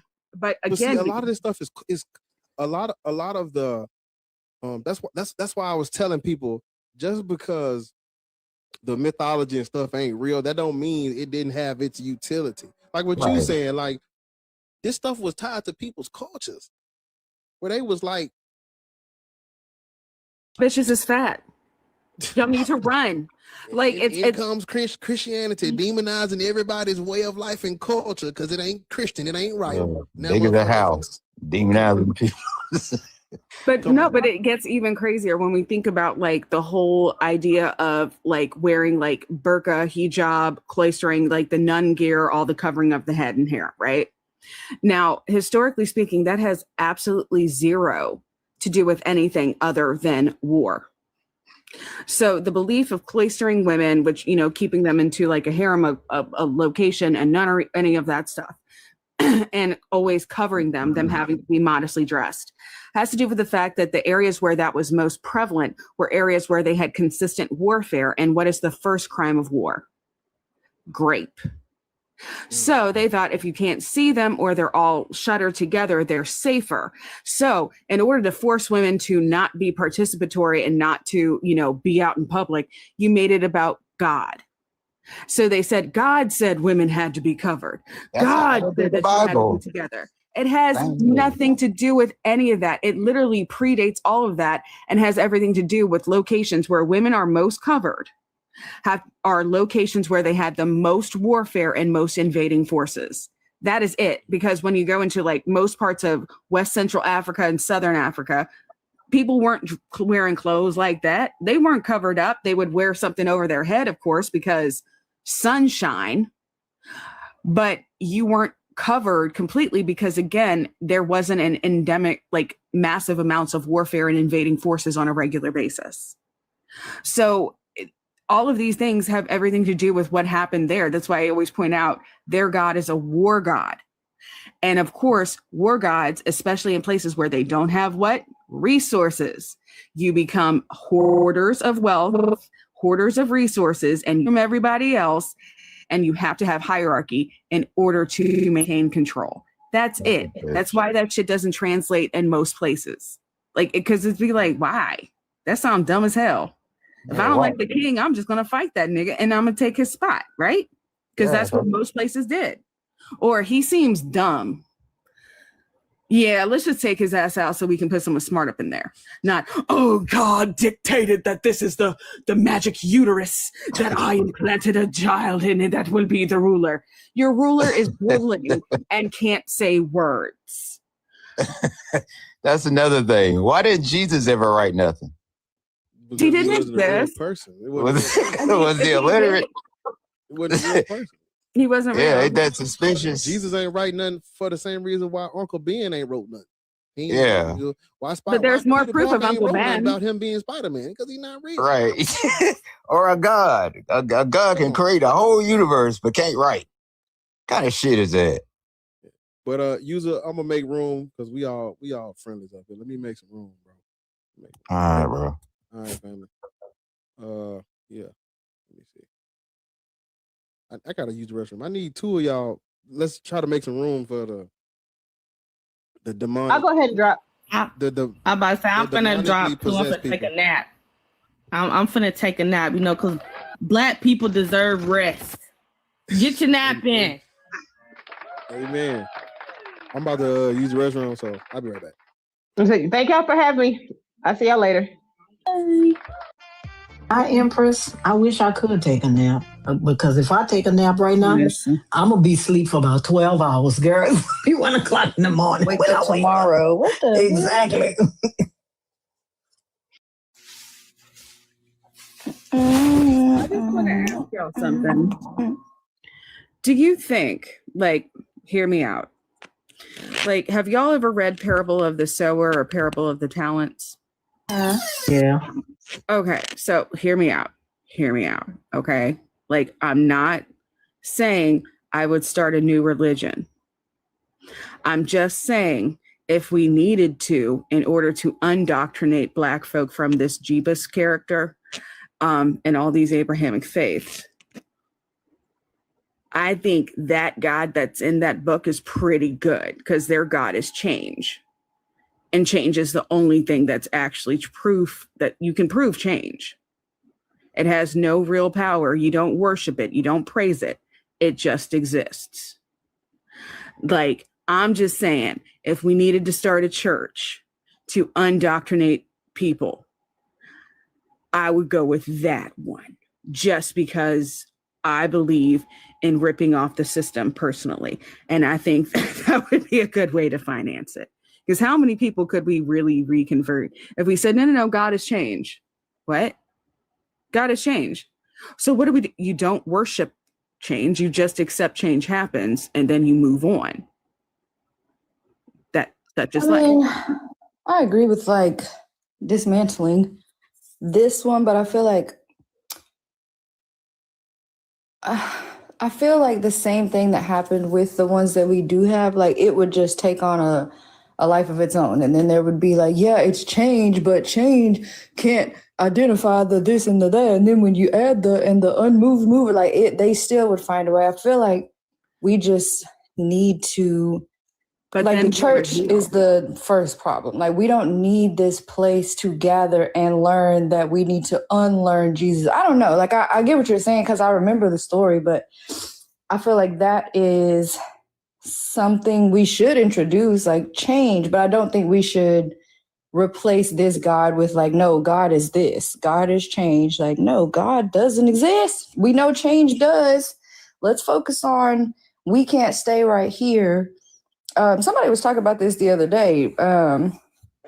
Just in general, they were talking about these religions don't change. Like, unless they, make shit up along the way, but they don't change. Like, they don't conform to the way that humans evolve. They don't do that. That's why it's impossible for y'all to follow the standards in here. It's impossible for you to wrap your head around stoning your children when they're disobedient, because these things don't change as we change.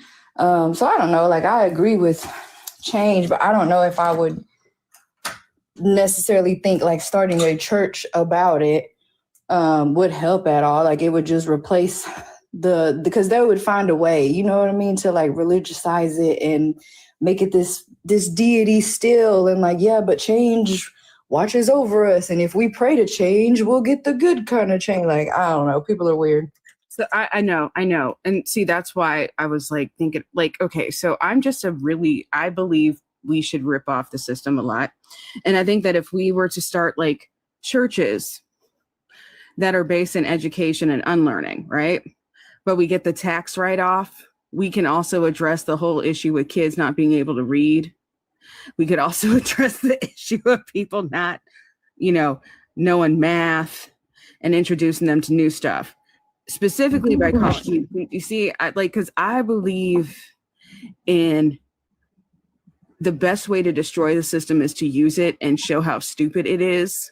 And then once you have kids coming into a church, quote unquote, a church, where they're not really teaching any doctrine, they're just teaching kids to read and to ask a bunch of questions. And parents feel, oh, well, they're at church. They feel like they're doing something when actually we're just unindoctrinating their kids.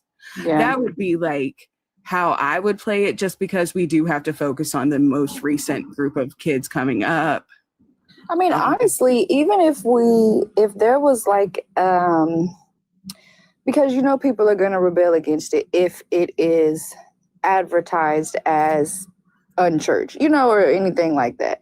But I think, tell anyone. I know, but I think more so the people, like the people like us, like I would bring my kids in a heartbeat. Now, I don't want to call it church, but I would bring my kids in a heartbeat. And then I think over time, and maybe not that long of a time, but especially if we're persistent in showing and pushing out to the masses that like, yeah, but look at your kids going to this church and learning about this thing, and look at where they're at and how they're performing.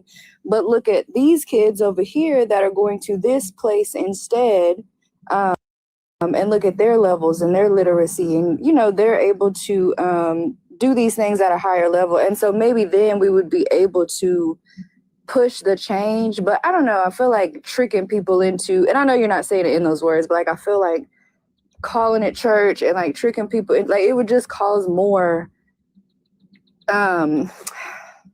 commotion, I guess. I don't know. We have to fool people.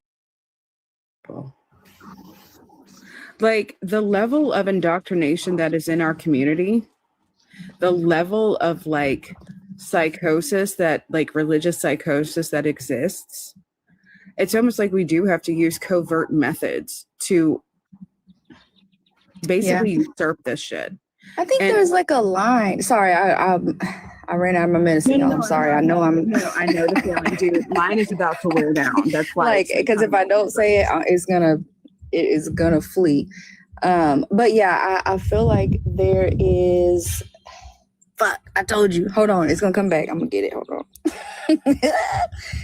What was the last thing we were talking about? Jesus Christ. Fooling people into believing, into unbelieving. Oh, yeah. So what I was saying about it was I feel like we've talked about before having to leave people behind. Like if I give you the education and you don't give a fuck, I'm gonna have to leave you, baby. Like I'll leave you a map. Hopefully one day you'll wake up and you'll follow us and come join us over here. But I'm gonna have to leave you right there.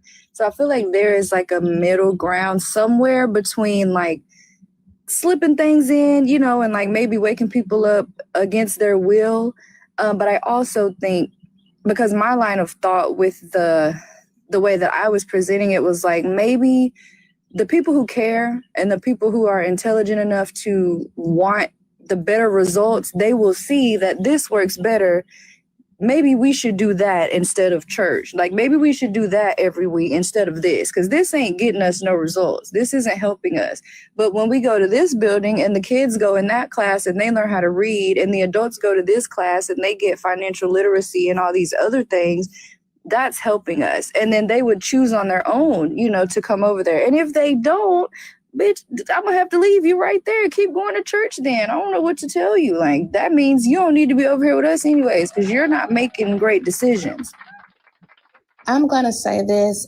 Anything that is trying to, like an attempt to be something under the guise of something else, that's not going to work. We already have examples of people who are non-religious in society and uber religious in society. We see Mississippi, that is one of the most religious states, depraved. Resources are few and far between. It's pretty much an abandoned state. Education is at an all-time low. Teen pregnancy is a constant. We see that. We see all these variables and we can compare. If you go into something trying to trick people or trying to rob them of their beliefs or whatever, it needs to be something that they come to under their own volition. It needs to be a free will. Like, okay, I'm gonna choose this. It doesn't need to be something that is something that we kind of substitute under this religious ideology, because there is something called Christian supremacy.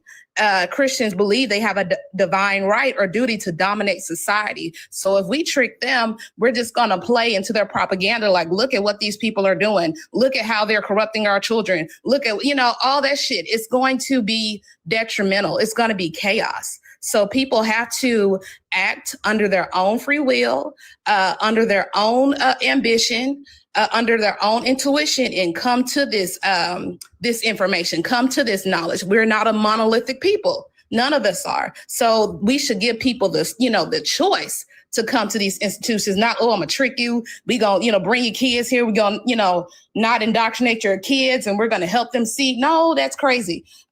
We need to do away with this religion, all of these things. None of these churches, we don't need these institutions. We have 501c organizations that are tax exempt. We need to be able to promote these downstream interventions in a way that parents want to bring their children there because they see that these resources are available.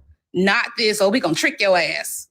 No, we're gonna be on the news and they're gonna say, look at them motherfucking black ass atheists. You see that bitch with the big hair? I knew that hoe was a Jezebel. She tricked our kids. They eat the kids, they eating the cats, they eating the dogs. No, we gonna look a fucking fool. We need to do away with all this shit. But we were already fooled. I'm sorry, Christianity is the biggest grift that has been pushed out there. The church is already fooling people. It's been pushed on people. It's been teaching people lies. It has been doing this. So again, the thing is, there's no such thing as free will in a capitalistic patriarchy. I understand that, but we can't do the same thing that they're doing. We can't take away that choice. We can't, we've been indoctrinated into this, we're going to give you this. No, the knowledge, it has to be something that's upfront and available. You know, it has to be like, look at what we're doing with our organization. Look at how we're organizing our community. Look how we're providing for our community. And I'm gonna give you one example. Fred Hampton, Father Abernathy, they created, I can't think of the other lady, but they created the free breakfast program. And people, who were not affiliated with the Black Panther Party, they came because they saw the resources that they were providing. They saw what they were doing. We have to be like that in a way. We have to show and prove. We can't be forcing shit. We can't be tricking nobody's kids. I'm not trying to end up in jail. No, ma'am. We need to be like, look, this is what we can provide. Yes, WIC. Out of that came WIC. Out of that came, I don't even know if they still have WIC because, this current administration. Out of that came the children eating free breakfast at school because you cannot go and get an education if your physiological needs are not met. I'm not about to lie to nobody, especially with their kids. People will shoot you over their kids. No, ma'am. So I don't give a fuck. We know what they've been doing. We know that we got the knowledge. We got the information. We can say, look, this is what we're doing. But I don't fuck with people's kids, ma'am. So yeah, you going on with that, but I'll be over there. I'll be over yonder. I'll be on my laptop. That's the thing I have, we can't pretend as though we have an actual responsibility in some of this stuff. When I say that, I mean, we know people are, we have to be honest. We have to be straightforward. We have to pass some moral test that has never been extended to anybody else. So there's a few good comments. Sorry, just to kind of tie in, because I don't think it's a bad idea. I think the bad idea is not telling people what it is for a couple of reasons. And Annika said it perfectly first. She said that it would be like manufacturing consent. And then Diabiblical said, remember how bad it felt when we found out that they lied about Christianity. And I think the third point is kind of what I was saying. It's honestly like a way to weed out the weakest links. The bitch, if you want to stay at church after we start doing this and we got better results and we're doing better as a community and as a whole, if you still want to do that, do that. I'm not going to force you to wake up and want knowledge and want to progress. Stay over there then. Do that over there, because all you're going to do is come over here and bring down what we're doing, because you don't really want to be here. I tricked you into coming here. You don't really want to be over here.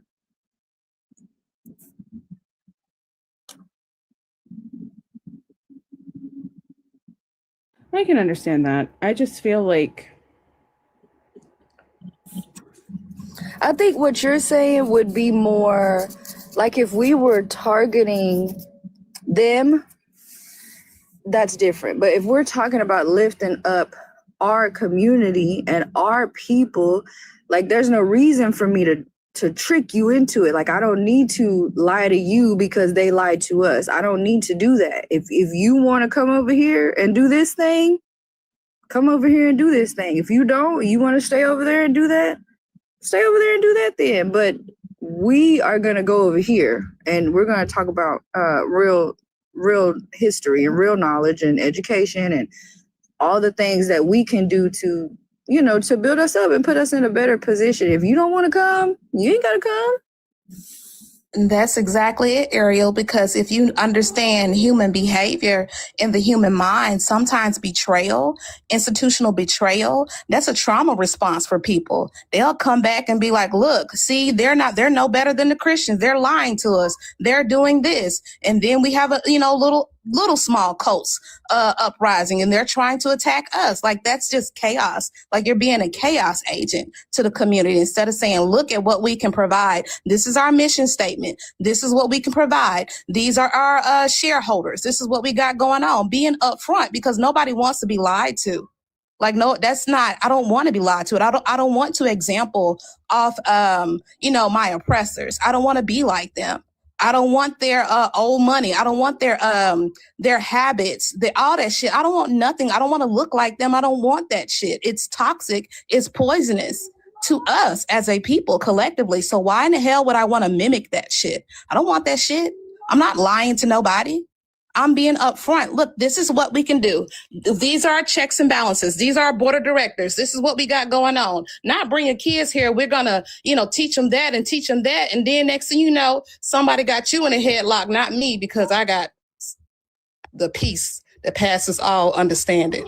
So they're going to put your ass in a headlock. I'm going to be gone. I don't have time. Why would you want to do that? Like, my trigger is somebody lying to me. Somebody lying to me would probably have me forgetting that I have all these pretty pieces of paper on the wall. I don't like liars. So I want to tell y'all about my little daycare, right? Because I think it's a great idea. And I'm very excited about it. And the whole business plan is laid out. Love that for me. You know what I'm saying? But I'm literally going to call it Little House. This is why I started education in the first place. I was gonna go for medical. No, too hard. I don't have time for that. But I still wanted to do something with children. And so anyways, I got into education because initially I wanted to start a daycare. And then I looked into that. I looked into like being a principal of a school, and all of these things. You have to be certified in elementary education. So I was going to have to do it either way. And then I kind of settled on, like, to be a principal, you need to, I don't think you have to, but like, it's very common for you to be a teacher first. And so I was like, okay, bet I'll just teach. That's why I landed on kindergarten. I like the little ones, blah, blah, blah. But then I went back to my original, the daycare thing, because I want to run it in a specific way. You know what I mean? Like, I don't want to take over a school that's part of the public school system, blah, blah, blah. But anyways, I'm going to call it Little House or Ariel's Little House. Haven't decided.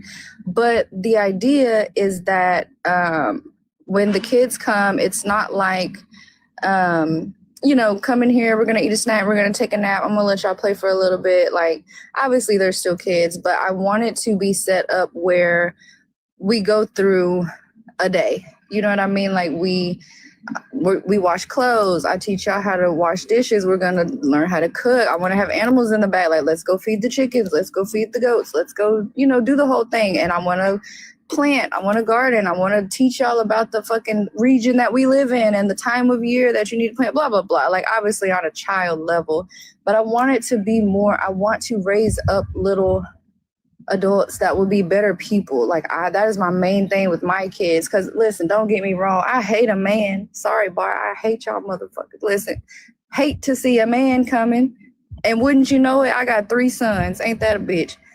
But I want them, like, for me right now, it's all men until it's none. But for me, the way to fix that, because men ain't going nowhere, raise up the new ones so that it's not that anymore. Like, the next round needs to be, no, it's not all men. Bring that number down. And then when they raise their children, bring it down some more until it's none of y'all motherfuckers. So anyways, that's my TED Talk. Thanks for coming. Hold on, pause. Bar clap for that. I was waiting. Get your soundboard together. I didn't know she was all the way done. I was This needs to be implemented. I hate seeing the boy moms and all this bullshit. Like, I hate that. Like, why? It's emotional incest. It's weird. Your children, you have your children, but they don't necessarily belong to you. You are the conduit in which they needed to come through to be in this life. Teach them better. You do not have to compete with a young lady, or you do not have to teach them bullshit, or, you ain't a man unless you fucking this and that and all of that. Like, that's toxic and that's sick and that hurts people. That's wrong. They grow up thinking they're entitled. They grow up and see me in my office saying, look, I beat my wife ass because this and that. She wouldn't submit to me. She didn't get up in time enough, all this other shit. And I get a headache. I'm saying, look, I'm not doing this. We're in a state of pre-contemplation or contemplation. I can't even talk. What the fuck are you going to do? Like, you can't keep doing this. You know what I'm saying? You're about to go to jail. This is court ordered. You know what I'm saying? So yeah, this needs to be talked about. This needs to be talked about on a major macro scale because it's hurting us. It's hurting the Black community. Black women are the highest recipients of intimate partner violence. I have to educate all the time. You've seen me on panels educating, pulling up the Duluth models, you know? So it's just like, it needs to be talked about in our communities. This fucking obsession with submission and patriarchy and being a fucking man, that's a byproduct of Christianity, you know? Or shit, who eats first, the man, a woman, the children? Shit, niggas, fuck you. Goddamn, I'm about to call Uber Eats. Ain't nobody gonna eat with all that shit. Like, fuck all of y'all. Get out my house. How about that? You know, pass me that rose. But get out my house, you know? Fucking weak. Get the fuck out. Part of it, the whole entire reason that we have such a male worship thing, especially within the Black community, especially Black women being told that we are to sacrifice ourselves for Black men, especially told that we are supposed to suffer for the community, is because of this fucking religion. Like, let's just call a spade a spade. If we didn't have this whole, oh, well, the man is the hit bullshit and all this, like, I don't know, but over the past few years, seeing the number of Black men come up with these fucking weird, conservative, nuclear family talking points and the man, all this it's like, but then y'all expect y'all the head, y'all the protectors, but you need Black women to stand in front of you to absorb all the harm in order for you to do shit. That doesn't make any sense. But again, it's still part of what happens in religiosity, because no matter what, if we look at Christianity as a whole, all the Abrahamic faiths, women are to suffer to prop up men who are basically pieces of shit. And then on top of that, women are never to question that and always be willing to sacrifice ourselves while men never sacrifice. Because to go on to what the other dude had said, if Jesus knew he was rising in 3 days, was it really a sacrifice?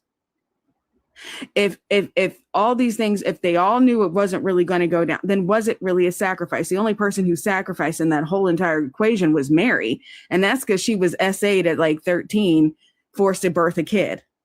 So who really sacrificed? And then on top of it, again, the oldest son being deified. That is the perfect example of how we do this within our own communities, of deifying these little boys and not actually forcing them to be whole human beings. Even the example of Adam. Oh, you came from his rib. Oh, he needed a helpmeet. But Eve was made whole. You know she was complete. She was I'm going to make a TikTok video about that, because I say this all the time. Some people look at me crazy and some women like, oh my gosh, Chelsea, you're absolutely right. I think hyper-religious women are the most dangerous and craziest things I've ever met in my life. You could be existing. People, period. No, but them fucking women, them goddamn women, Ariel, they will hide a body. The pick-me's and but those are the women that cover. Nicki Minaj is the perfect pick-me mammy.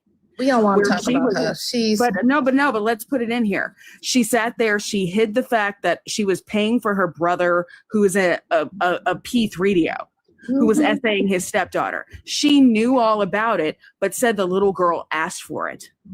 That is what a pick-me mammy does. And that is a hyper-religious, like, indoctrinated woman. Because again, the validation of a man because a man is closer to God.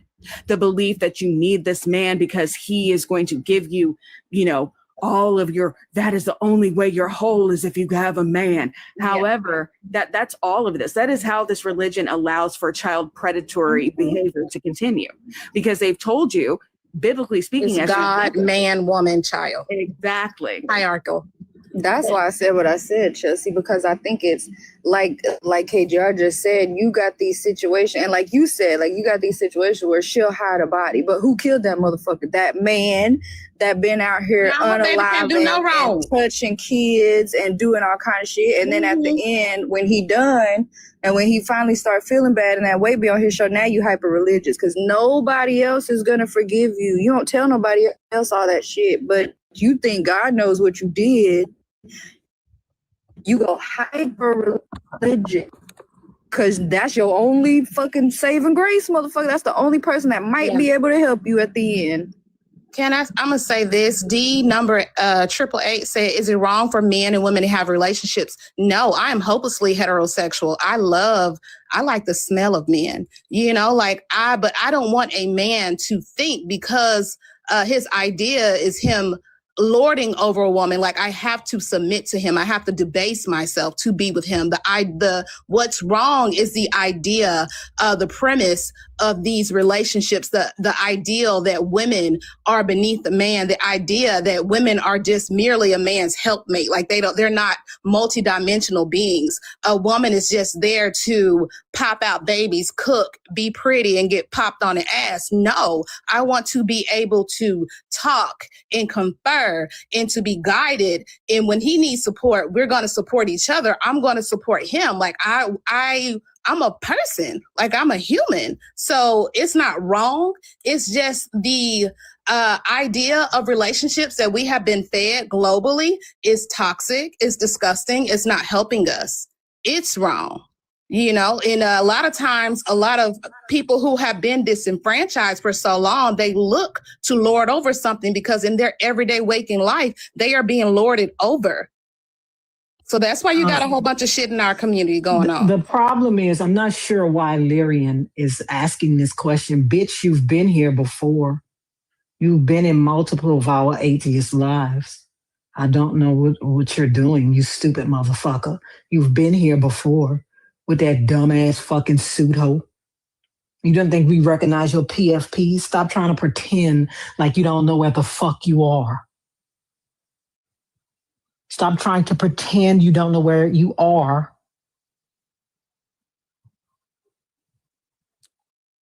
But I did want to point out the biggest issue I have with the Abrahamic faiths and religions in general. I was waiting for Lord to cuss her out some more. I was entertained. No, the thing is, why would you come in, like, bitch, you disappear and then come back every few months and then ask the same fucking question? I'm sure you'll be in Thinkers Live tonight, right? Because you disappear, do whatever you got to do, go to your fucking immigration appointment, bitch, then come back and bother us. What are you asking these same questions for? Lord, you're gonna have to come back up on the other one. But I'm sitting here and I'm like, okay, when we having these conversations, why is the response automatically, oh, so is it that men and women can't be? That's not what's being said. It's like, and somebody actually put it in there what I was thinking. It's like, nobody is saying men and women can't have relations. That's not what's being said. It's the dehumanization factor. That's the aspect everybody need to focus on. It's like, even going back to what Ariel said about the you say little home? How did you say that? Ariel's little house. Little house, home house. Yeah. Even going back to that, I'm sitting here thinking like, man,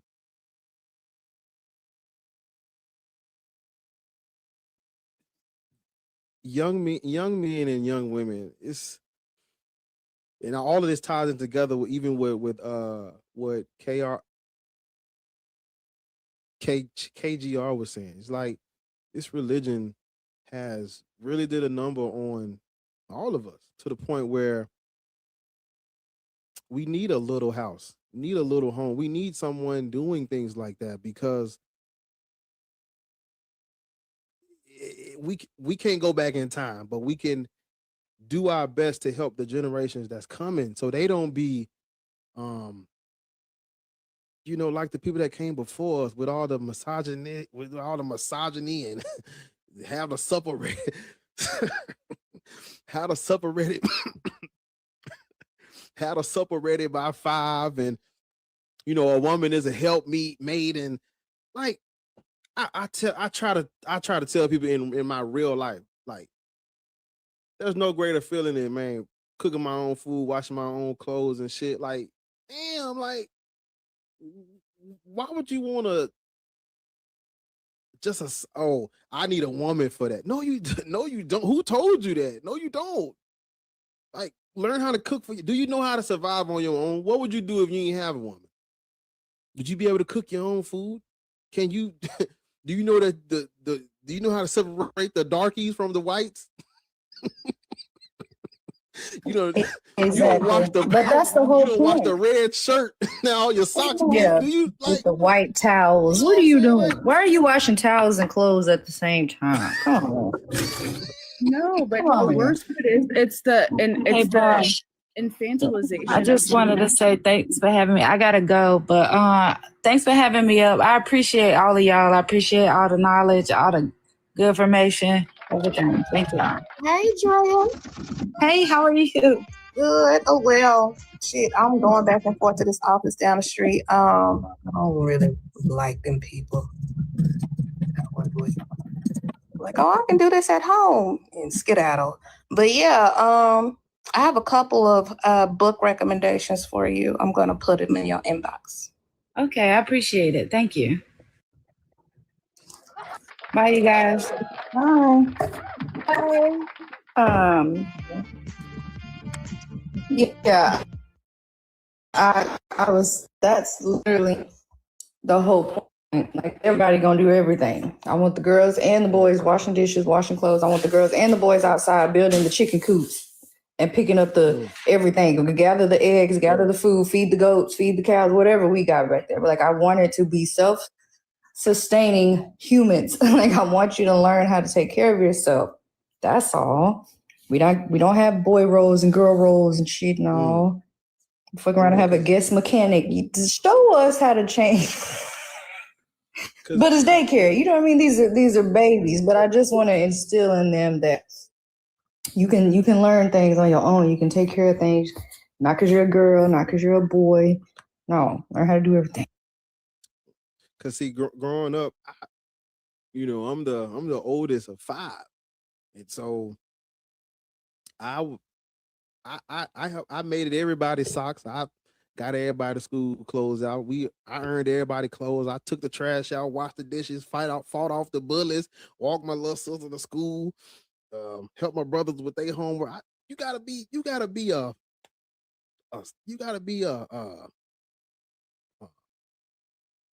a whole person, a Swiss Army knife. You gotta be a whole person. You gotta be able to do it all. And this ain't like hard stuff, like, but you need to be able to do it all, literally, because somebody might need you to literally confront that bully, but also what you gonna do when little brother or little sister had a bad day and they sad. You got to be able to, you know what I'm saying? You're not just one thing. You can't be one dimensional. Man. Ugh. Listen, I'm over here getting ideas. Have y'all been to those little cities where it's like you can pretend to be a doctor? Come on. Store. You can do this. Listen, when they're little, we gonna do the basic skills. But older kids go to daycare too, or even if it's like after school program. Like, now we're gonna have little city. You tell me what you're interested in, so we can set y'all up for success when you get a little older. Start going to middle school, start going to high school. Like, make a whole system. And I know it's a big feat. You know what I mean? But I feel like if a lot of people would take it on, like, we can literally start steering children in the right direction. And it's not this actually goes back to what was being said when I was going crazy over here in the corner. I was going ham. I couldn't do nothing but throw the thumbs up, but it's not the same thing as indoctrination, because when you indoctrinate the children, you're teaching them things don't question it, without question. But see, what you speaking on, if hey Miss Ariel, why do we wash our hands before we eat? We can break that down. That ain't you. I'm not telling you to do this without question. I can explain it to you and show you with empirical evidence why you should do this. Well, why should I make sure that I brush my teeth, take care of my face, and I can show you why you should do this. It's not indoctrination. Why should I be able to be compassionate and empathetic, and I need to be able to learn all these different basic life skills? This is not indoctrination. It's not indoctrination. You okay? Yeah, I think that's what makes it more tangible, I guess. I don't know what word I'm looking for, but the knowledge behind it. That's why I said we're not just gonna go outside and plant stuff. Let's go outside and plant stuff, but I want to teach you why we plant this at this time of year, and then we can have pasta. Okay, hold on. We can take these same things that we grew. Now we can take them inside. Let me show you what you can make with this and how you can use that. Like, it's just a whole ecosystem. And then, like you said, the washing hands thing, the hygiene, like, well, this is why we brush our teeth, and this is the best thing to use, blah, blah, blah, blah, blah, blah, blah. So yeah, it's a big idea, but I'm still the science kid. Listen, if y'all got that reference, W.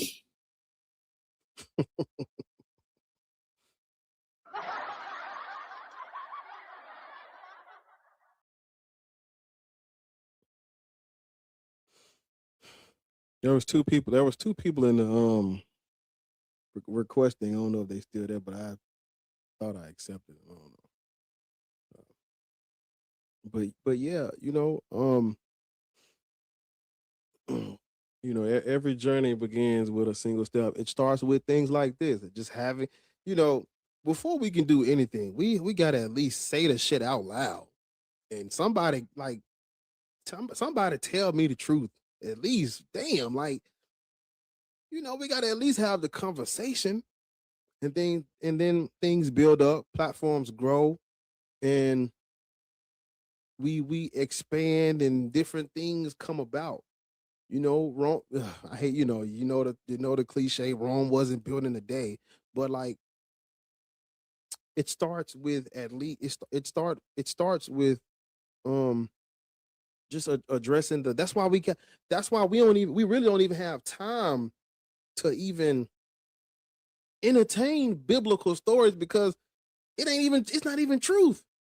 So it's like we gotta at least address the facts about human history and reality, and then use that and go forward. We can't even go forward if motherfuckers think there was an actual Jesus Christ, and no, that's why I spend so much time saying, none of that's true. Why? So we can skip that, because that don't mean it.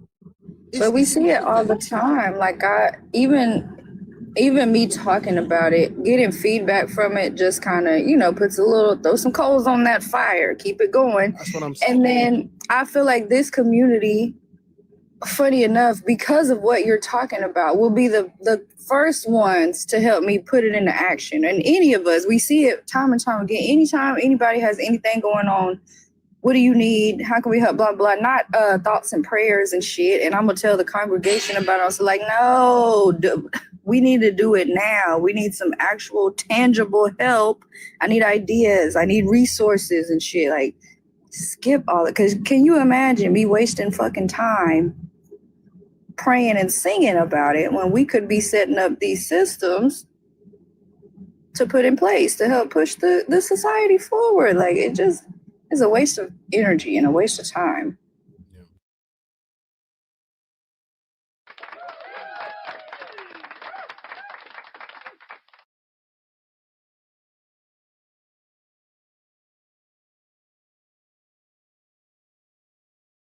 And people think that change can come despite we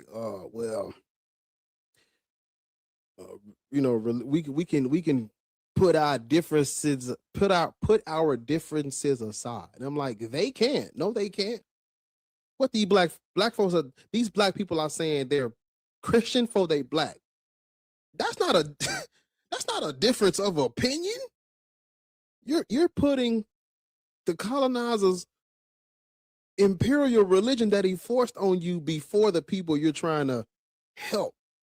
No, that we cannot agree to disagree on God and religion and move forward. No, we can't. Can't none get done, because Nick is going as soon as something happen, they're gonna smuggle Jesus in. It's gonna be Jesus everywhere. We can't do it. No, we gotta divest ourselves from all religion, all of them. They're all man-made.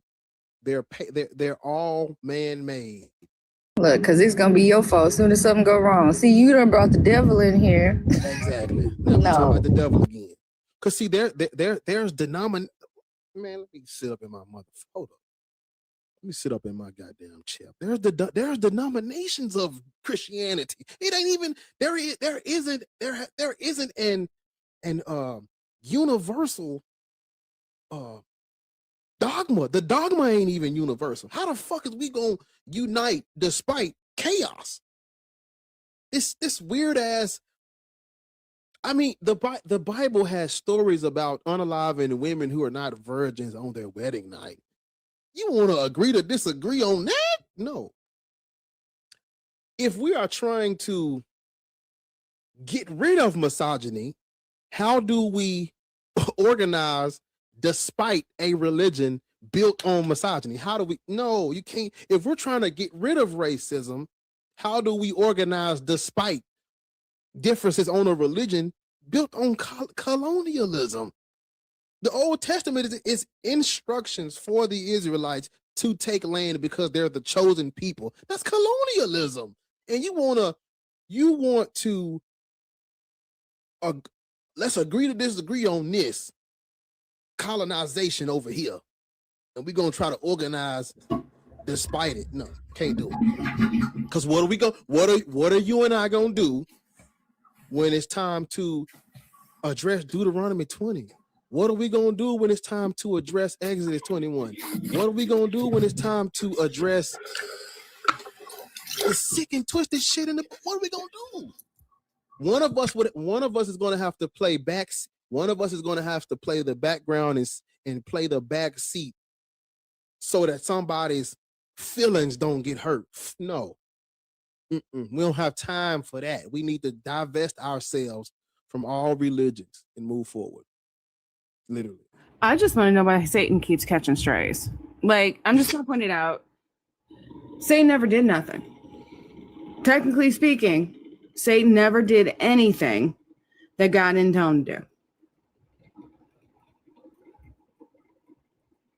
Why are they always blaming somebody who literally is just maliciously compliant? Like, if I have to go along with it. Because he seemed to be chilling, minding his business in his realm. And anytime some shit pops off, God's the one be like, hey, I'm going to prove to you this guy's my friend. And he likes me better than you. So you need to do this to him. You sure about that, my dude? I mean, I'm not real cool. Yeah, you got to do it. Like, and it's not like Satan can actually say no. So, like, let's be real. Why he always catching strays? That's all I'm going to say. I just feel like Satan's catching a lot of strays for stuff he ain't never did.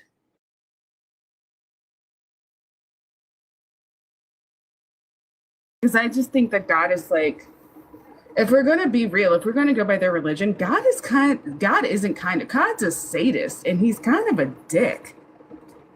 Like, legit. KGR, you just said something. You said, my response to what you just, all of that you just said, my response, and everybody gonna laugh at me when I say it, but my response is, God and Satan are not real. I know. That's my whole point. Yeah, they're not real. So why do we blame something that doesn't exist? I don't know who we is. I need to blame unicorns and a dragon named Boaz for why I'm not 6'5". I just want y'all to know I blame a unicorn. Now, if I were to sit around and say it's unicorn's fault that, Black people were enslaved, it's a unicorn's fault. It was a dragon's fault that, the grape of all indigenous people's lands occurred. I'd be crazy, right? So why don't we start doing that? Being like, well, why not just blame the dragons? Why not just blame the unicorns? What did the unicorns do? Those don't exist. Exactly. Why is it so easy to believe that unicorns don't exist, that fairies don't exist, that dragons don't exist, but y'all cool with a magic sky daddy who fake sacrificed his kid after forcefully impregnating a 14-year-old? That's real. KTR, can you hear me? And yeah. Okay, because I had a phone call earlier. If it was in the canon, if it was already introduced in the canon, like unicorns, dragon tails, all that stuff, they will believe that too. Yeah. Like it's just conditioning. They will believe that. We know these stories don't make a lick of sense. It's impossible, but some people believe them because they haven't been indoctrinated generations after generations to believe this stuff. With Black people, that fear is in our epigenetic settings. Either you believe this shit or you're going to get a limb torn from you. Either you believe it or you're going to be raped. Either you believe it or we're going to take your husband. We're going to hog tie him. It's just a lot of these things. It came about through fear, catastrophe, trauma. So yeah, people pass this shit on to their children and their children and their children. If you don't believe, you're going to hell. You don't believe, you better believe, because that fear is still present in those epigenetic settings. We pass down fear. We pass down trauma, and if your mom was traumatized, that trauma is going to be passed down to you, more than likely. Your father, all of that, we pass that down. But people don't want to look into the biology of it. Like, this has a real effect on people, a detrimental effect on people. What if this was an alternate universe in the quantum field and people were actually believing in unicorns? If you don't believe in this unicorn, your ass going to hell. If you don't believe in Mary Poppins, you going to hell, bitch. You better believe you Jezebel spirit. People be acting like that. It's the same thing. It's just conditioning. Indoctrination is sad as hell because you can engage your prefrontal cortex. You have critical thinking skills and you can say this is some bullshit. But other people, they just, they scared. It says lean not onto your own understanding. So what? Look, you think you know you all since you got your degree, you know every fucking thing. But I know what this Bible says. It says lean not onto my own understanding. But also it says study to show thyself approved. Yeah. See, that's the problem. That's the contradiction. It also says one should question. At the same time, it says don't question God. Now, that doesn't make sense to me. But again, I understand. You're going to do the safe bet. You're going to do what's safe, what you think is the safest. If it says don't do this, I'm not going to do it. I don't know. Because I don't want to go to this fictitious hell. So I'm just not going to do it. I mean, I feel like Black people already survived. We already survived fictitious hell, though. We already been through that. So wouldn't we be in the afterlife? I mean, I'm just going to be for real. If we're going to talk about hell and horrors and all the shit like the lake of fire, we were thrown into lakes of fire. Shit, they turned us into, furniture. So if we start thinking about it from that perspective, then Black people already survived hell. Therefore, we don't need another afterlife. We already survived it. We're here. So let's go from that perspective. Why can't we? Why can't we start pushing that shit? Like, we already survived. Hi, brother. How are you? You 5 minutes. Syria, no food, no water, please. Bar, I'm so empathetic. I feel so bad when you cut them off like that. You know what? If you don't mind, we go to like a little bit of history when it comes to this religion thing. And what trips me out the most is when Black folks fight so hard to be Christians and fight so hard to say they're Christians. And we know, like me and Chelsea were talking about in the comments, we know that a lot of us, and I'm only talking about us, a lot of us that use or keep saying that they are Christians and stuff, they use it as an excuse to get out of bullshit that they know they're going to do later to people or to things, exploiting people or just scamming people, harming people or whatever. Like, the fact that the ones who do believe, like truly call themselves believing in this shit and want to be so close to in proximity to these people that created this shit, and the ones that believe in people like Trump, voted for people like Trump, this country literally had to change the laws in 1667 to ensure that they delineated themselves from you. It was no longer just because when you were Christian was like, it literally meant to be European for the most part. But taking enslaved people and so-called Christianizing them was just a form of subjugation. They made sure that they made it clear that they did not care about you being a Christian. Because what does it say? Christians can't enslave other Christians. So in September 1667, I'm gonna read you something. Let's see if I can find it in my notes. It's the Virginia Assembly. The conferring of baptism does not alter the condition of a person as to his bondage or freedom. That is, enslaved persons remain slaves even after becoming Christians. This was a direct reversal of early English common law principles that Christians should not enslave other Christians. If you look at meritorious manumission, what's called meritorious manumission, this happened about 30 years earlier in Maryland, and just when the colonies started. Meritorious manumission was, if you become Christian, you get favor. If you help your slave master, you get favor or freedom, in a sense. But they had to change that because you can't let an African person who's supposed to be enslaved be a Christian, because the first thing they're going to do is what happened in Africa many a times with the Crusades, so on and so forth. These people knew what they were doing. When you don't want to unalive, you convert to this godforsaken made up shit. You know what I'm saying? And then if you go down later in slave code, 1705 in Virginia, in the slave codes, you got the Virginia Assembly basically updated their information. An act concerning servants and slaves, commonly known as Virginia Slave Code, 1705.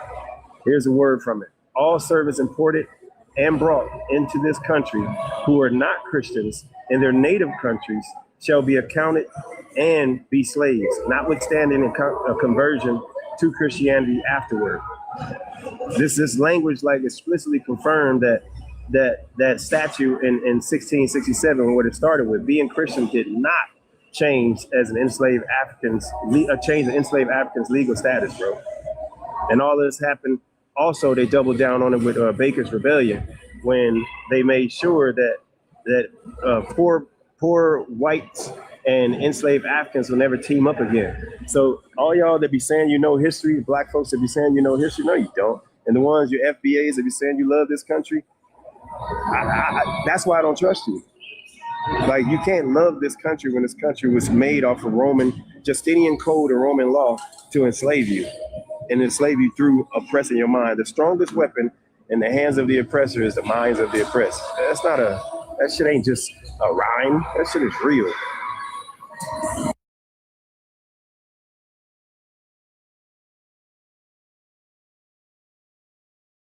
Clap. Thank you. And you know, what a lot of smart or apologists, what they would bring up at this time, they'd bring up the abolitionists. Mm-hmm. I see y'all complimenting Shaka in the comments, but please give him some gifts. Gift the panel, gift Bar, like the live. You know, it's 132 people in here. You know, he has a wealth of knowledge. Go ahead and show him you appreciate him sharing his wealth of knowledge. He's done the work. He's done the research, okay? Mm-hmm. So let's be courteous. And Bar, he's done the work. Yeah, I wanted to do that before you go on to your next guest. Man, I'm big on making sure that as black men that we always big up each other. Man, little dude, I'm so proud of you, bro. I remember when we first met. I had to give it to you, nigga. You did that Gutenberg gang shit. But hey, well, I remember when we first met. Like, y'all, just a little story. Me and Bars first met. Very first book he asked me for, and I told him about, was Chancellor Williams' The Destruction of Black Civilization. I always tell every black person, every young brother that I meet, he needs to read that book at least twice a year. Not until he learn history, and not because it's the end all be all. It's just rooted in so many different avenues that you can take to learn the different aspects of us in history, in antiquity and today. And from that day that I told him to get that book, like between the questions, a few questions he would ask me, his questions became less and less and less. His text messages became less and less and less. And I remember one day I came back on the panel and I heard him talking. I was damn near in tears listening to this boy talk. I gave him all my little coins and shit. And he was doing his thing. Like the fact that you went and did the work and probably didn't even think about no goddamn being a historian before this. You just wanted to tell motherfuckers that God ain't real, but became a whole historian, bro. Like I'm super, super proud of you, brother. Like I'm proud of you, man.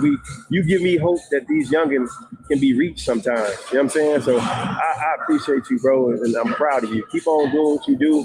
And you even I'm gonna tell you straight up, you even gave me some little tidbits and little pieces that wasn't even concerned with.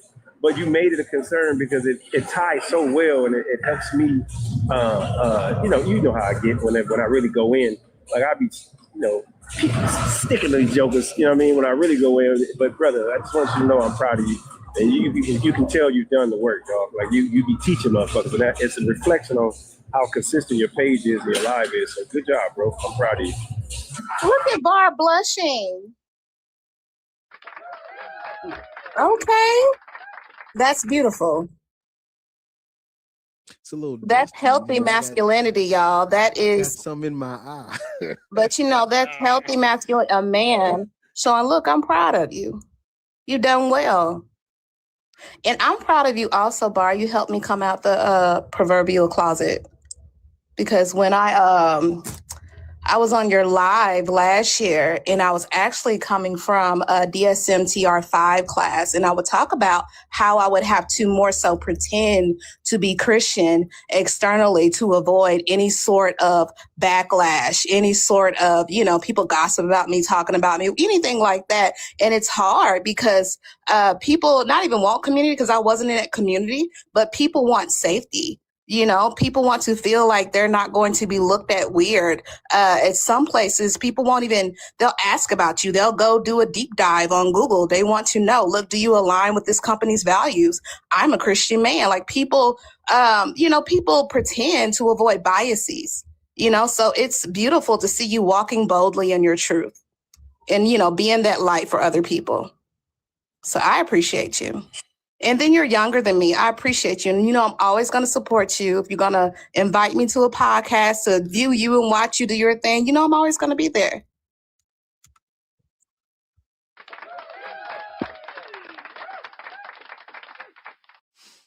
I just want to say, you rekindled my love for Whataburger, okay? I forgot about them onion rings. I said Whataburger. Yuck. Do it, Ariel. Yuck. Yuck. Yeah, no, I didn't listen. Them onion rings.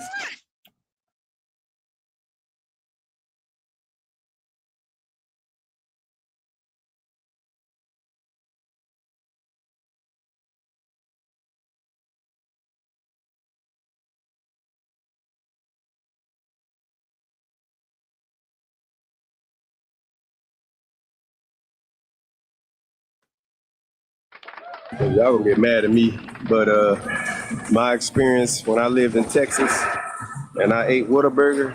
Man, we don't care. You're not from here. You got them California taste buds. They ain't got nothing to do with it. You don't even go here. Hey, I barely go here. I was in You Texas really don't for go 8 here. years. Excuse you. I was out there for 8 years, so I got the right, and I didn't like it. It was not what y'all claimed it to be. You was out here for 8 years after you grew up with taste buds from somewhere else. That don't count. Chelsea. No, well, I moved out here in 2018 from California. I don't And care. I was See, shocked. came from California. But, I couldn't buy a house in California. Couldn't buy shit.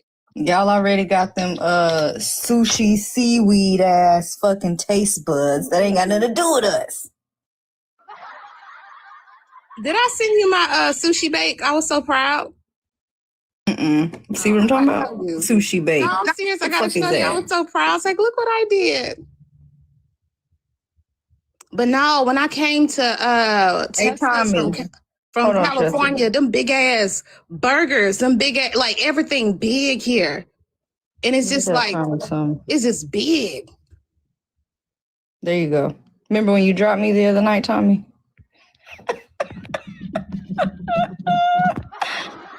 Go ahead and comment. Oh, not Tommy. You can't. Not Tommy in the live, Tommy J.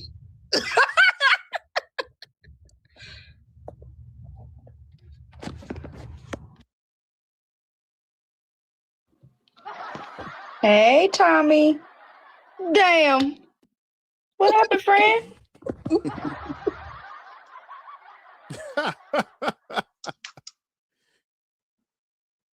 That's weird. I don't know what happened.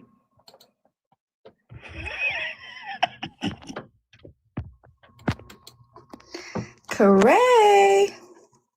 Ariel. Hey, Bar. I just came up to say hi to the panel in this area. Please quit talking about the great state of California. Listen, We're not around here eating possums and raccoons and armadillo. Don't be talking about our food, okay? Okay. Don't talk about our food. Listen, y'all talking about our food. That's my whole point. I talked about Texas food. I mean, that's the best food I had is in Texas. I love Texas food. What do people eat in California? Grass. Same thing y'all eat. Our families came from the South. Sandwiches and our families came from the South. We eat the same thing. And I always say how good Texas food was for me. But Ariel's talking trash, but I will let Petty know. See, tell her. Petty ain't my mama. Petty, tell her. I'm gonna text her first and tell her you've been going around spreading lies all day, so don't believe nothing that you say. I just told her. Don't whatever. But no, I'm not talking about California, but I'm talking about them. They could have been from anywhere. But if you grew up somewhere else, you got taste buds from there. That ain't got nothing to do with us. We grew up in Texas, and Whataburger is great. I don't listen. I only eat their breakfast. I can't even lie. I don't even eat there that much, but it's good. Because their, I don't know, their ketchup is different. They got a spicy ketchup, Lord. It's called spicy ketchup. No, I'm not even talking about the spicy ketchup. Their regular ketchup is. I don't like the regular ketchup, but I do got spicy ketchup. Their regular ketchup is like, I don't know, it tastes like a bitch made it at their house, if you understand what I'm saying. Probably do. Big local batches. Yeah. Tastes like a motherfucker made it at their house. I love her. I'm going to choose my words carefully. I'm not lying. I said, what the fuck is who let this motherfucker back up here? Tommy, let me. You let me drop. Who just let me tell Bar? I didn't. Well, you owe me a snake in my boots. You owe me one. And Tiffany, you can go ahead and talk now. I want to drop. Love you all. Talk to you later. Love you, Crayola. One of y'all motherfuckers let him back up here. Y'all like Five Guys? No, I'm being good. Pray, please. I mean, I had Five Guys. Who let Tommy back up here? I didn't. Somebody from Gutenberg gang is. I didn't. I didn't do it. Ariel, do you like Five Guys or no? Fuck no. No, I don't know. I don't never go there. What about you, Chelsea? I've had Five Guys. I think I went to Five Guys once. Did you just say F no and you haven't been? I have been. I said I don't never go there. I had it a long time ago. Did I have Five Guys? You know what? I might go to Five Guys today. Hold up. Let me see. Okay, so Lords, can you do me a favor? Can you get the let's look, this is what we're gonna do. You get the Cajun fries. Ariel, can you go today and just get the regular? Or do you like spicy shit? Which one of y'all finna cash at me for fucking listen? I'll cash at you. Fine, I'll cash at you. First of all, this is the thing. Wait a minute. This is the thing. I'm not ever getting Cajun fries from any fucking where that's outside of Louisiana. I'm not getting Cajun anything from anywhere that's outside of Louisiana. Period. Okay, yes, ma'am. Okay, so just go when you go, big sis. Can you go and Ariel? Send me your goddamn cash app. I'll send it to you. I buy you and the baby some Five Guys, and you tell me. I want an honest fucking answer. You tell me if Five Guys is not better than Whataburger. Wait, but you're talking about fries. Oh yeah. I ain't talking about no fries. I'm talking about a burger and fries. Oh, okay. Shaka, nobody ever Nobody said they was bad though. Y'all just shit on Whataburger. Bad. I'm just saying, Bar. Ariel just gave a whole soliloquy Yeah, about I'm gonna mind my business because if he gonna pay for it, I'm gonna eat it. I'm gonna be quiet. I'm like, girl, you see how quiet I got? I said, man, shut up. You got 3 babies. I'm gonna go I'm trying to prove a point. I'm just trying to prove a point that Whataburger is not that goddamn good. I'm gonna go and see. I'm going to go and see. I've had Five Guys before, but it was when they first came here. It was so long ago. But I'm gonna go and see. Me too. That's why it's been so long. I think that anything will be better than Whataburger's burgers because their fucking ketchup is horrendous. I'm a kid anyways. I never get their burgers. I be getting chicken strips like a motherfucker. Oh, I don't be getting their burgers. I don't like beef like that, but I don't like their burgers because it's always soft, if that makes sense. I like them charred ass. Don't give me no soft ass burger. I hate that shit.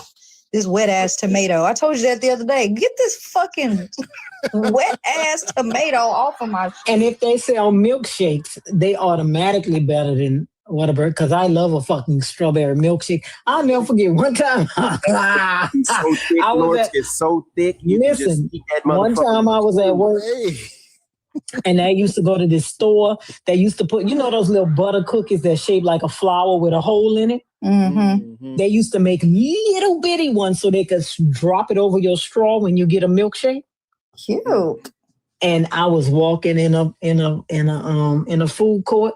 In the food court, I don't know what the fuck I was doing, but I was in the place where they have chairs for you to sit, and they have little bitty short tables. And I'm walking, talking with my coworker. And I ran into the fucking table and fell. And all my shit fell out, but my milkshake was in my hand because I didn't want my cookie to break. Hurt myself. But I still have my milkshake and my cookie together. So I'm going to... Hand up. Yes, I'm going to... I remember I got my first iPad and I fell one time. And the motherfucker tried to stop me from falling, and my iPad fell and got a scratch on it. I was so mad with that bitch, I ain't talked to him for about 4 days. Bitch, why would you save me and not this $1 trillion iPad? I got health insurance. My iPad done. But I'm going to give me a milkshake. Matter of fact, what time is it? It's 2:50. Let me go see if I can go right now. I'm going to get me one. I'm a cheat day. That motherfucker 30 minutes away. Why your shit 30 minutes away? You can't do DoorDash? 30 minutes away. You can't do DoorDash, Ariel? Yeah, I can. I can, but it's going to be... 30 minutes away would be $100. That shit is 30 minutes away. Really quickly, Ariel, I just want... Oh, my bad. Go ahead. What's up, Tommy? I'm going to choose my words carefully. I don't want... I still want to know who let this motherfucker back up here. Because next time y'all come on my panel, I'm going to drop your ass, too. Gutenberg. Thank you, Katie. Nobody but Ball. See, I know it was him. It wouldn't be. You let him up here the first time. I know it was you. What I will say is that the Mexican restaurants in California, there's this one that Prince and Michael Jackson used to frequent. And Lords, if you ever come here, let me know. I'll tell you all the good places to go.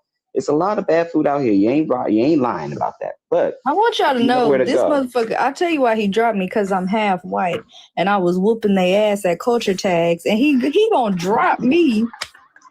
Yeah, because I'm good at the game. This a bitch.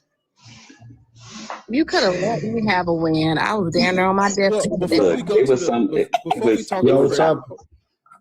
on, Freddie. Before we talk to Freddie, I just want to let everybody know I've never endorsed Whataburger as the best. I just send them motherfuckers the Whataburger. That's all. That's all. So I've never. I have eaten there when they first came. They was 10 out of 10. They went. When the restaurant first come, they go crazy. So, but I've never endorsed them as anything of this. Listen, I like Dairy Queen more than Whataburger. Yeah, I think y'all are putting way too many words on it. I've never said they're better than Five Guys or nothing. I just said they should go and get a number 2, not you. Now we gonna find out, because listen, the way my kids be wanting to eat out, and that should be $55. I'm gonna eat it. But I ain't paying for it. You want to pay for it? I'm gonna eat it, and I'm gonna let you know the comparison. And I really like going to Whataburger, saying Dairy Queen because they have the gravy. I like the gravy, and Sonic tried to get the gravy, and it was fucking nasty. That shit was watery. I said, son of a bitch, y'all done pissed me off. But It's things you say like that didn't make me believe that you would be winning in culture tag. Yeah, look, that ain't my problem. I wish I would get gravy from a franchise. Bar said he liked the gravy. What you mean? Your ass gonna be running like Usain Bolt. I said I didn't say I go to get the gravy, but I like the gravy. I like that it comes in the chicken strip box. Like the gravy be good as hell. Y'all got me fucked up. That gravy is good. Ma'am, I did not say nothing about eating. Man, the gravy be good as hell. I don't care what you're talking about. That's why I like going to Dairy Queen. The chicken good, the gravy good. Y'all got me fucked up. Listen, I don't know what you're talking about. I'm going back down to the comments. Y'all let me know when y'all want to eat something good in LA, and we'll revisit this. Tommy, when are we gonna do trivia? Friday. I want to go visit the Dons. I got a new house on Zillow.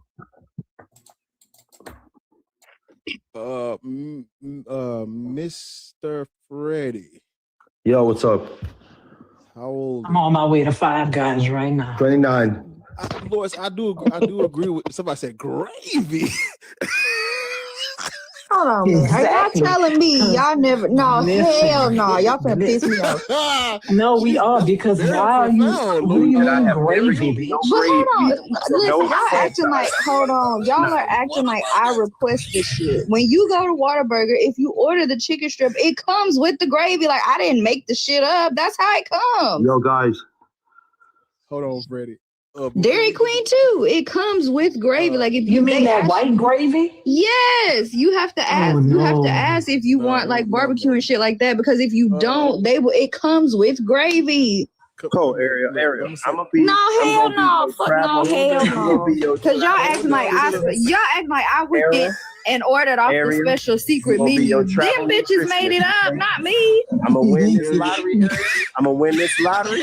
And I'm gonna put you on the first person that I travel and train and make your food for you. I don't even go there that much. I'm just saying. I'm talking about as a kid, like when we would get the chicken strip, but the motherfucker comes with gravy. Y'all got me fucked up. I believe you. I believe you that I it didn't comes make with it gravy. up. Shit, I'm it comes just trying like to figure that. out why does anything It just come like with that. gravy? And it's like if you go now, listen, y'all ain't gonna tell me. Listen, y'all want to go get the breakfast and shit. I bet you'll eat chicken and waffles with syrup, but y'all don't want the gravy with the chicken. Get the fuck out of No, here. I don't want white gravy on anything. Get the fuck out of here. I don't want white gravy on anything. That shit is delicious. I don't know what to Anything at say. all. Listen, when I used to work downtown, and they had this company that had a cafeteria in it. They would give us chicken fried steak, and they had brown gravy. They was like, "You want white or brown gravy, baby? Don't put that white gravy." But on my that's the food." same concept. Like it's chicken with gravy. Why y'all acting like that's some fucking made up alien shit? No, like, no, people I eat know chicken it's with real. gravy. I just don't like white. I just don't fuck with white gravy. I ain't never I like brown gravy on like rice and all that other shit. Yo, you niggas love chicken, right? Oh, imagine waiting that long to say a slur that nobody gives a fuck about. Why y'all dropped him? I didn't drop him. Nobody gives a fuck about that shit. Why you dropped him? Because the same reason he let Tommy up here. I was about to say, bitch, your fucking papers better be good before I find you and calling people. Yeah, Freddie. Frederico. What the fuck is wrong with y'all? Guantanamo Guerrero. Yuck. How you an immigrant talking about niggas? Exactly. But see, that's why. Hey man, chill out, man. You can't y'all. Man, let me go to Whataburger website. Y'all finna piss me off. Man, look here. Go on down there and get you a number 2. And you just substitute the fries for the onion ring. I tell you what to do. You going down there getting white gravy on chicken strips and shit. Let me find the thing. Ain't nothing. In my 15. Cause you be ordering burgers. I don't order burgers from there. I'm telling y'all, when you order the chicken strip, and again, this was from childhood. Like when you order it, it come with gravy. So I ate it one time. It was delicious. I like the spicy ketchup. I get the spicy ketchup, but it's fucking delicious. You got some watermelon with that chicken sneakwa. Fucking nigger bitch. Yep, sure do. Mm-hmm. Sure you did, Tay. Tristan, bitch. I'm gonna find you and ICE gonna be at your motherfucking door. They're gonna be at your fucking door. They're gonna be at your door, Tristan, bitch. They're gonna be at your door. I'm going to send them to you blazing. I'm going to send them to you with everything blazing, bitch. And I hope they catch you right between your loy. So sick of I hope they catch you right between your loy. So sick of you. Mm-hmm. Man, that man said black. That man said black fatigue. Man, Mm-hmm. You barely here, bitch. Talking about black fatigue. But y'all. When will you guys go back to? You barely here, bitch. Let me find them. Still waiting. You barely here. Shut up. And then Freddie requesting back. Get out of here. Y'all both the same. Y'all brothers in there wanking each other off. Requesting up there at the same time. Now look at this. On the motherfucking website. We see. With gravy. I didn't make this shit up. It comes that way. It's been that way for years. I don't know what to tell y'all. That does not look appetizing at all. What they got to do with it? I'm just telling y'all, it come with gravy. I'm not adding the shit on my own volition. It just come like that. It's gross looking. I wouldn't eat that shit. Chelsea, I won't eat that shit. We don't get. Listen, your cat over there eating their own kitten. And you telling us about? You ain't in a position to be telling us. Not at all. Let me take my ass on mute. No, that wasn't gravy in the picture, Annika. That was ketchup. But I'm just showing y'all, like, when you order it, if you don't tell them, I want barbecue sauce or I want the creamy ranch or whatever, it automatically comes with gravy. That's just how it comes. That's how they serve it. I know that's true because one time I ordered them and I'm like, what the fuck is this? Yeah, whole little cup of that shit. Oh, that's and it's gravy. good. I'm like, bitch, I don't want that. I started to throw it back in the window. What the fuck would you get at to me, bitch? It was a conversation about Christianity. Like, damn, we can't. Man, we talking about chicken now. Y'all are joyless. Have some joy. Find something that makes you happy. Where's your happy? In that gravy that y'all won't try. Don't play with yourself. Do something. Man, look, man. I don't know about no gravy from Waterburg. That's new to me. It's news to me. When I go down there and see what's going on, maybe I tell the Christians and the Muslims and the Hebrew Israelites to get some of that with the. I'm sitting up here like, why would the fuck won't my car start? I'm pressing the air conditioning button. Bitch, find you something to do. I'm gonna send them down there, get them some gravy with the. Now look. Now look. Chicken strips. Mm-hmm. Fucking Dairy Queen. Gravy. This is on their website. Stop playing with me. This is how it comes. If y'all ain't country enough, y'all know like it's gravy.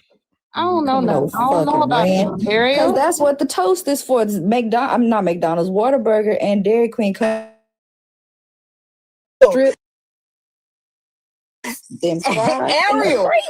Ariel Cray said first a coffee, not a gravy. We not taking it. Listen, I'm not recommending it. I'm just telling y'all that's how it comes. And I like the gravy. I don't know what to tell y'all. Multi-trader, the world's oldest girl, coming in here talking about it's too much effeminate spirit here. It's the world's oldest girl. So lifeless, man. Yeah, no, they lifeless because they believe in God. They scared to do anything because they scared God gonna put them in a trance. Great talking about she's getting violent. I'm not. Y'all just was acting like I made that shit up off the secret menu. I didn't make the decision. It just happens like that. And it's been that way since I was a kid. If somebody like it, shit, they still sell it that way. People eating that shit. I don't know who keeping. Well, Me? I No, want to I'm just know who playing. keeping Arby's. I really don't go there that much. All But when right, I go to let's see. Whataburger, I don't get burgers all the time. Like I get chicken, and my kids do too, and they come with the gravy. Shit, I be eating shit out that gravy. Man, I had one time I went to Whataburger and I got the burger combo with the onion ring, like the burger, the fries, the onion rings, and the drink. Oh, I was putting the onion rings on the burger, dipping the fries in Please. sauce and all Gluttony. type of shit. It was so good. Oh my goodness. Gluttony. Y'all know what I hate? I can't stand Burger King, but them bitches got some good ass onion rings. That little onion ring sauce, shit. Man, it's like every restaurant is missing something. Hey, y'all got the onion rings, and the fucking chicken tastes like deer. Baby, we used to kneecaps. be That at the shit nasty fucking to me. club walking across the street going get a Whopper from Burger King. When our food used to take too long, like these niggas got too many people in here. We used to walk across the street and go to Burger King and go in there and eat that shit in them people restaurant, girl. Mm-mm.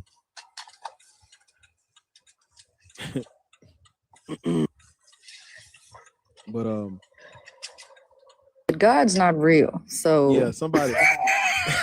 Yes. Gravy, barbecue sauce, Burger King, Five Guys. God is not real. God is not real.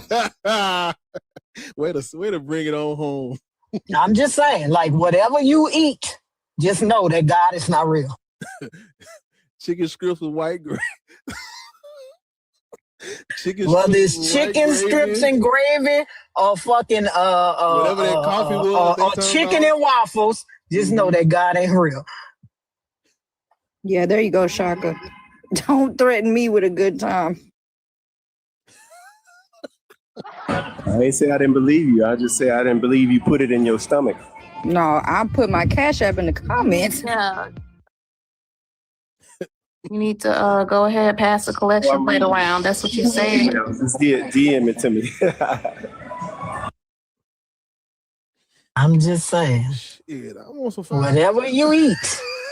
Whatever what you say? What you say? Not that nigga wants a Whataburger. Shaka. Not that nigga wants a Whataburger. Them niggas getting 5 guys. Shit, man. Look, now I ain't gonna lie to you now. I done turned 5 guys up a couple times. I'm gonna tell you. Look, cause he talking my language. I got kids, Chelsea, baby. You Chelsea can't order me some crazy. shit. Chelsea said, "Baby, I live with a killer cat. After this month, not too much can scare me." Chelsea, Listen, like, fuck God. Chelsea, this is social media. I got God for a cat in this motherfucker. Don't bring it up. You don't want me to talk about it. Listen, you need to talk to your cat. You ain't in no position to be telling us what to eat. She over there eating her children. I'm scared. I'm scared. I can't even look at her the same. I'm serious. She just doing what the fucking cats do. No, that shit. She doing what cats do. Listen, I had so much questions for the vet. I said, "Look here, what's going on?" Animals are not like human animals. We care for our children for the most part. They are just. She gonna have some more. She don't. She was bored. She felt like eating cat stew. No, and she felt like eating cat fricassee. She was eating sushi just like y'all. I have She didn't other cook it or videos. nothing. I found a paw in the floor. She ripped it apart. There was a paw in the floor. I said, "This is some bullshit. Like what?" I was like, "What it smells? What is going on?" It's a small paw. I said, "What the fuck? So You sick can't of have you no and that more." cat. And I'm like, Somebody said she had a cat. What you got? A spade, a neutered, or whatever the hell you call it? She's been spayed. She's been spayed. She's got a real Chelsea bad like- attitude. The Chelsea hormones like, coming fuck down. all and that she's fighting trauma. everybody. No, that shit happened. It was blood everywhere. I was on live when it happened. And I was like, what the fuck is this? It was Let me tell blood you, everywhere. I'm gonna let y'all know if Shaka come through or not. But he's speaking my language. Don't y'all be trying to buy women with kids food. Because if you think I got the freedom to go out and get some food and not get them some neither, now you done set me up. You gave me the money for mine and I got to pay $50 for theirs. No, hell no. I'm saying is, you don't look. You already gonna tell me no. You just want to give me a free meal. I don't trust your analytical skills. I went and asked my little girl, say, you want something from Five Guys? And motherfucker said, no, I don't really eat burgers. I forgot Queen Elizabeth don't eat burgers in that motherfucker. Please. See, Shaka, he one of them. He gonna treat you right and wine you and dine you, and then he gonna leave you in the car after you give birth. After you done had that nigga, baby! He gonna do you like he gonna do you like Cardi B baby daddy did. He bring all his baby mamas to the Super Bowl and shit. And Please. For the unimportant games. Here come the motherfucking Super Bowl. Yeah. Oh yeah. What? Y'all ain't know that? How many? He brought all them over to the Super Bowl with his mama. Wow, crazy as hell. That's what I'm talking about. That's what I'm talking about. That nigga for the non-important shit, for the most one, the best one, bitch. He bring all them other. And they lost. And they lost. That's why they lost. Got their asses kicked. I was watching the game like, man, Brady could never. Brady would have kicked them boys' ass last night. Brady, let me tell you something. Brady would have came back from halftime after he done did a little cocaine and threw 17 I'm trying to tell you. Touchdowns in a row. 17. 5 field goals. And, yes. And Brady would have put a beating on them, man. I was just like, not my quarterback. What you say? Said, not my quarterback. They were talking last night. She paid for $1 million after party for him. Cardi's boyfriend. Shit, get my motherfucking money back. You know, the way rich people use money, it's not the same. It's not the same. Yeah, I know, but shit. First of all, I'm not paying no after party. Shit. I ain't been no after party for nobody fucking son, bitch. Listen to me. I'm so sorry. Listen, when I get rich, hey, look, we gonna party, but get them plastic cups, paper plates. Goddamn, ain't no $1 million for no goddamn. What? I mean, I might spend $1 million for my daughter party, but not for no bitch son. I'm sorry. Take this Tiffany bracelet, nigga, and let's go. Build me a goddamn build me a damn compound or something. I don't want $1 million. Build me something. Goddamn. buy me a Five Below. That nigga say you want a Five Below. Talk about buying people Five Below. Motherfucker got money. What are you talking? That shit costs $100. Show me you love me. Buy me a Five Below.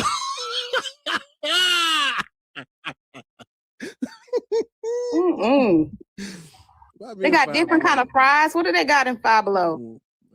You mean Five Guys? Five Guys. Yeah, I didn't stutter. I know what I said. I meant Five Guys. Good. Those fries are good. They're like really good, fresh. They bomb and motherfucking, and they put you a bottomless bag of them. They good. The burger $70 by itself. But it's good because you can put like different things on it. It's just I like Five Guys because it went back to, we had a restaurant out here called Quick and Split. And Quick and Split was like some of the best. It reminds you of the burgers that made at home on the grill. Your mama making it in that cast iron pan and flipping that motherfucker. That's what it tastes like. Five Guys, you can make it taste like that. You put different things. I always get mine with triple meat, 1 cheese, no tomato. Because I do it like triple meat with 1 cheese. Damn. Just a cheat day. When I get a cheat day and I get to, I got to pack on protein, but I get to have fun with it. I do 3 meat, 1 cheese, bacon, lettuce, pickles, a little bit of mayo and barbecue sauce. That shit bomb. But I get it when I'm in the restaurant. I don't like when they wrap the shit in the foil when I get home and it's soggy. I got a texture problem. Y'all know I got high function autism, so I have a texture problem, so I can't eat that shit when it's soggy. Man, look here. It must be nice. Everybody ain't able because Five Guys is high as shit. I get everything on my burger from Five Guys. Everything. Onion, pickle, tomatoes. I don't want onion unless it's sauteed. I don't like the taste of raw onions unless they're them limited diced up onions at McDonald's. I love onion raw. I just bite one of them up. Man, I love raw onions, but that's how my daddy used to do. He bite that whole like an apple. God damn. I know my daddy used to eat Vidalia onions. And I come home, my daughter got onion smell all in her hair. Like, what the fuck you been eating? Onion? Fucking with my dad. You do not, when you eat, like, well, because I don't get sick like that. And I be eating a lot of onion, a lot of tomato, a lot of vegetables. Listen, I'm big on vegetables, period. But onion, I put that shit on everything. Everything can go on. I put it on it. I'm telling you. I be telling y'all, I could be a vegetarian if I really took the time. I love me some vegetables. He say, please stop. Please stop. He trying to race me up the stairs. He want to be first. I'm like, please stop. I know he want. That's why he said, please stop. Now go. Okay. Look, children disgusting. Yes. Okay. He look. Now you tell him to stop because he winning. Hey, friend. You still ain't said hey. Say hi. Hi, you stop. How you doing? Listen, you interrupting his race, baby. He got a race that's happening. You playing. You can talk to the girl. How you doing? What you doing today, friend? No, I see that little grin. You finna say something crazy. Mama, can I do it, please? No. No, he put me off last. What do you want to say? I don't know, but I can tell by the look on his face. Please let him say it. Let him say it. You such a fucking party pooper. Mama, let him say it. Is that an insult? You're a base. Look at Be Easy. Look at Be Easy. Somebody block Be Easy. Block him. Such a hater.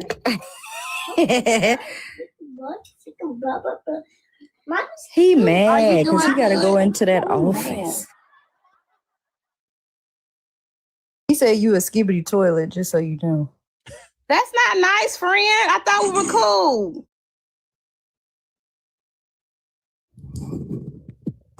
Well. Nah. Oh, for real? I got to 5 Guys. Hold on.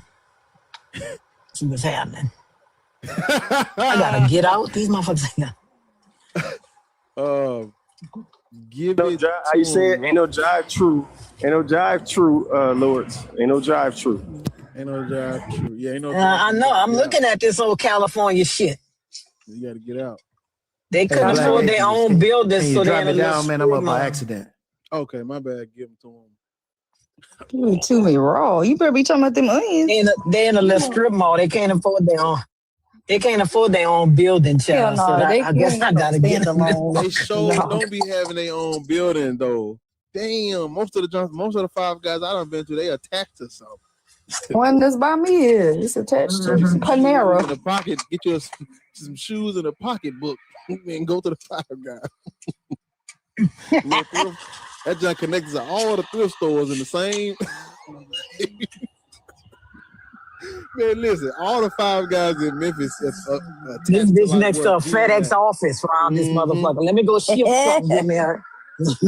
No, mine is next to Panera. When they say the classic combo $13.99 around this bitch. Back during my Christian days. Back during my classic combo with a little burger and a little fry, $13.99. Let me see what they talk about, child. But back during my Christian days, when I used to go to church with the white people, with my white people. I can't see that up there, child. We used to go to Panera Bread. That's where we used to go after church. Please.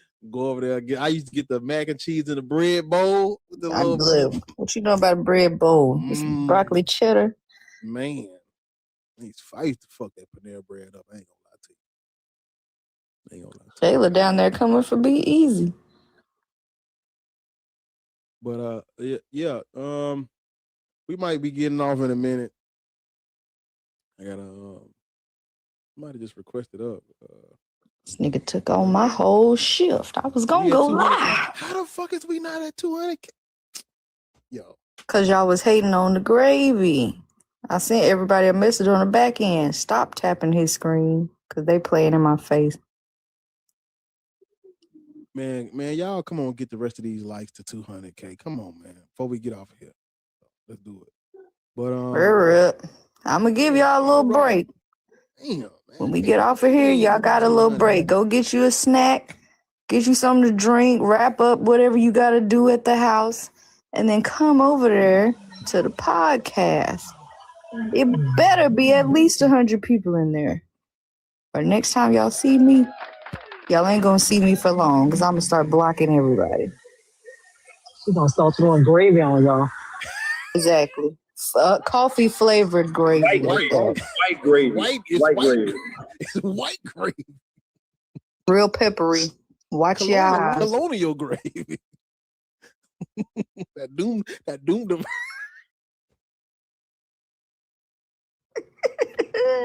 That shit was $20. That shit was $20. Then you got to know to ask a bitch for a tip. I got a tip for you. Don't take no wooden nickels, bitch.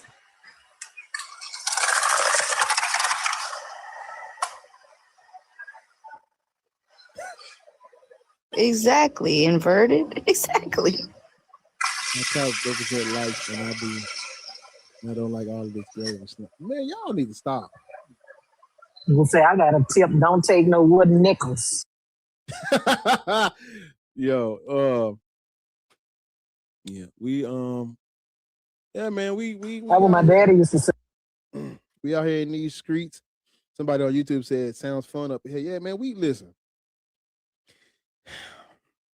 A lot of us up What here. happens when you get rid of God?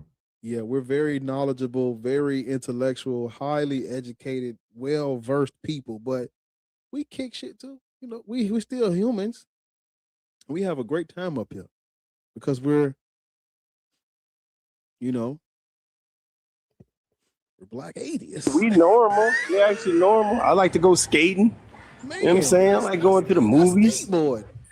You know what I'm saying? What you mean you like to go skating? Because I've been. I ain't doing those. Sorry, somebody don't follow me back and nothing like that. You ain't seen it, but I can skate, girlfriend. I get it on. Listen, I got Stacey Adams on the glass wheels. This is my thing. I go. The only reason I ain't went skating in a while because I ain't got nobody to go skating with. And then on Sunday, on Monday morning, I gotta get up and do my daddy thing. So, but I go skating, man. I love skating. Man, that shit feel good, bro. Listen, I used to go skating 4 times a fucking week, baby, for hours. That's what I need to do now. Just start going skating. I got my rose gold skates and everything. Look here, Sunday adult night, I'll get a little dressed up, put on my good cologne, put that Bond 1492 or that Creed on, go skate, put my little do-rag on when my waves start getting like bars. See, you ain't going skating, you going fishing. That's what it is. And I knew y'all was gonna say that. That's for me. No, honestly, it's for me. No, but I ain't gonna lie. It's like I get to get dressed. I don't get dressed all the time. I be in coach's mode for my son and the goddamn team. I've been I ain't gonna lie. I used to go buy me a new outfit every week to go skating. Every week when you look good at skate. On Saturday night, I used to go get me a new outfit every week. My daddy used to be like, "Why you got to buy all them clothes?" I'm like, "Don't worry about it. Gotta get the people what they want." Got to give the people. Hey. For the people that's who haven't already, man, go over there, sub up on the Black Atheist Rants YouTube channel, man. Sub up on the YouTube channel. Yeah, leave a like, tap the screen, try to get to 200,000 before we get out of here. Over on YouTube, thank y'all for the likes. We hit our goal on the like, did the 50 likes. We straight. Yeah, we had 58 over there. We could try to get to 60 for. We get out of there. So 60 likes, 200,000.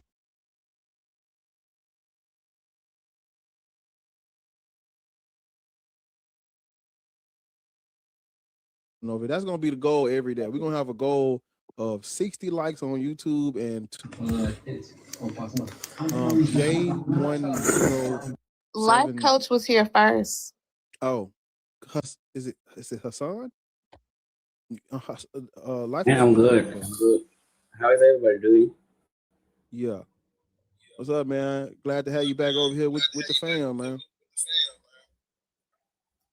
I always agree with your point, man. Come on, man. We over See, here. yeah, my submission is that if Africa was supposed to be colonized by Chinese, we will know nothing about Christianity and Islam. That is a fact. Meaning, religion was created by man. Simple as that. If we were colonized by Indians, we will probably know nothing about Islam and Christianity. We will be Hindus. So a foreign religion is like a slave chain on your neck. Bearing a foreign religious name means you are a slave and you have accepted the fact that you are a slave. So you carry the symbol as a slave. Instead of bearing an African name, you are bearing a religious name, living in Africa. And I also see it to be a sad thing because I wasn't born to build Christianity or Islam. I was born to build my community in Africa. And I was born to build Africa. So why should I carry a Christian or Islamic name? As a child, if you've been given such a name, it means you will be likely to build a religion than building yourself, your family, and the community. And having millions of church and mosques in our communities without factories is an example. That is because of the religious names that took our mind from our community, ourselves, and our families. So you are growing up thinking if the religion fails, you have failed. But your entire country is failing and you have no idea that you are failing. So you will see two African people who's supposed to build the same community fighting each other to defend either Jesus or Muhammad. You see, it doesn't make sense in realities. We're supposed to build Africa, and now we are fighting ourselves to defend Jesus or Muhammad. And when it comes to making decisions to develop Africa, Jesus is nowhere to be found. Muhammad is nowhere to be found. Again, nobody is going to turn armed robber in Africa to go rob Muhammad or Jesus. Nobody is turning armed robber to go rob God or religion. If my brother turned armed robber, he's coming to rob me. He's not going to rob God. He's not going to rob any religion. He's coming right direct to my house to rob me. So why should I build a house for God instead of building a house or a job for that my brother? How sensible does it make? And moreover, we have seen many African people selling their gold to go visit a stone in Israel or Mecca. And get what? All the hope is to get faith, to come back home and use the faith to do what? To manage the poverty in the house. Instead of selling this gold to build something in the house, they will use the money to go visit a stone in Israel or Mecca and get hope to come home and manage the poverty. So if you believe that there is a benefit from religion, a foreign religion, I will tell you there is no benefit to the people that doesn't come from the people. No benefit to this earth dropped from the sky. It all came from the people, meaning without this religion, we will still have those benefits.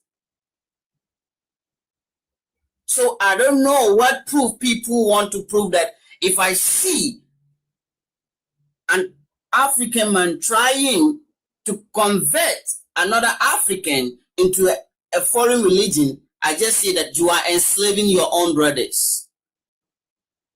We can preach of moral standard, common sense and discipline. That is good for a society. Today, we have many African countries that are not able to be brave enough to even ban Christianity and Islamic religion. And they are destroying their community to defend these religions instead of banning them to have peace.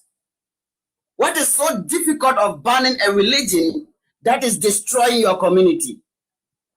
The fear of going to hell. And you are already in a hell in your own hometown. Like, it doesn't make sense. Do you think if any religion having its origin in Africa is causing trouble in Europe, they will not ban it? So what is preventing Nigeria from banning Christianity and Islam from Nigeria to get your peace?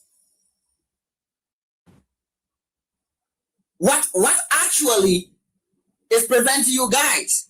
If you don't have peace because of these two religions, ban them from Nigeria. Have your peace. What is so difficult in that? Should we love the religion more than African future? Should I love the religion more than my children's future?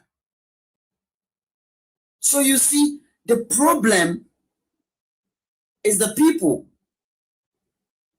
Because we are too greedy, we are too selfish to love our own, our brothers, our people.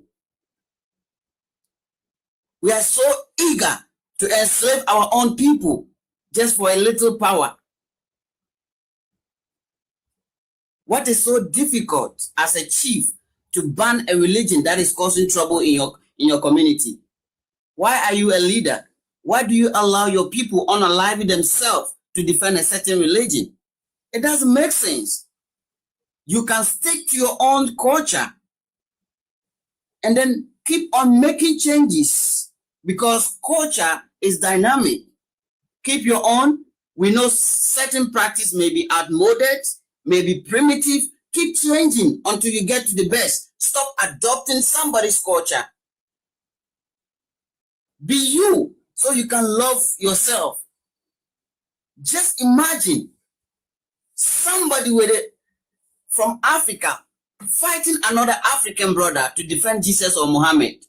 Does it really make sense? It doesn't. We are not born to build a religion, my brothers and sisters. We are born to build our families, our communities, and our countries. Thank you.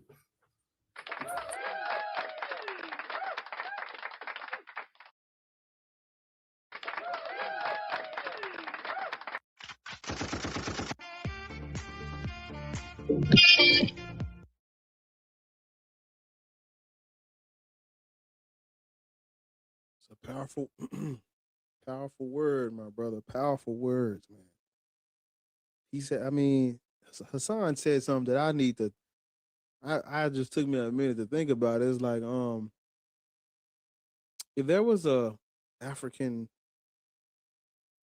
religion in Europe and it was destabilizing, they'd get rid of it. They'd get rid of it for sure, 100%. And then, man, whenever you talk about how, like,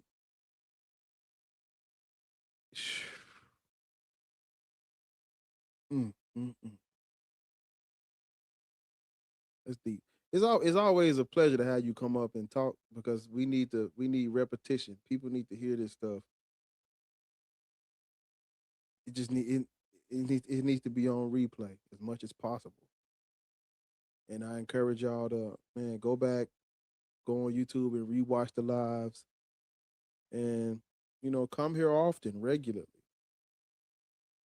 You need to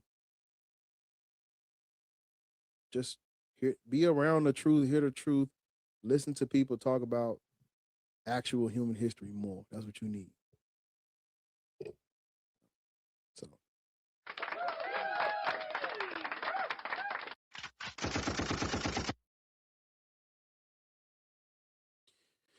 Well, I think it might be that time. Area, you're gonna be live at 6 p.m. Central Standard Time, right? Yep.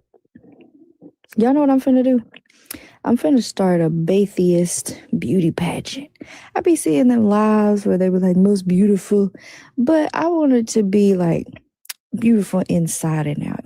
Like people just come up, make sure you look cute, but also have like a small 15, 20-second speech. Just tell us about yourself. Tell us what you advocate for, what you think. And then let the people, just send gifts to whoever they like. And we'll have rounds. And then whoever wins at the end gets whatever the set prize is that I'll send them or whatever. But I'm trying to think about new stuff to do. And we can do it for the men too. Like, y'all can't be Batheists, but y'all can be like, I don't know. I'll come up with a word for y'all. But yeah, we can do it for the men too. But just a way to like uplift the community. I don't know. We call the men atheismo. Atheismo king. Come on up here. Sounds fun, for real. That sounds cute. I like it. Yeah, I'm gonna make a little flyer. But yeah, tonight I'll be on 6 o'clock for our podcast that we usually do on Sundays. We skipped ahead for the Super Bowl, but we're gonna be talking about a few things tonight and listening to our music. So y'all come over there. It's from 6 to 8. Just hang out with us for a little bit. And even if y'all can't stay, I'll be telling y'all, just come, send your heart me, share it out a few times, send some Go Populars, then you can go on about your business, even if you can't stay. That's right.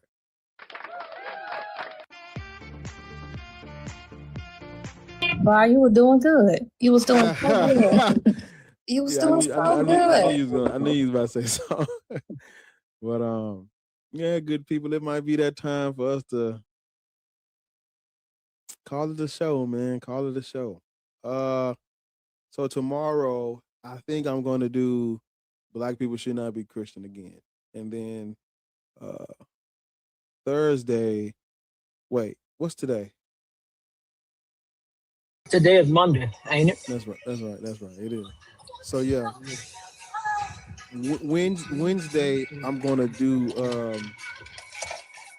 kind of the same thing, but it's gonna be more so on the religion being false, because this is more, I like to gear this one more towards Black people shouldn't practice these religions, and then the other one it'll be more like, more on the history of the religions, and then I'm gonna give it Be Easy. Hopefully he can pop in and out like he usually do, and we'll do It Wasn't No Jesus and all those characters in the mythologies. So that's what I'm planning on doing. So we're gonna have like different shows, like same shit, different shows, different people. It'll be fun. It's gonna be fun. So yeah. But Black people forever should never be Christian. Always. That's gonna forever be the one. This is actually my favorite topic to talk about. Literally, like, I love to have this conversation. Because I'm like, I know there's something that I'm gonna learn. I know there's something somebody else ain't heard before. And so it's really gearing up for us to, educate the people that's coming after us. I can't wait 10 years from now. It's gonna be all type of motherfuckers talking about the verses and Black men, Black women can't they're gonna be like, Black people shouldn't be Christian. It's coming. It's slowly but surely. It's coming out more and more and more. And it's gonna get to the point where we have our own platform. Like, and I want to say this, like, when you look at historically who has had the platform, man, go and read David Fitzgerald's. He got a set of books. It's called Jesus, Myth, and in Action, where he talks about, these scholars and these people that's in these debate spaces and historian interlocutor spaces. These people's careers is based on, accepting that there was a Jesus and entertaining it and all that stuff like that. And so to even have a seat at the table to get on the platform, you gotta be a certain type of motherfucker who accepts a certain type of thing, or like an admission of faith and things of that nature. I'm trying to, but that's anywhere. Remember at the Grammys, that motherfucker got up there as Jesus and Jesus and Jesus. Now, nigga, you wouldn't have done that a year ago because you were so fat you couldn't move. People ask, well, why would he? No, because the nigga couldn't breathe. He couldn't do all that. He couldn't do all that last year at the Grammys. Now you can move a little bit. Now we gotta pay for it. We gotta pay for it because you done went and got you some weight loss surgery, bitch. Ain't his name Jelly Roll? Yeah. The hell? I know. Yeah. Yeah, that's what I'm saying. You couldn't do that last year, nigga. You were 700 pounds. Now you done got your little weight loss surgery. Now we all got to pay for it. Mm-hmm. Oh, that's a big bitch. I ain't seen him lately. I didn't watch the Grammys. But that's a big man. He lost. I mean, he's still a kind of big dude, but he lost a lot of fucking weight. And now because he could breathe, now we got to fucking pay for it. Now we got to hear this nigga talk about Jesus at every award show. You know, I want it, man. You know, we gotta build our own platforms up and have our own speaking engagements and have our own community projects and things that we ain't gotta allow bullshit to have a seat at a table. That was all that, we don't even belong over there. We got our own table. Fuck all that shit. So yeah, we gotta keep doing these lives, keep posting videos, keep getting the message and the word out, the truth, the truth about actual history, So that's what we pushing for, man, because I mean, shit, 5 years ago, you could have told me we was gonna be all like this, all on these internet and shit. You couldn't. You gotta see it to believe it. Exactly. That's what I'm saying. I can't stress it enough, man. So I'm glad we out here. I'm glad is more of us coming out, more people feeling comfortable with these things. Interweb, yeah. So, yeah.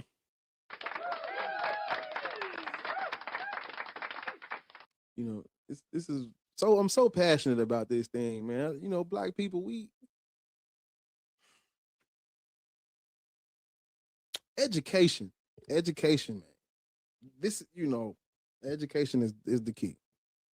We need to educate ourselves on things and learn things, get more into scientific evidence and things of that nature.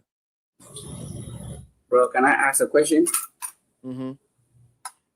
If Africans are waiting on the Islamic God and the Christian God to bless them, which God is blessing China? Yeah. Africa borrowed from China, you know that? So which God is blessing China?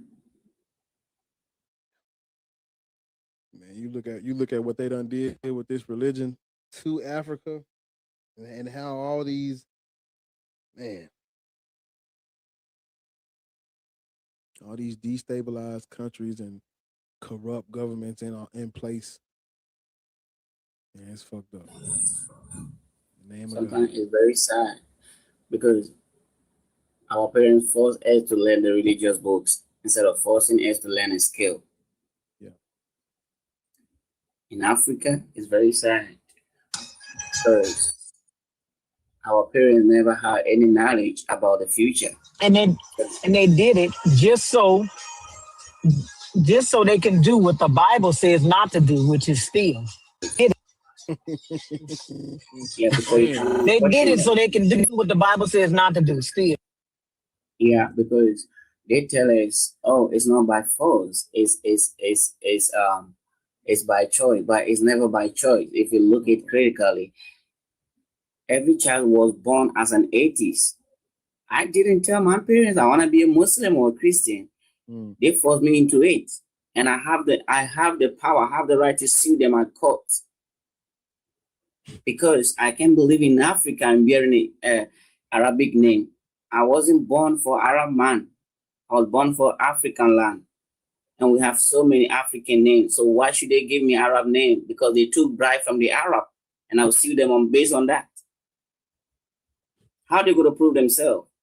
Because I have my tribe in Ghana, and beside my tribe, we have more than 150 tribes in Ghana. We have over 1,000 tribes in Africa. You never give me a name from those tribes, and I am African. What make you give me Arabic name? How many Arabs are bearing African names? You see, So your children in Africa are gonna grow up thinking Arab are the best people because of the name.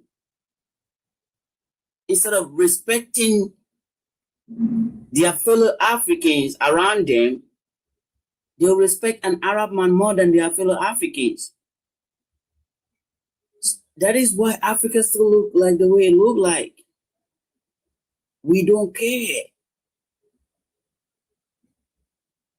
Everybody want to sell the land and go visit Kaaba. They want to sell the properties and go to visit Israel. Instead of selling the properties and building company and factories. You see, it could even be that the people that brought this religion, they thought it could solve our problem. But if it's not solving our problem, let's get rid of it. I won't blame those who brought the religion to us. Maybe they saw us in a trouble and they thought it could take us from the trouble. But if it's still making things worse, then let's get out of it.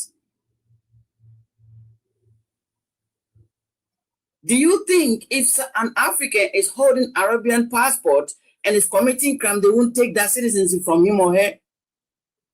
But you are committing crime in the name of religion and they are watching you doing it.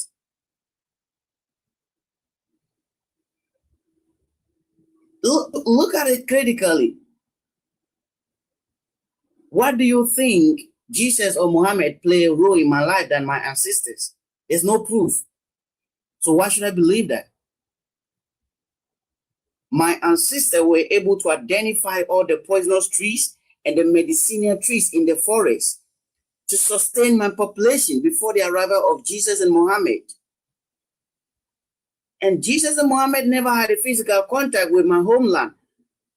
So in this scenario, I can boldly say that my ancestors play a role in my life than Jesus and Muhammad. Because if they were not able to identify the poisonous trees in the forest at that time, Muhammad and Jesus will not come and meet me in Africa. I would have died by eating the poisonous tree in the forest. Even till date, there is no poisonous trees or medicinal trees written in the Bible or the Quran. So if I go to the forest and I eat those food, those kind of trees and die, which fault? You see, you start to think about things critically. The world is growing. Let yourself grow. Think outside the box. What makes sense? Printing more Bible or Quran to the people that need water or food. Doesn't make sense. It doesn't make sense. I need food, I need water, and you are printing more religious books to me. For what?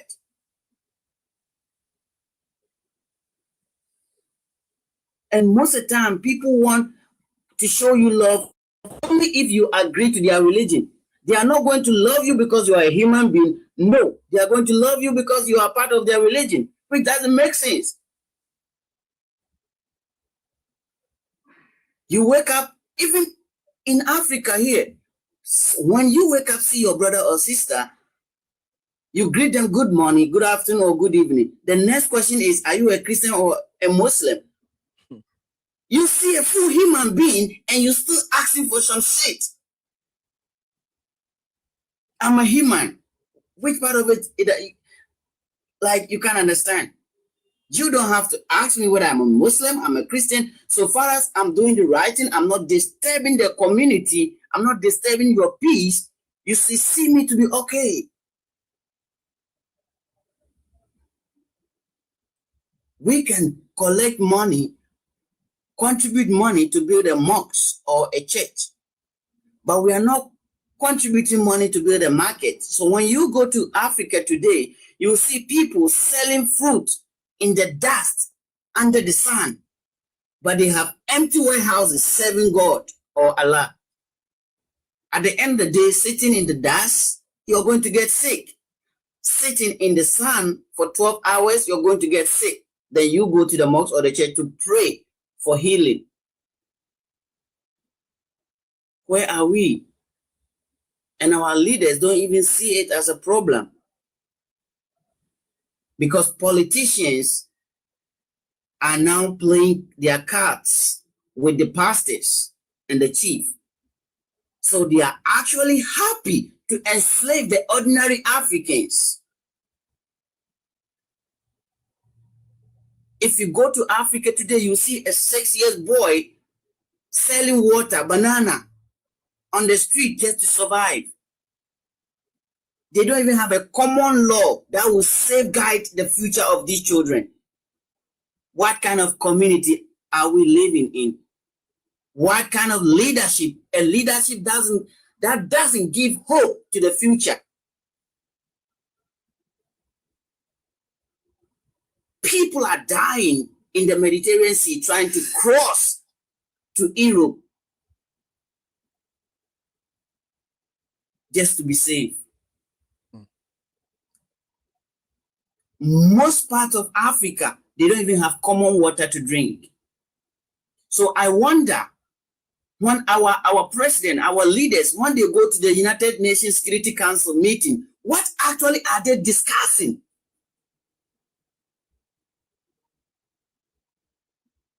And why they've been so long? You see, if I see another race disrespecting a black man, I don't blame them. We have represented ourselves in a way that nobody should respect us. You can't enslave your brother. You can't sell your brother and expecting the buyer to trust you.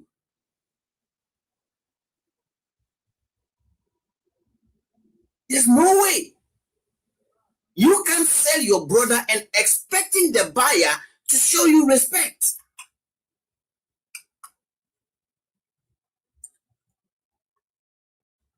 But they don't care. Black man don't care.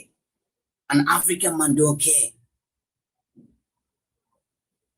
How many chiefs in Africa can say they have commercial farming of 300 hectares just for farming to feed their community, and they are playing this role as a leader?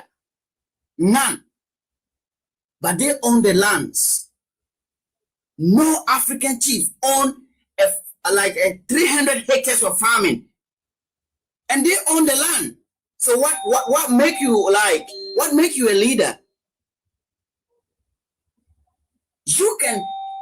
There should be a law in Africa that every chief or queen or king must own 300 to 400 hectares of land for commercial farming.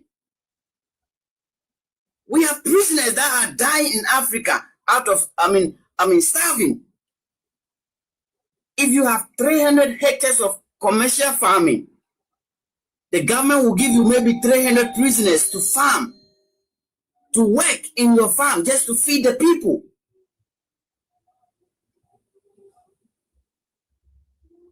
Do you know the amount Africans use to import food from Asia, especially rice? You can Google it. Why will you live in a fertile land and importing rice? Why? Why will you live in a fertile land like Africa and importing rice from Asia? Look at the population of China alone. They have enough food to eat and still exporting rice to Africa.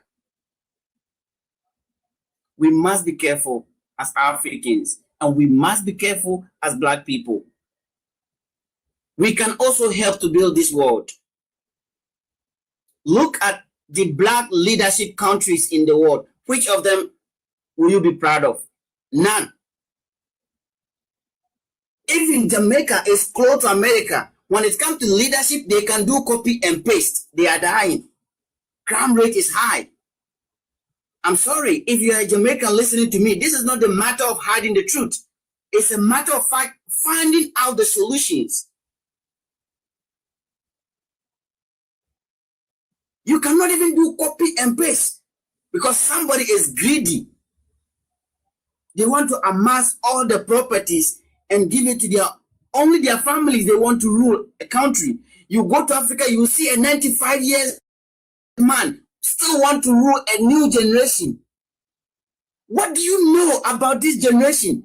85 years man. A full ghost still want to rule, and their family are supporting them. What kind of hell are we living? Hassan, hold on for a minute. Let me clap for you. Yeah. Let me I'm gonna clap for you, and we got somebody else on the can you hear me? Yeah, hold on, let me.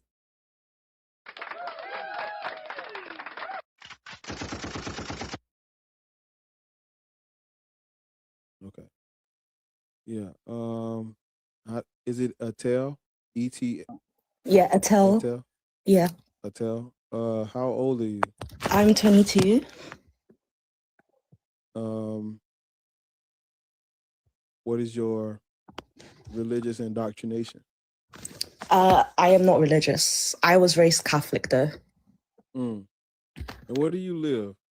I live in UK, but I was born in Saint Tomé, which is like a small island off the coast of Africa, West Africa. Well, I know you've been up here for a minute, so what do you think about what you heard and the prompt? I was gonna say, I completely agree with the prompt. And is it Hassan? Because I feel like even me, I'm Catholic, but like in my island, we were slaves brought over from the Portuguese who are Catholic, and we were raised to like obviously. So I feel like I'm not explaining it properly, but let me start again. I was gonna say that I feel like in Africa, like when the Europeans came and brought over Christianity and stuff, I feel like even the way Jesus is represented, he's represented as a white man with blue eyes. Sorry, I don't mean to like offend anyone who is religious, but like he is shown to be a white man, blue eyes, light brown hair.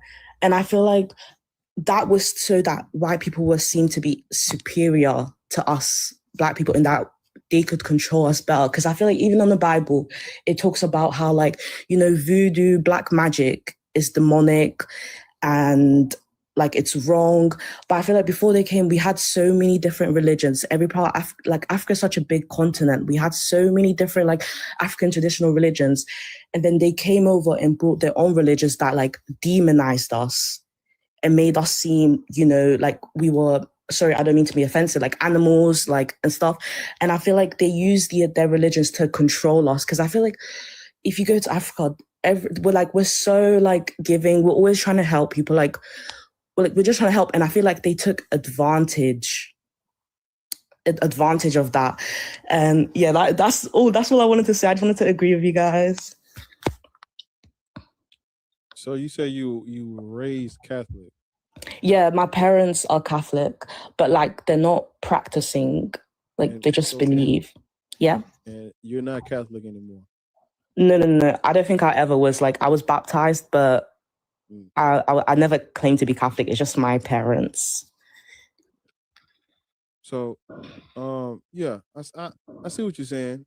For the most part, I think whenever we speaking about this Jesus Christ character, I try to tell people that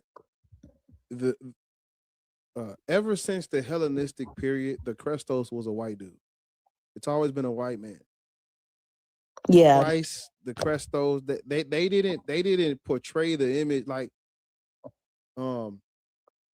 even when you look at you gotta go all the way back to when the Greek first came in. They were already putting their imagery all over the place. Even going back to Ptolemies. Yeah. The Christ has always been a white dude. It's always been a white dude. Yeah. Literally, like even the I mean, yeah, Europeans have always had I'm speaking on the Romans, then but the European powers have always had an imperial religion used for control that had white imagery. That's just always been the case. So when by the time we get the image, they're just following what their ancestors were doing. It just they didn't do anything different with Christ and Christianity and Jesus that they weren't already doing. It's like this stuff has been alone. it's very status quo for the Europeans to have their white deities and using that for colonialism. That's very status quo. It's their God, it's their religion, it's their image. All that is there. Johnny, you got a lot in the back. You got a lot going on in the background. My bad. I didn't know my mic was on. How old are you? I'm 31. And what is your religious indoctrination? My religious of choice is Christianity. So you're a Christian now? Yeah. Oh, okay. Well, I'm sure you've heard the conversation and what we're saying, and I Yeah. assume you agree. I assume you disagree. Yeah. So, black people should not be Christian, based on the fact that we got it through colonialism. Coercion. I always fuck this word up. Coercion, colonialism, coercion, subjugation, oppression is how we got Christianity. And I don't think people should practice religions used as justification for their oppression and enslavement based on race and religion and shit like that. I don't think that is coercion. Yeah, I know how to spell it. I'm pronouncing it wrong. Put a W. I got you though. Yeah, If you put a W in say it, huh? if you put a W in it, it'll work. So coercion. Coercion. Oh, There you go. wow. Thank you. Hey, Man, trick. thank you. Coercion. You Yeah, put a there you what? go. Yeah, if you put Say a it W again, in it, Shaka. Don't make it. Listen, it's going to Coercion? practice. It's the Coercion? Coercion? Hey, Chelsea, you gotta Coercion? crawl You before talking to walk. somebody who talks about coercion control daily? Coercion? You gotta- okay. Hey, you Coercion. gotta crawl before you walk. Why you messing with Coercion. that man? You see how it worked with him? I was just trying to, say it, Chelsea. coercion. Coercion. Coercion. Just a small pronunciation of the E, but just coercion. See, I'm trying to, because ain't no R right there. I'm putting an R between the O and the E. Baby, I'm we saying from Memphis. coercion. We from Memphis. Just But let it's it. The same way. Okay. I give you grace. I give you grace. Give me some grace. Give me some Amen. Amen. Yeah. So Johnny, we Yeah. got Christianity through colonialism, right? I don't know if race is a good determinant for whether something is true or not.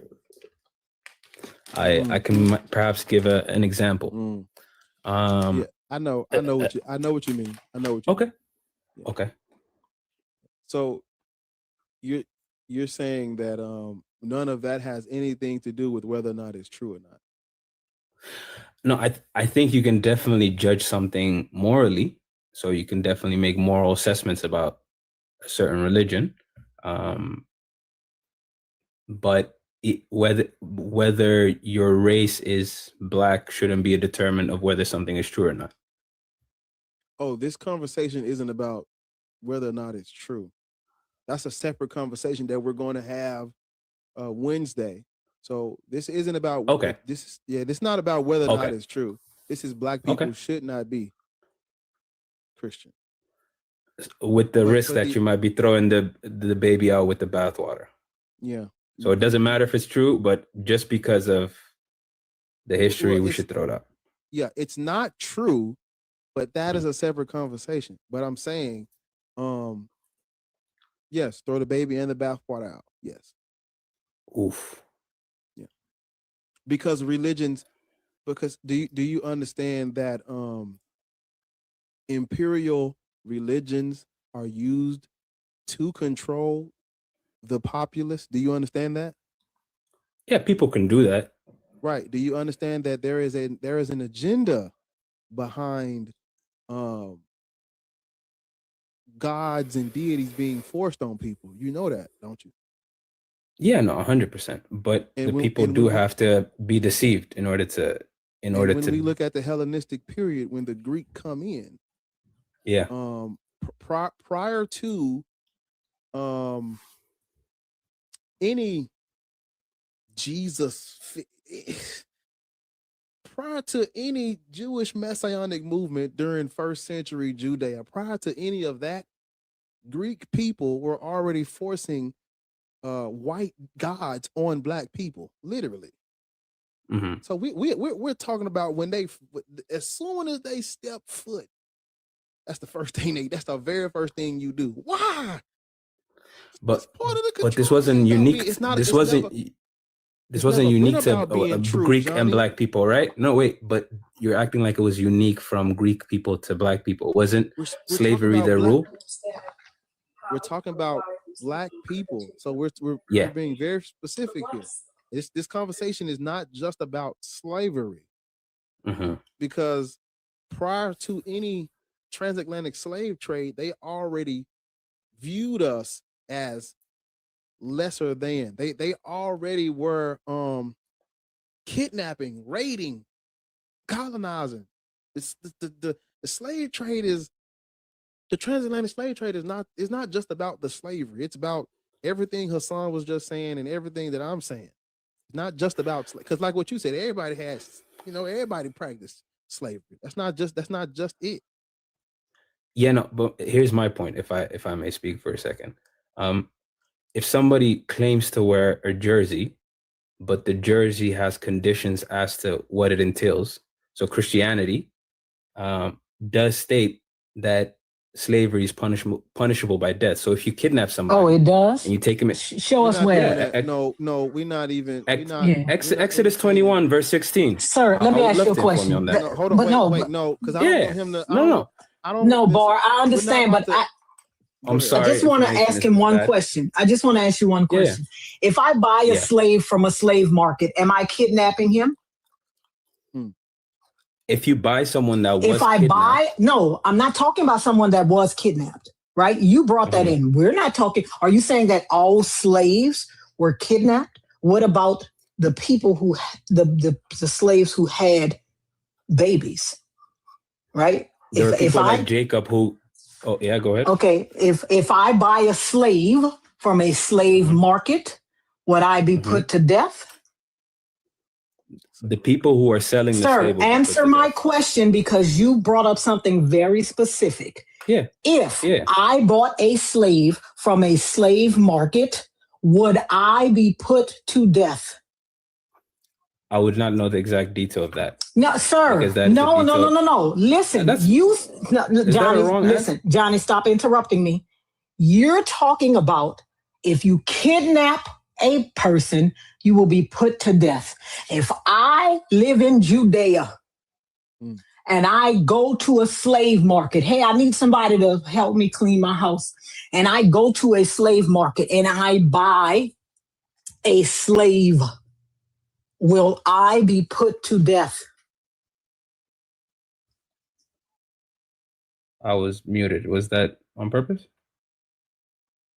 Man, don't start with the word salad thing. Just answer her question, bro. Like, you got to make a comment about everything that's happening other than what she's saying. I was muted. Was that on purpose? Like, come on, bro. Johnny, answer my question. If I go to a slave market in Levant, in Bronze Age Judea, and I buy a slave that is for sale, will I be put to death?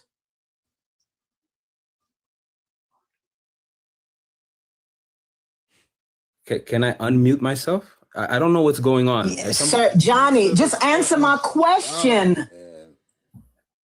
Every time I'm answering you, answer the question, please, with the meta.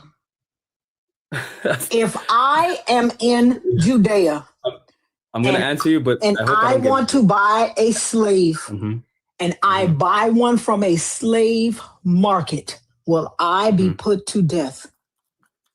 I said earlier, I don't know the exact rules on. Sir, I'm buying. You just no. I am talking about. Is that not an answer, Johnny?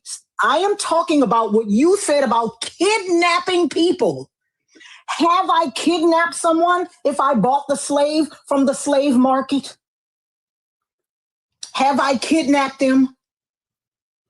I paid. I got a bill of sale. Have I kidnapped the slave? Ma'am, I said Have I people look, kidnap- listen, goodbye, bitch, because y'all like to lie for no reason. Have I kidnapped the fucking slave or what? You should allow me to ask him a question. I'm not going to. Because because they always use that Exodus shit, but not every slave was kidnapped. And they're talking about if you kidnap a free person, but the Bible says that you can make slaves of the motherfuckers from other countries that live in your land. They're not kidnapped. They're not kidnapped. No, we're not too hostile. You're just a lying bastard. And one thing I can't stand is a fucking liar, because there's no need for you to lie. Exactly. I asked you a simple question, and the answer is fucking no. If I buy a slave from a slave market, I did not kidnap him. I bought him. Listen, not us meeting Johnny from the real question. She gave you the How we end up running into Johnny from the fucking homework questions? If Johnny had 2 fucking apples, that was him. Man, that was terrible. I wanted to ask you that. Bring up a verse that don't even say They brought, say it. they brought to Somebody Africa got some, Jesus for got some water running or something? I'm sorry. Look, I'm over here muting everybody as Lawrence. I had that damn onion on my hand from that Five Guys burger. It was good. I ain't gonna lie. My dog, telling the truth. The truth. I want to get up and go. I wish I had a free bag of chips. Telling the truth. Telling the truth. I ain't gonna lie. She telling the Johnny truth. is still under there listening. Let me ask Hey you. man, you don't hear us talking? Did I say it right? Be easy, and it's only if you kidnap an Israelite. God didn't give a fuck about you kidnapping non-Israelites. But even if that was the case, right? Even if he cared about you kidnapping Israelites, if I go to the fucking store, right? If a motherfucker started a store with stolen merchandise, I don't know that.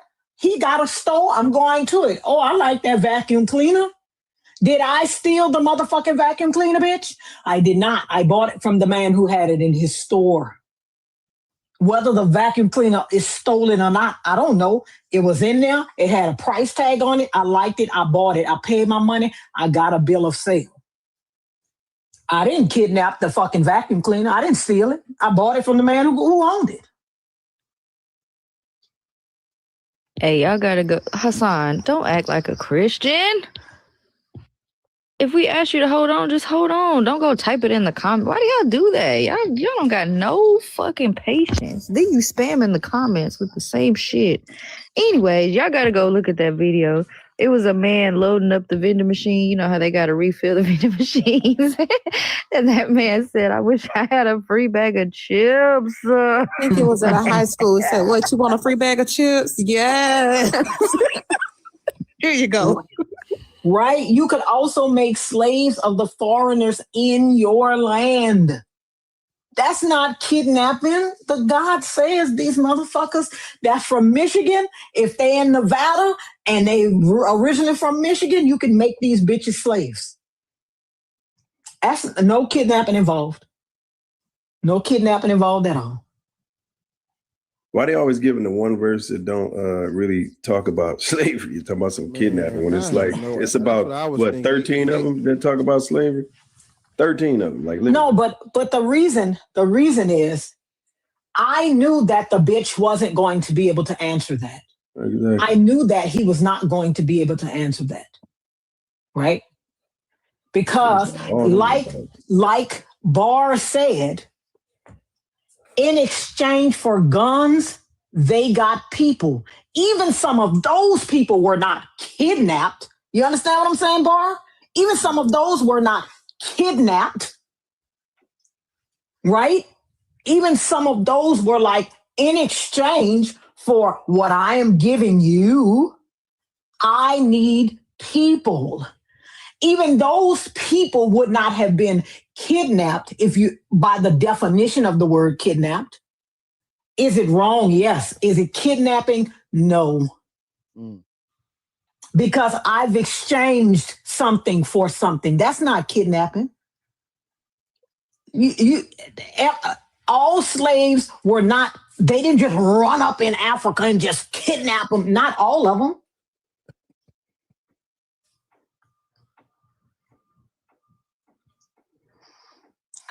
You guys forgot Harriet Tubman got guidance from Jesus.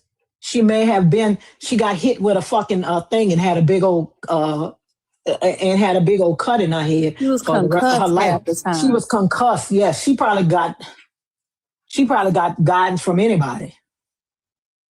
Because that's why her head was wrapped up, because she had a big ass gash in her fucking head. Because her owner hit her with an iron or some shit like that. When she was a child, she would have sleeping spells regularly. Yes. And what does that have to do with anything? What does Harriet Tubman have to do with Jesus? What does that have to do with anything? I don't understand. That doesn't make Jesus real. It don't got nothing to do with nothing. Ain't no damn, unless he can show a primary source of Harriet Tubman standing in front of people with a damn Bible in her hand. Like what? Who told you Harriet Tubman used the Bible to profess that? You think she talking about Nat Turner or something? Y'all always trying to use an excuse for something. Your shit ain't real. Y'all can't prove that it's real. That's the embarrassing part. Y'all stay in the comments all goddamn day, but can't prove that it's real. You can't prove it. You can't articulate it, and you can't come up here without getting mad. All a little slow. Hey, hello, how you doing? Hey, and then y'all end up. I'm trying to talk. Every time I come off mute, like you guys are the same fucking pattern, same narcissistic people. No, they cuss you out. They be banging for the blood of Jesus. Cripping for Christ. Doing the most. Why they can't just answer? Questions be. You think we asking like break down trigonometry? The metaphysics of all living. Like, brother, ask it's like chemistry. They can't answer any closed-ended questions, but it's not hard. A yes or no. But they try to act like it's organic chemistry, like they're really stumped. And you quoting Bible scriptures, but you don't know is your answer. And also, I would think, because according to Harriet Tubman, right, because she kept very extensive records, right? I would think that a motherfucker was led by a bitch y'all say as strong as Jesus would have freed more than 70 people. That's what I said. Why he didn't just free him? I would have thought that he would have just freed all them motherfuckers. Why do he need her? Out of 10 years, she personally freed 70 people. And maybe another 50 to 60 with directions that she gave. Right. So even if we that's 130 people over a decade, that's 13 people a year. That's all God could spare. I never understood how I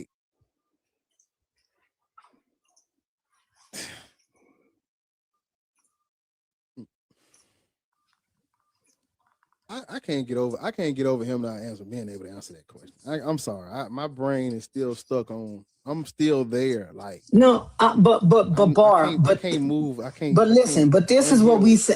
This is what we're saying. When I know you don't like internal critiques, but these motherfuckers, they are indoctrinated. It is they're not going to hear anything you're saying except God is great. He couldn't even answer the question truthfully. He couldn't even not lie. Listen, he couldn't even not fucking lie.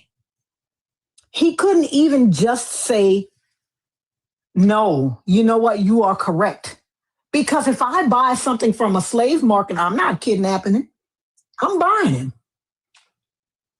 Because I'm talking about me, what I do. They could have been kidnapped, but how the fuck would I know that when my God says that I can have slaves? How would I know that? You can't even not lie. That's why they got, because I tell you this all the time, Bar, like I was never really, obviously I grew up around it and I'm from the South, but like I used to go to sleep in church. We didn't have, you know what I mean, Bible study at home and all this super hyper religious, like I just know about God. I know about Jesus. My grandma was real into that shit, but we didn't sit down and study the book. Like, it wasn't all that. It was VeggieTales, and you go to church on the holidays, and we would go to Sunday school. And when I started going to big church, I'm going to sleep in this motherfucker. Like, I wasn't that heavily indoctrinated, so I didn't need the full-blown internal critique to get me out of there. I saw a couple things and was like, oh, hell no. And then, went down the history route and was like, okay, good. Like, it was a relief. Okay, shit, that motherfucker made up. Like, he ain't even do all that shit for real. But some people, they are indoctrinated. Like, they really believe this shit. And it's hard for them. Like, they don't want to hear the history.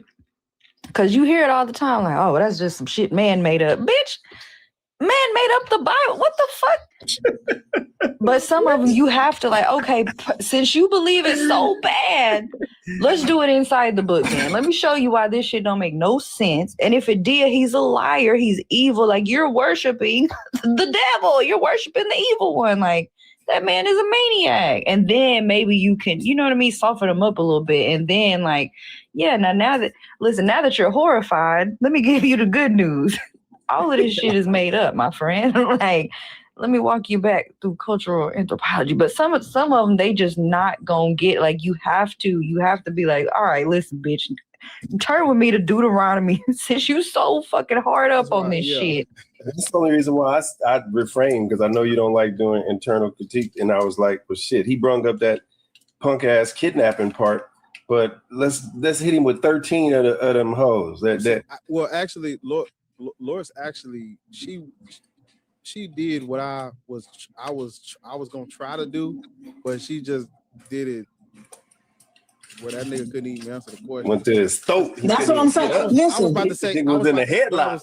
What I was about to say was, let's skip this and just go straight to the part where it says to own people. Like, that's what I was gonna do, but the way you did it, it was kind of like, well, shit. But see, that's what I'm saying. I don't be trying to teach him nothing. You can hear a rat pissing on cotton when you ask them that. That's all I'm saying. I'm not trying to teach them anything. My goal is to embarrass them. That is my goal. My goal is to embarrass you. My goal is to show you how stupid you are. Right? That is my goal. I don't care if you never not a motherfucking Christian. I just want you to know that you're a dumb one. Because they be airing it too. I ain't gonna lie. That's my goal too. Like, we don't tell people, we don't tell enough people they dumb. I think the everybody get a trophy generation, the fucked up everything. Thank you, Lord. We don't tell enough of you motherfuckers that y'all ain't got what it takes. Yes. Anybody could be the president. Look, guess who the president? Anybody? I love coaching kids whose parents was like, who the fuck is president? Anybody? When you coach anybody in this motherfucker. No standards. Hey, when you coach some kids whose parents was like, Lord, them kids, hey, fourth quarter, hey, come over here. Come on, man, let's get it. We need to pop these dudes. Them kids I like to coach whose parent is like that. Everybody don't get no damn trophy. You gotta earn it. Remember, anybody can be the president. Who the president not? Any fucking body. Y'all don't let anybody for real. Goddamn president. You done pissed me off when I worked hard for this motherfucker, and you give me a trophy and then turn around and give them motherfuckers one too. Exactly. Excuse me? Bro, let me tell you something. I used to be in Upward Bound. And in Upward Bound, we used to have every semester after we did Upward Bound, we would have award ceremonies to see who had the highest GPA. Me and this boy named, what that boy name was? I think his name was Richard. We would compete every fucking semester to see who had the highest GPA. Do you know how pissed I would have been if they would have turned around and gave everybody else a trophy? Like, bitch, what I'm doing all this hard ass work for? Listen. And everybody get a trophy. I did competition cheerleading, okay? Now, this is no disrespect to the pep squad. Don't get me wrong. But them bitches don't be doing shit for real. Now, competition cheerleading, listen, I'm risking my life for these tricks because the way they throw me up in the air and I'm praying to God that they catch me on my way down. Listen, the biggest competition of the year, it was our second time and we won the last time. We went and we beat the motherfuckers by 1 point. And my coach, because we got a trophy and a banner, my coach gave them the motherfucking trophy because we had a huge gym and we would hang our banners up every year. And so she kept the banner, but she gave them the listen, my fucking 11-year-old heart, I wanted to whoop her ass. I said, bitch, you letting these hoes throw me up 25, 30 feet in the fucking air. I done dislocated my shoulder this year, like done hurt myself, bitch. You just gave them the trophy that I risked my life for? No, I don't like it. I don't care how good you did. Good job, but you didn't win. No. All I'm saying is that's why I'm glad I was born in the era I was. #Gutenberg gang. Because, bitch, there was competition. It made you want to be better. We had competition. It was fucked up. It was fucked up in some ways. But, bitch, it was 1, 2, or 3. It was 1, 2, or 3. Listen, Shaka, listen, let me tell you. And also, who just said that? Somebody said I was in fucking... her said I was in Bring It On. Listen, the way some of that shit was true, because we would have a practice run through of our thing in the back before it was competition time, and the other team walked by, and it's just some unspoken, bitch, fuck, y'all going down this motherfucker. But the flying thing, my coach had me do listen, probably unethical, right? It's probably against some rules, especially nowadays. But they would put me in a full extended, when they hold you by your feet, and you either got in front of your chest or fully extend your arms and put me up there. They put me in a full extension. And then the two people that was holding my feet also was holding one of my hands. And they would drop me forward, like my face would come 2 inches from the fucking ground. And then they would pull me back up and then throw me up and backflip, catch me. Like, hey, y'all had me out here risking my life for these trophies, and you gonna give it away? Listen. All I'm saying is, listen. Like Annika said, at the end of the game, we'd all line up and say, good game, good game, good game. If I were the Patriots coach, I would be like, come in the locker room. You don't even get to shake them niggas' hand. You didn't do enough. You didn't do a good enough job to shake these niggas' hand. Get your bitch ass back in the locker room. My team will win the Super Bowl every year. But they'll get tired of me talking to them like they was crazy. They'll get tired of me talking to them like a dog. Be like, get your bitch ass back. You don't deserve to be on TV no more, bitch. You done had 4 hours in this motherfucker. Fucked up. Get back there. You don't deserve to be on TV no more.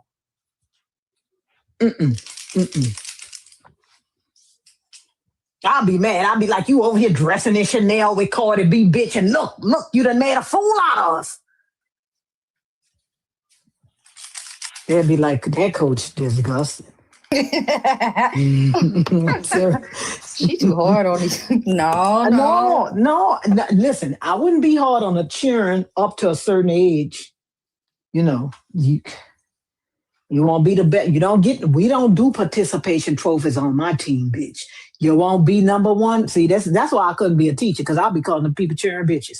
You don't get to be on participation trophy on my team. You want to be number one, you got to work for it.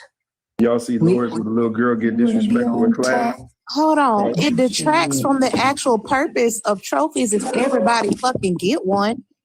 No, but that's what I'm saying. That's why people ask me all the time, why you never a math teacher? Because I'm going to call your child a bitch. I just am. It's nothing I could do. What? I try not to, but it's going to come out one day. And then they're going to tell, and then we're going to have to fight, bitch. Don't be at the board.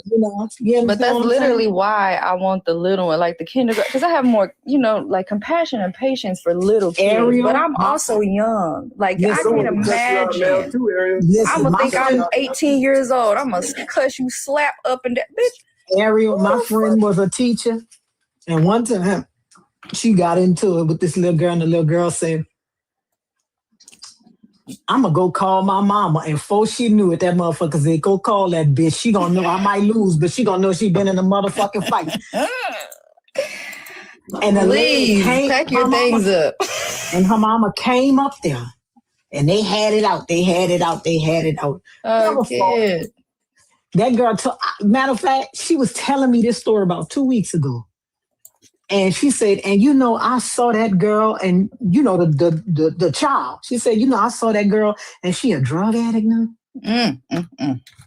Because you calling your mama instead of being, I said, see what I'm talking about? See what I'm talking about? Some of these kids need a little roughing up. You know, not even rough, but like you sometimes it take a little embarrassment. That's all. Because I remember being a kid and I didn't like being wrong.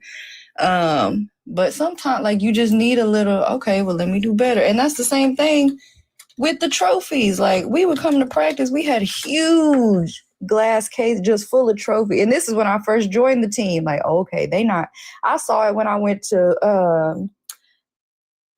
tryouts for the team. Like, oh, okay, don't get in here playing because they be winning. You ain't gonna make it if you ain't good at, like, you need that. You can't just be letting anybody on the team and everybody get a trophy and everybody. No, listen, I thrive off of, I did a toe touch backflip one time. My coach stopped the music. She said, I just wanted to. I said, listen, my ego. Listen, don't do that. She was like, I just wanted to point out, Ariel just did a flawless. She was like, do it again. Show everybody else. Now, it was a little embarrassing, but it was also like, yeah.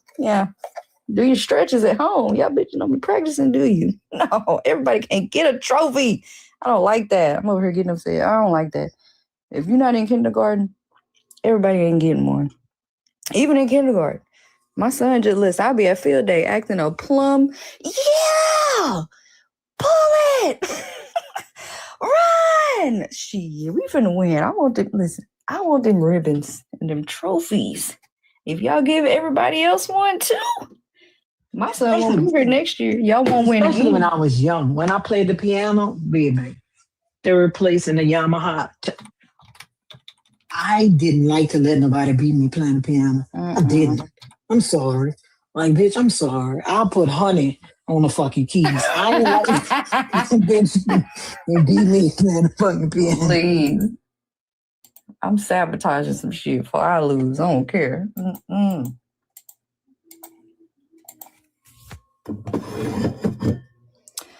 Oh man, it's 4:30. Let me go get me some more coffee. Girl, you sound like my daddy. My dad had drink coffee all through the day and go right to sleep. It really don't. That's why I can drink it like that, because it's really counterproductive. Made me sleepy as hell. It'll work, but then it's like a no, because you drink too much. I don't drink it enough. No, I really don't. But when I drink it, because I got ADD, that's how I knew. I knew I had ADHD because the number one symptom was I can drink 5 Red Bulls and 2 cups of coffee and take a nap, because it don't have the same effect as it do on other people. Like that should make me tireder and tireder. But if I don't drink it a lot, it'll work. You know what I mean? For a little bit. Like I drink it in the morning sometimes. And I'm finna drink it right now because we're doing our show tonight instead. But now, why would you do that? Because I want to show myself. Because I want to show a smiley face and do it. That's a smiley face? Hold on. No, don't go add nothing. I was sure He over here drawing on himself. I said, that's a smiley face. He looked at it talking about, hold on. No, don't go add nothing else. Somebody said lick your lips. What's on my lips? lips? Exactly, Chris. Don't none of that stuff work. Put me straight to sleep. No, don't do that. Okay.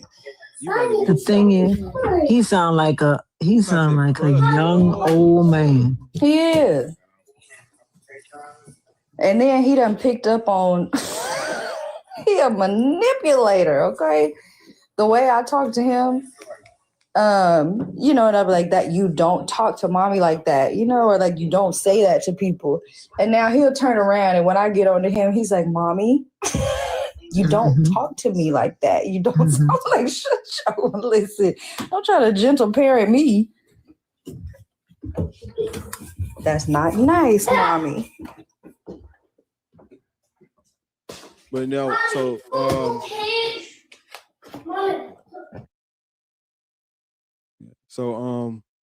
Ariel and Petty they're gonna be live at 6:00. So I'm about to get off of here and give me something to eat, something else to eat.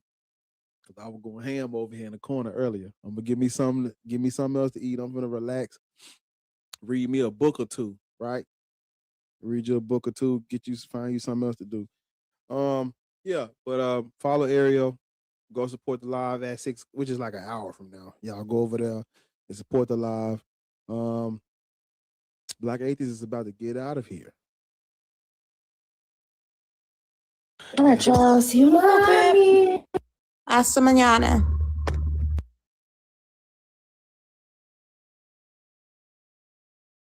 Play my little music on YouTube. Hold on.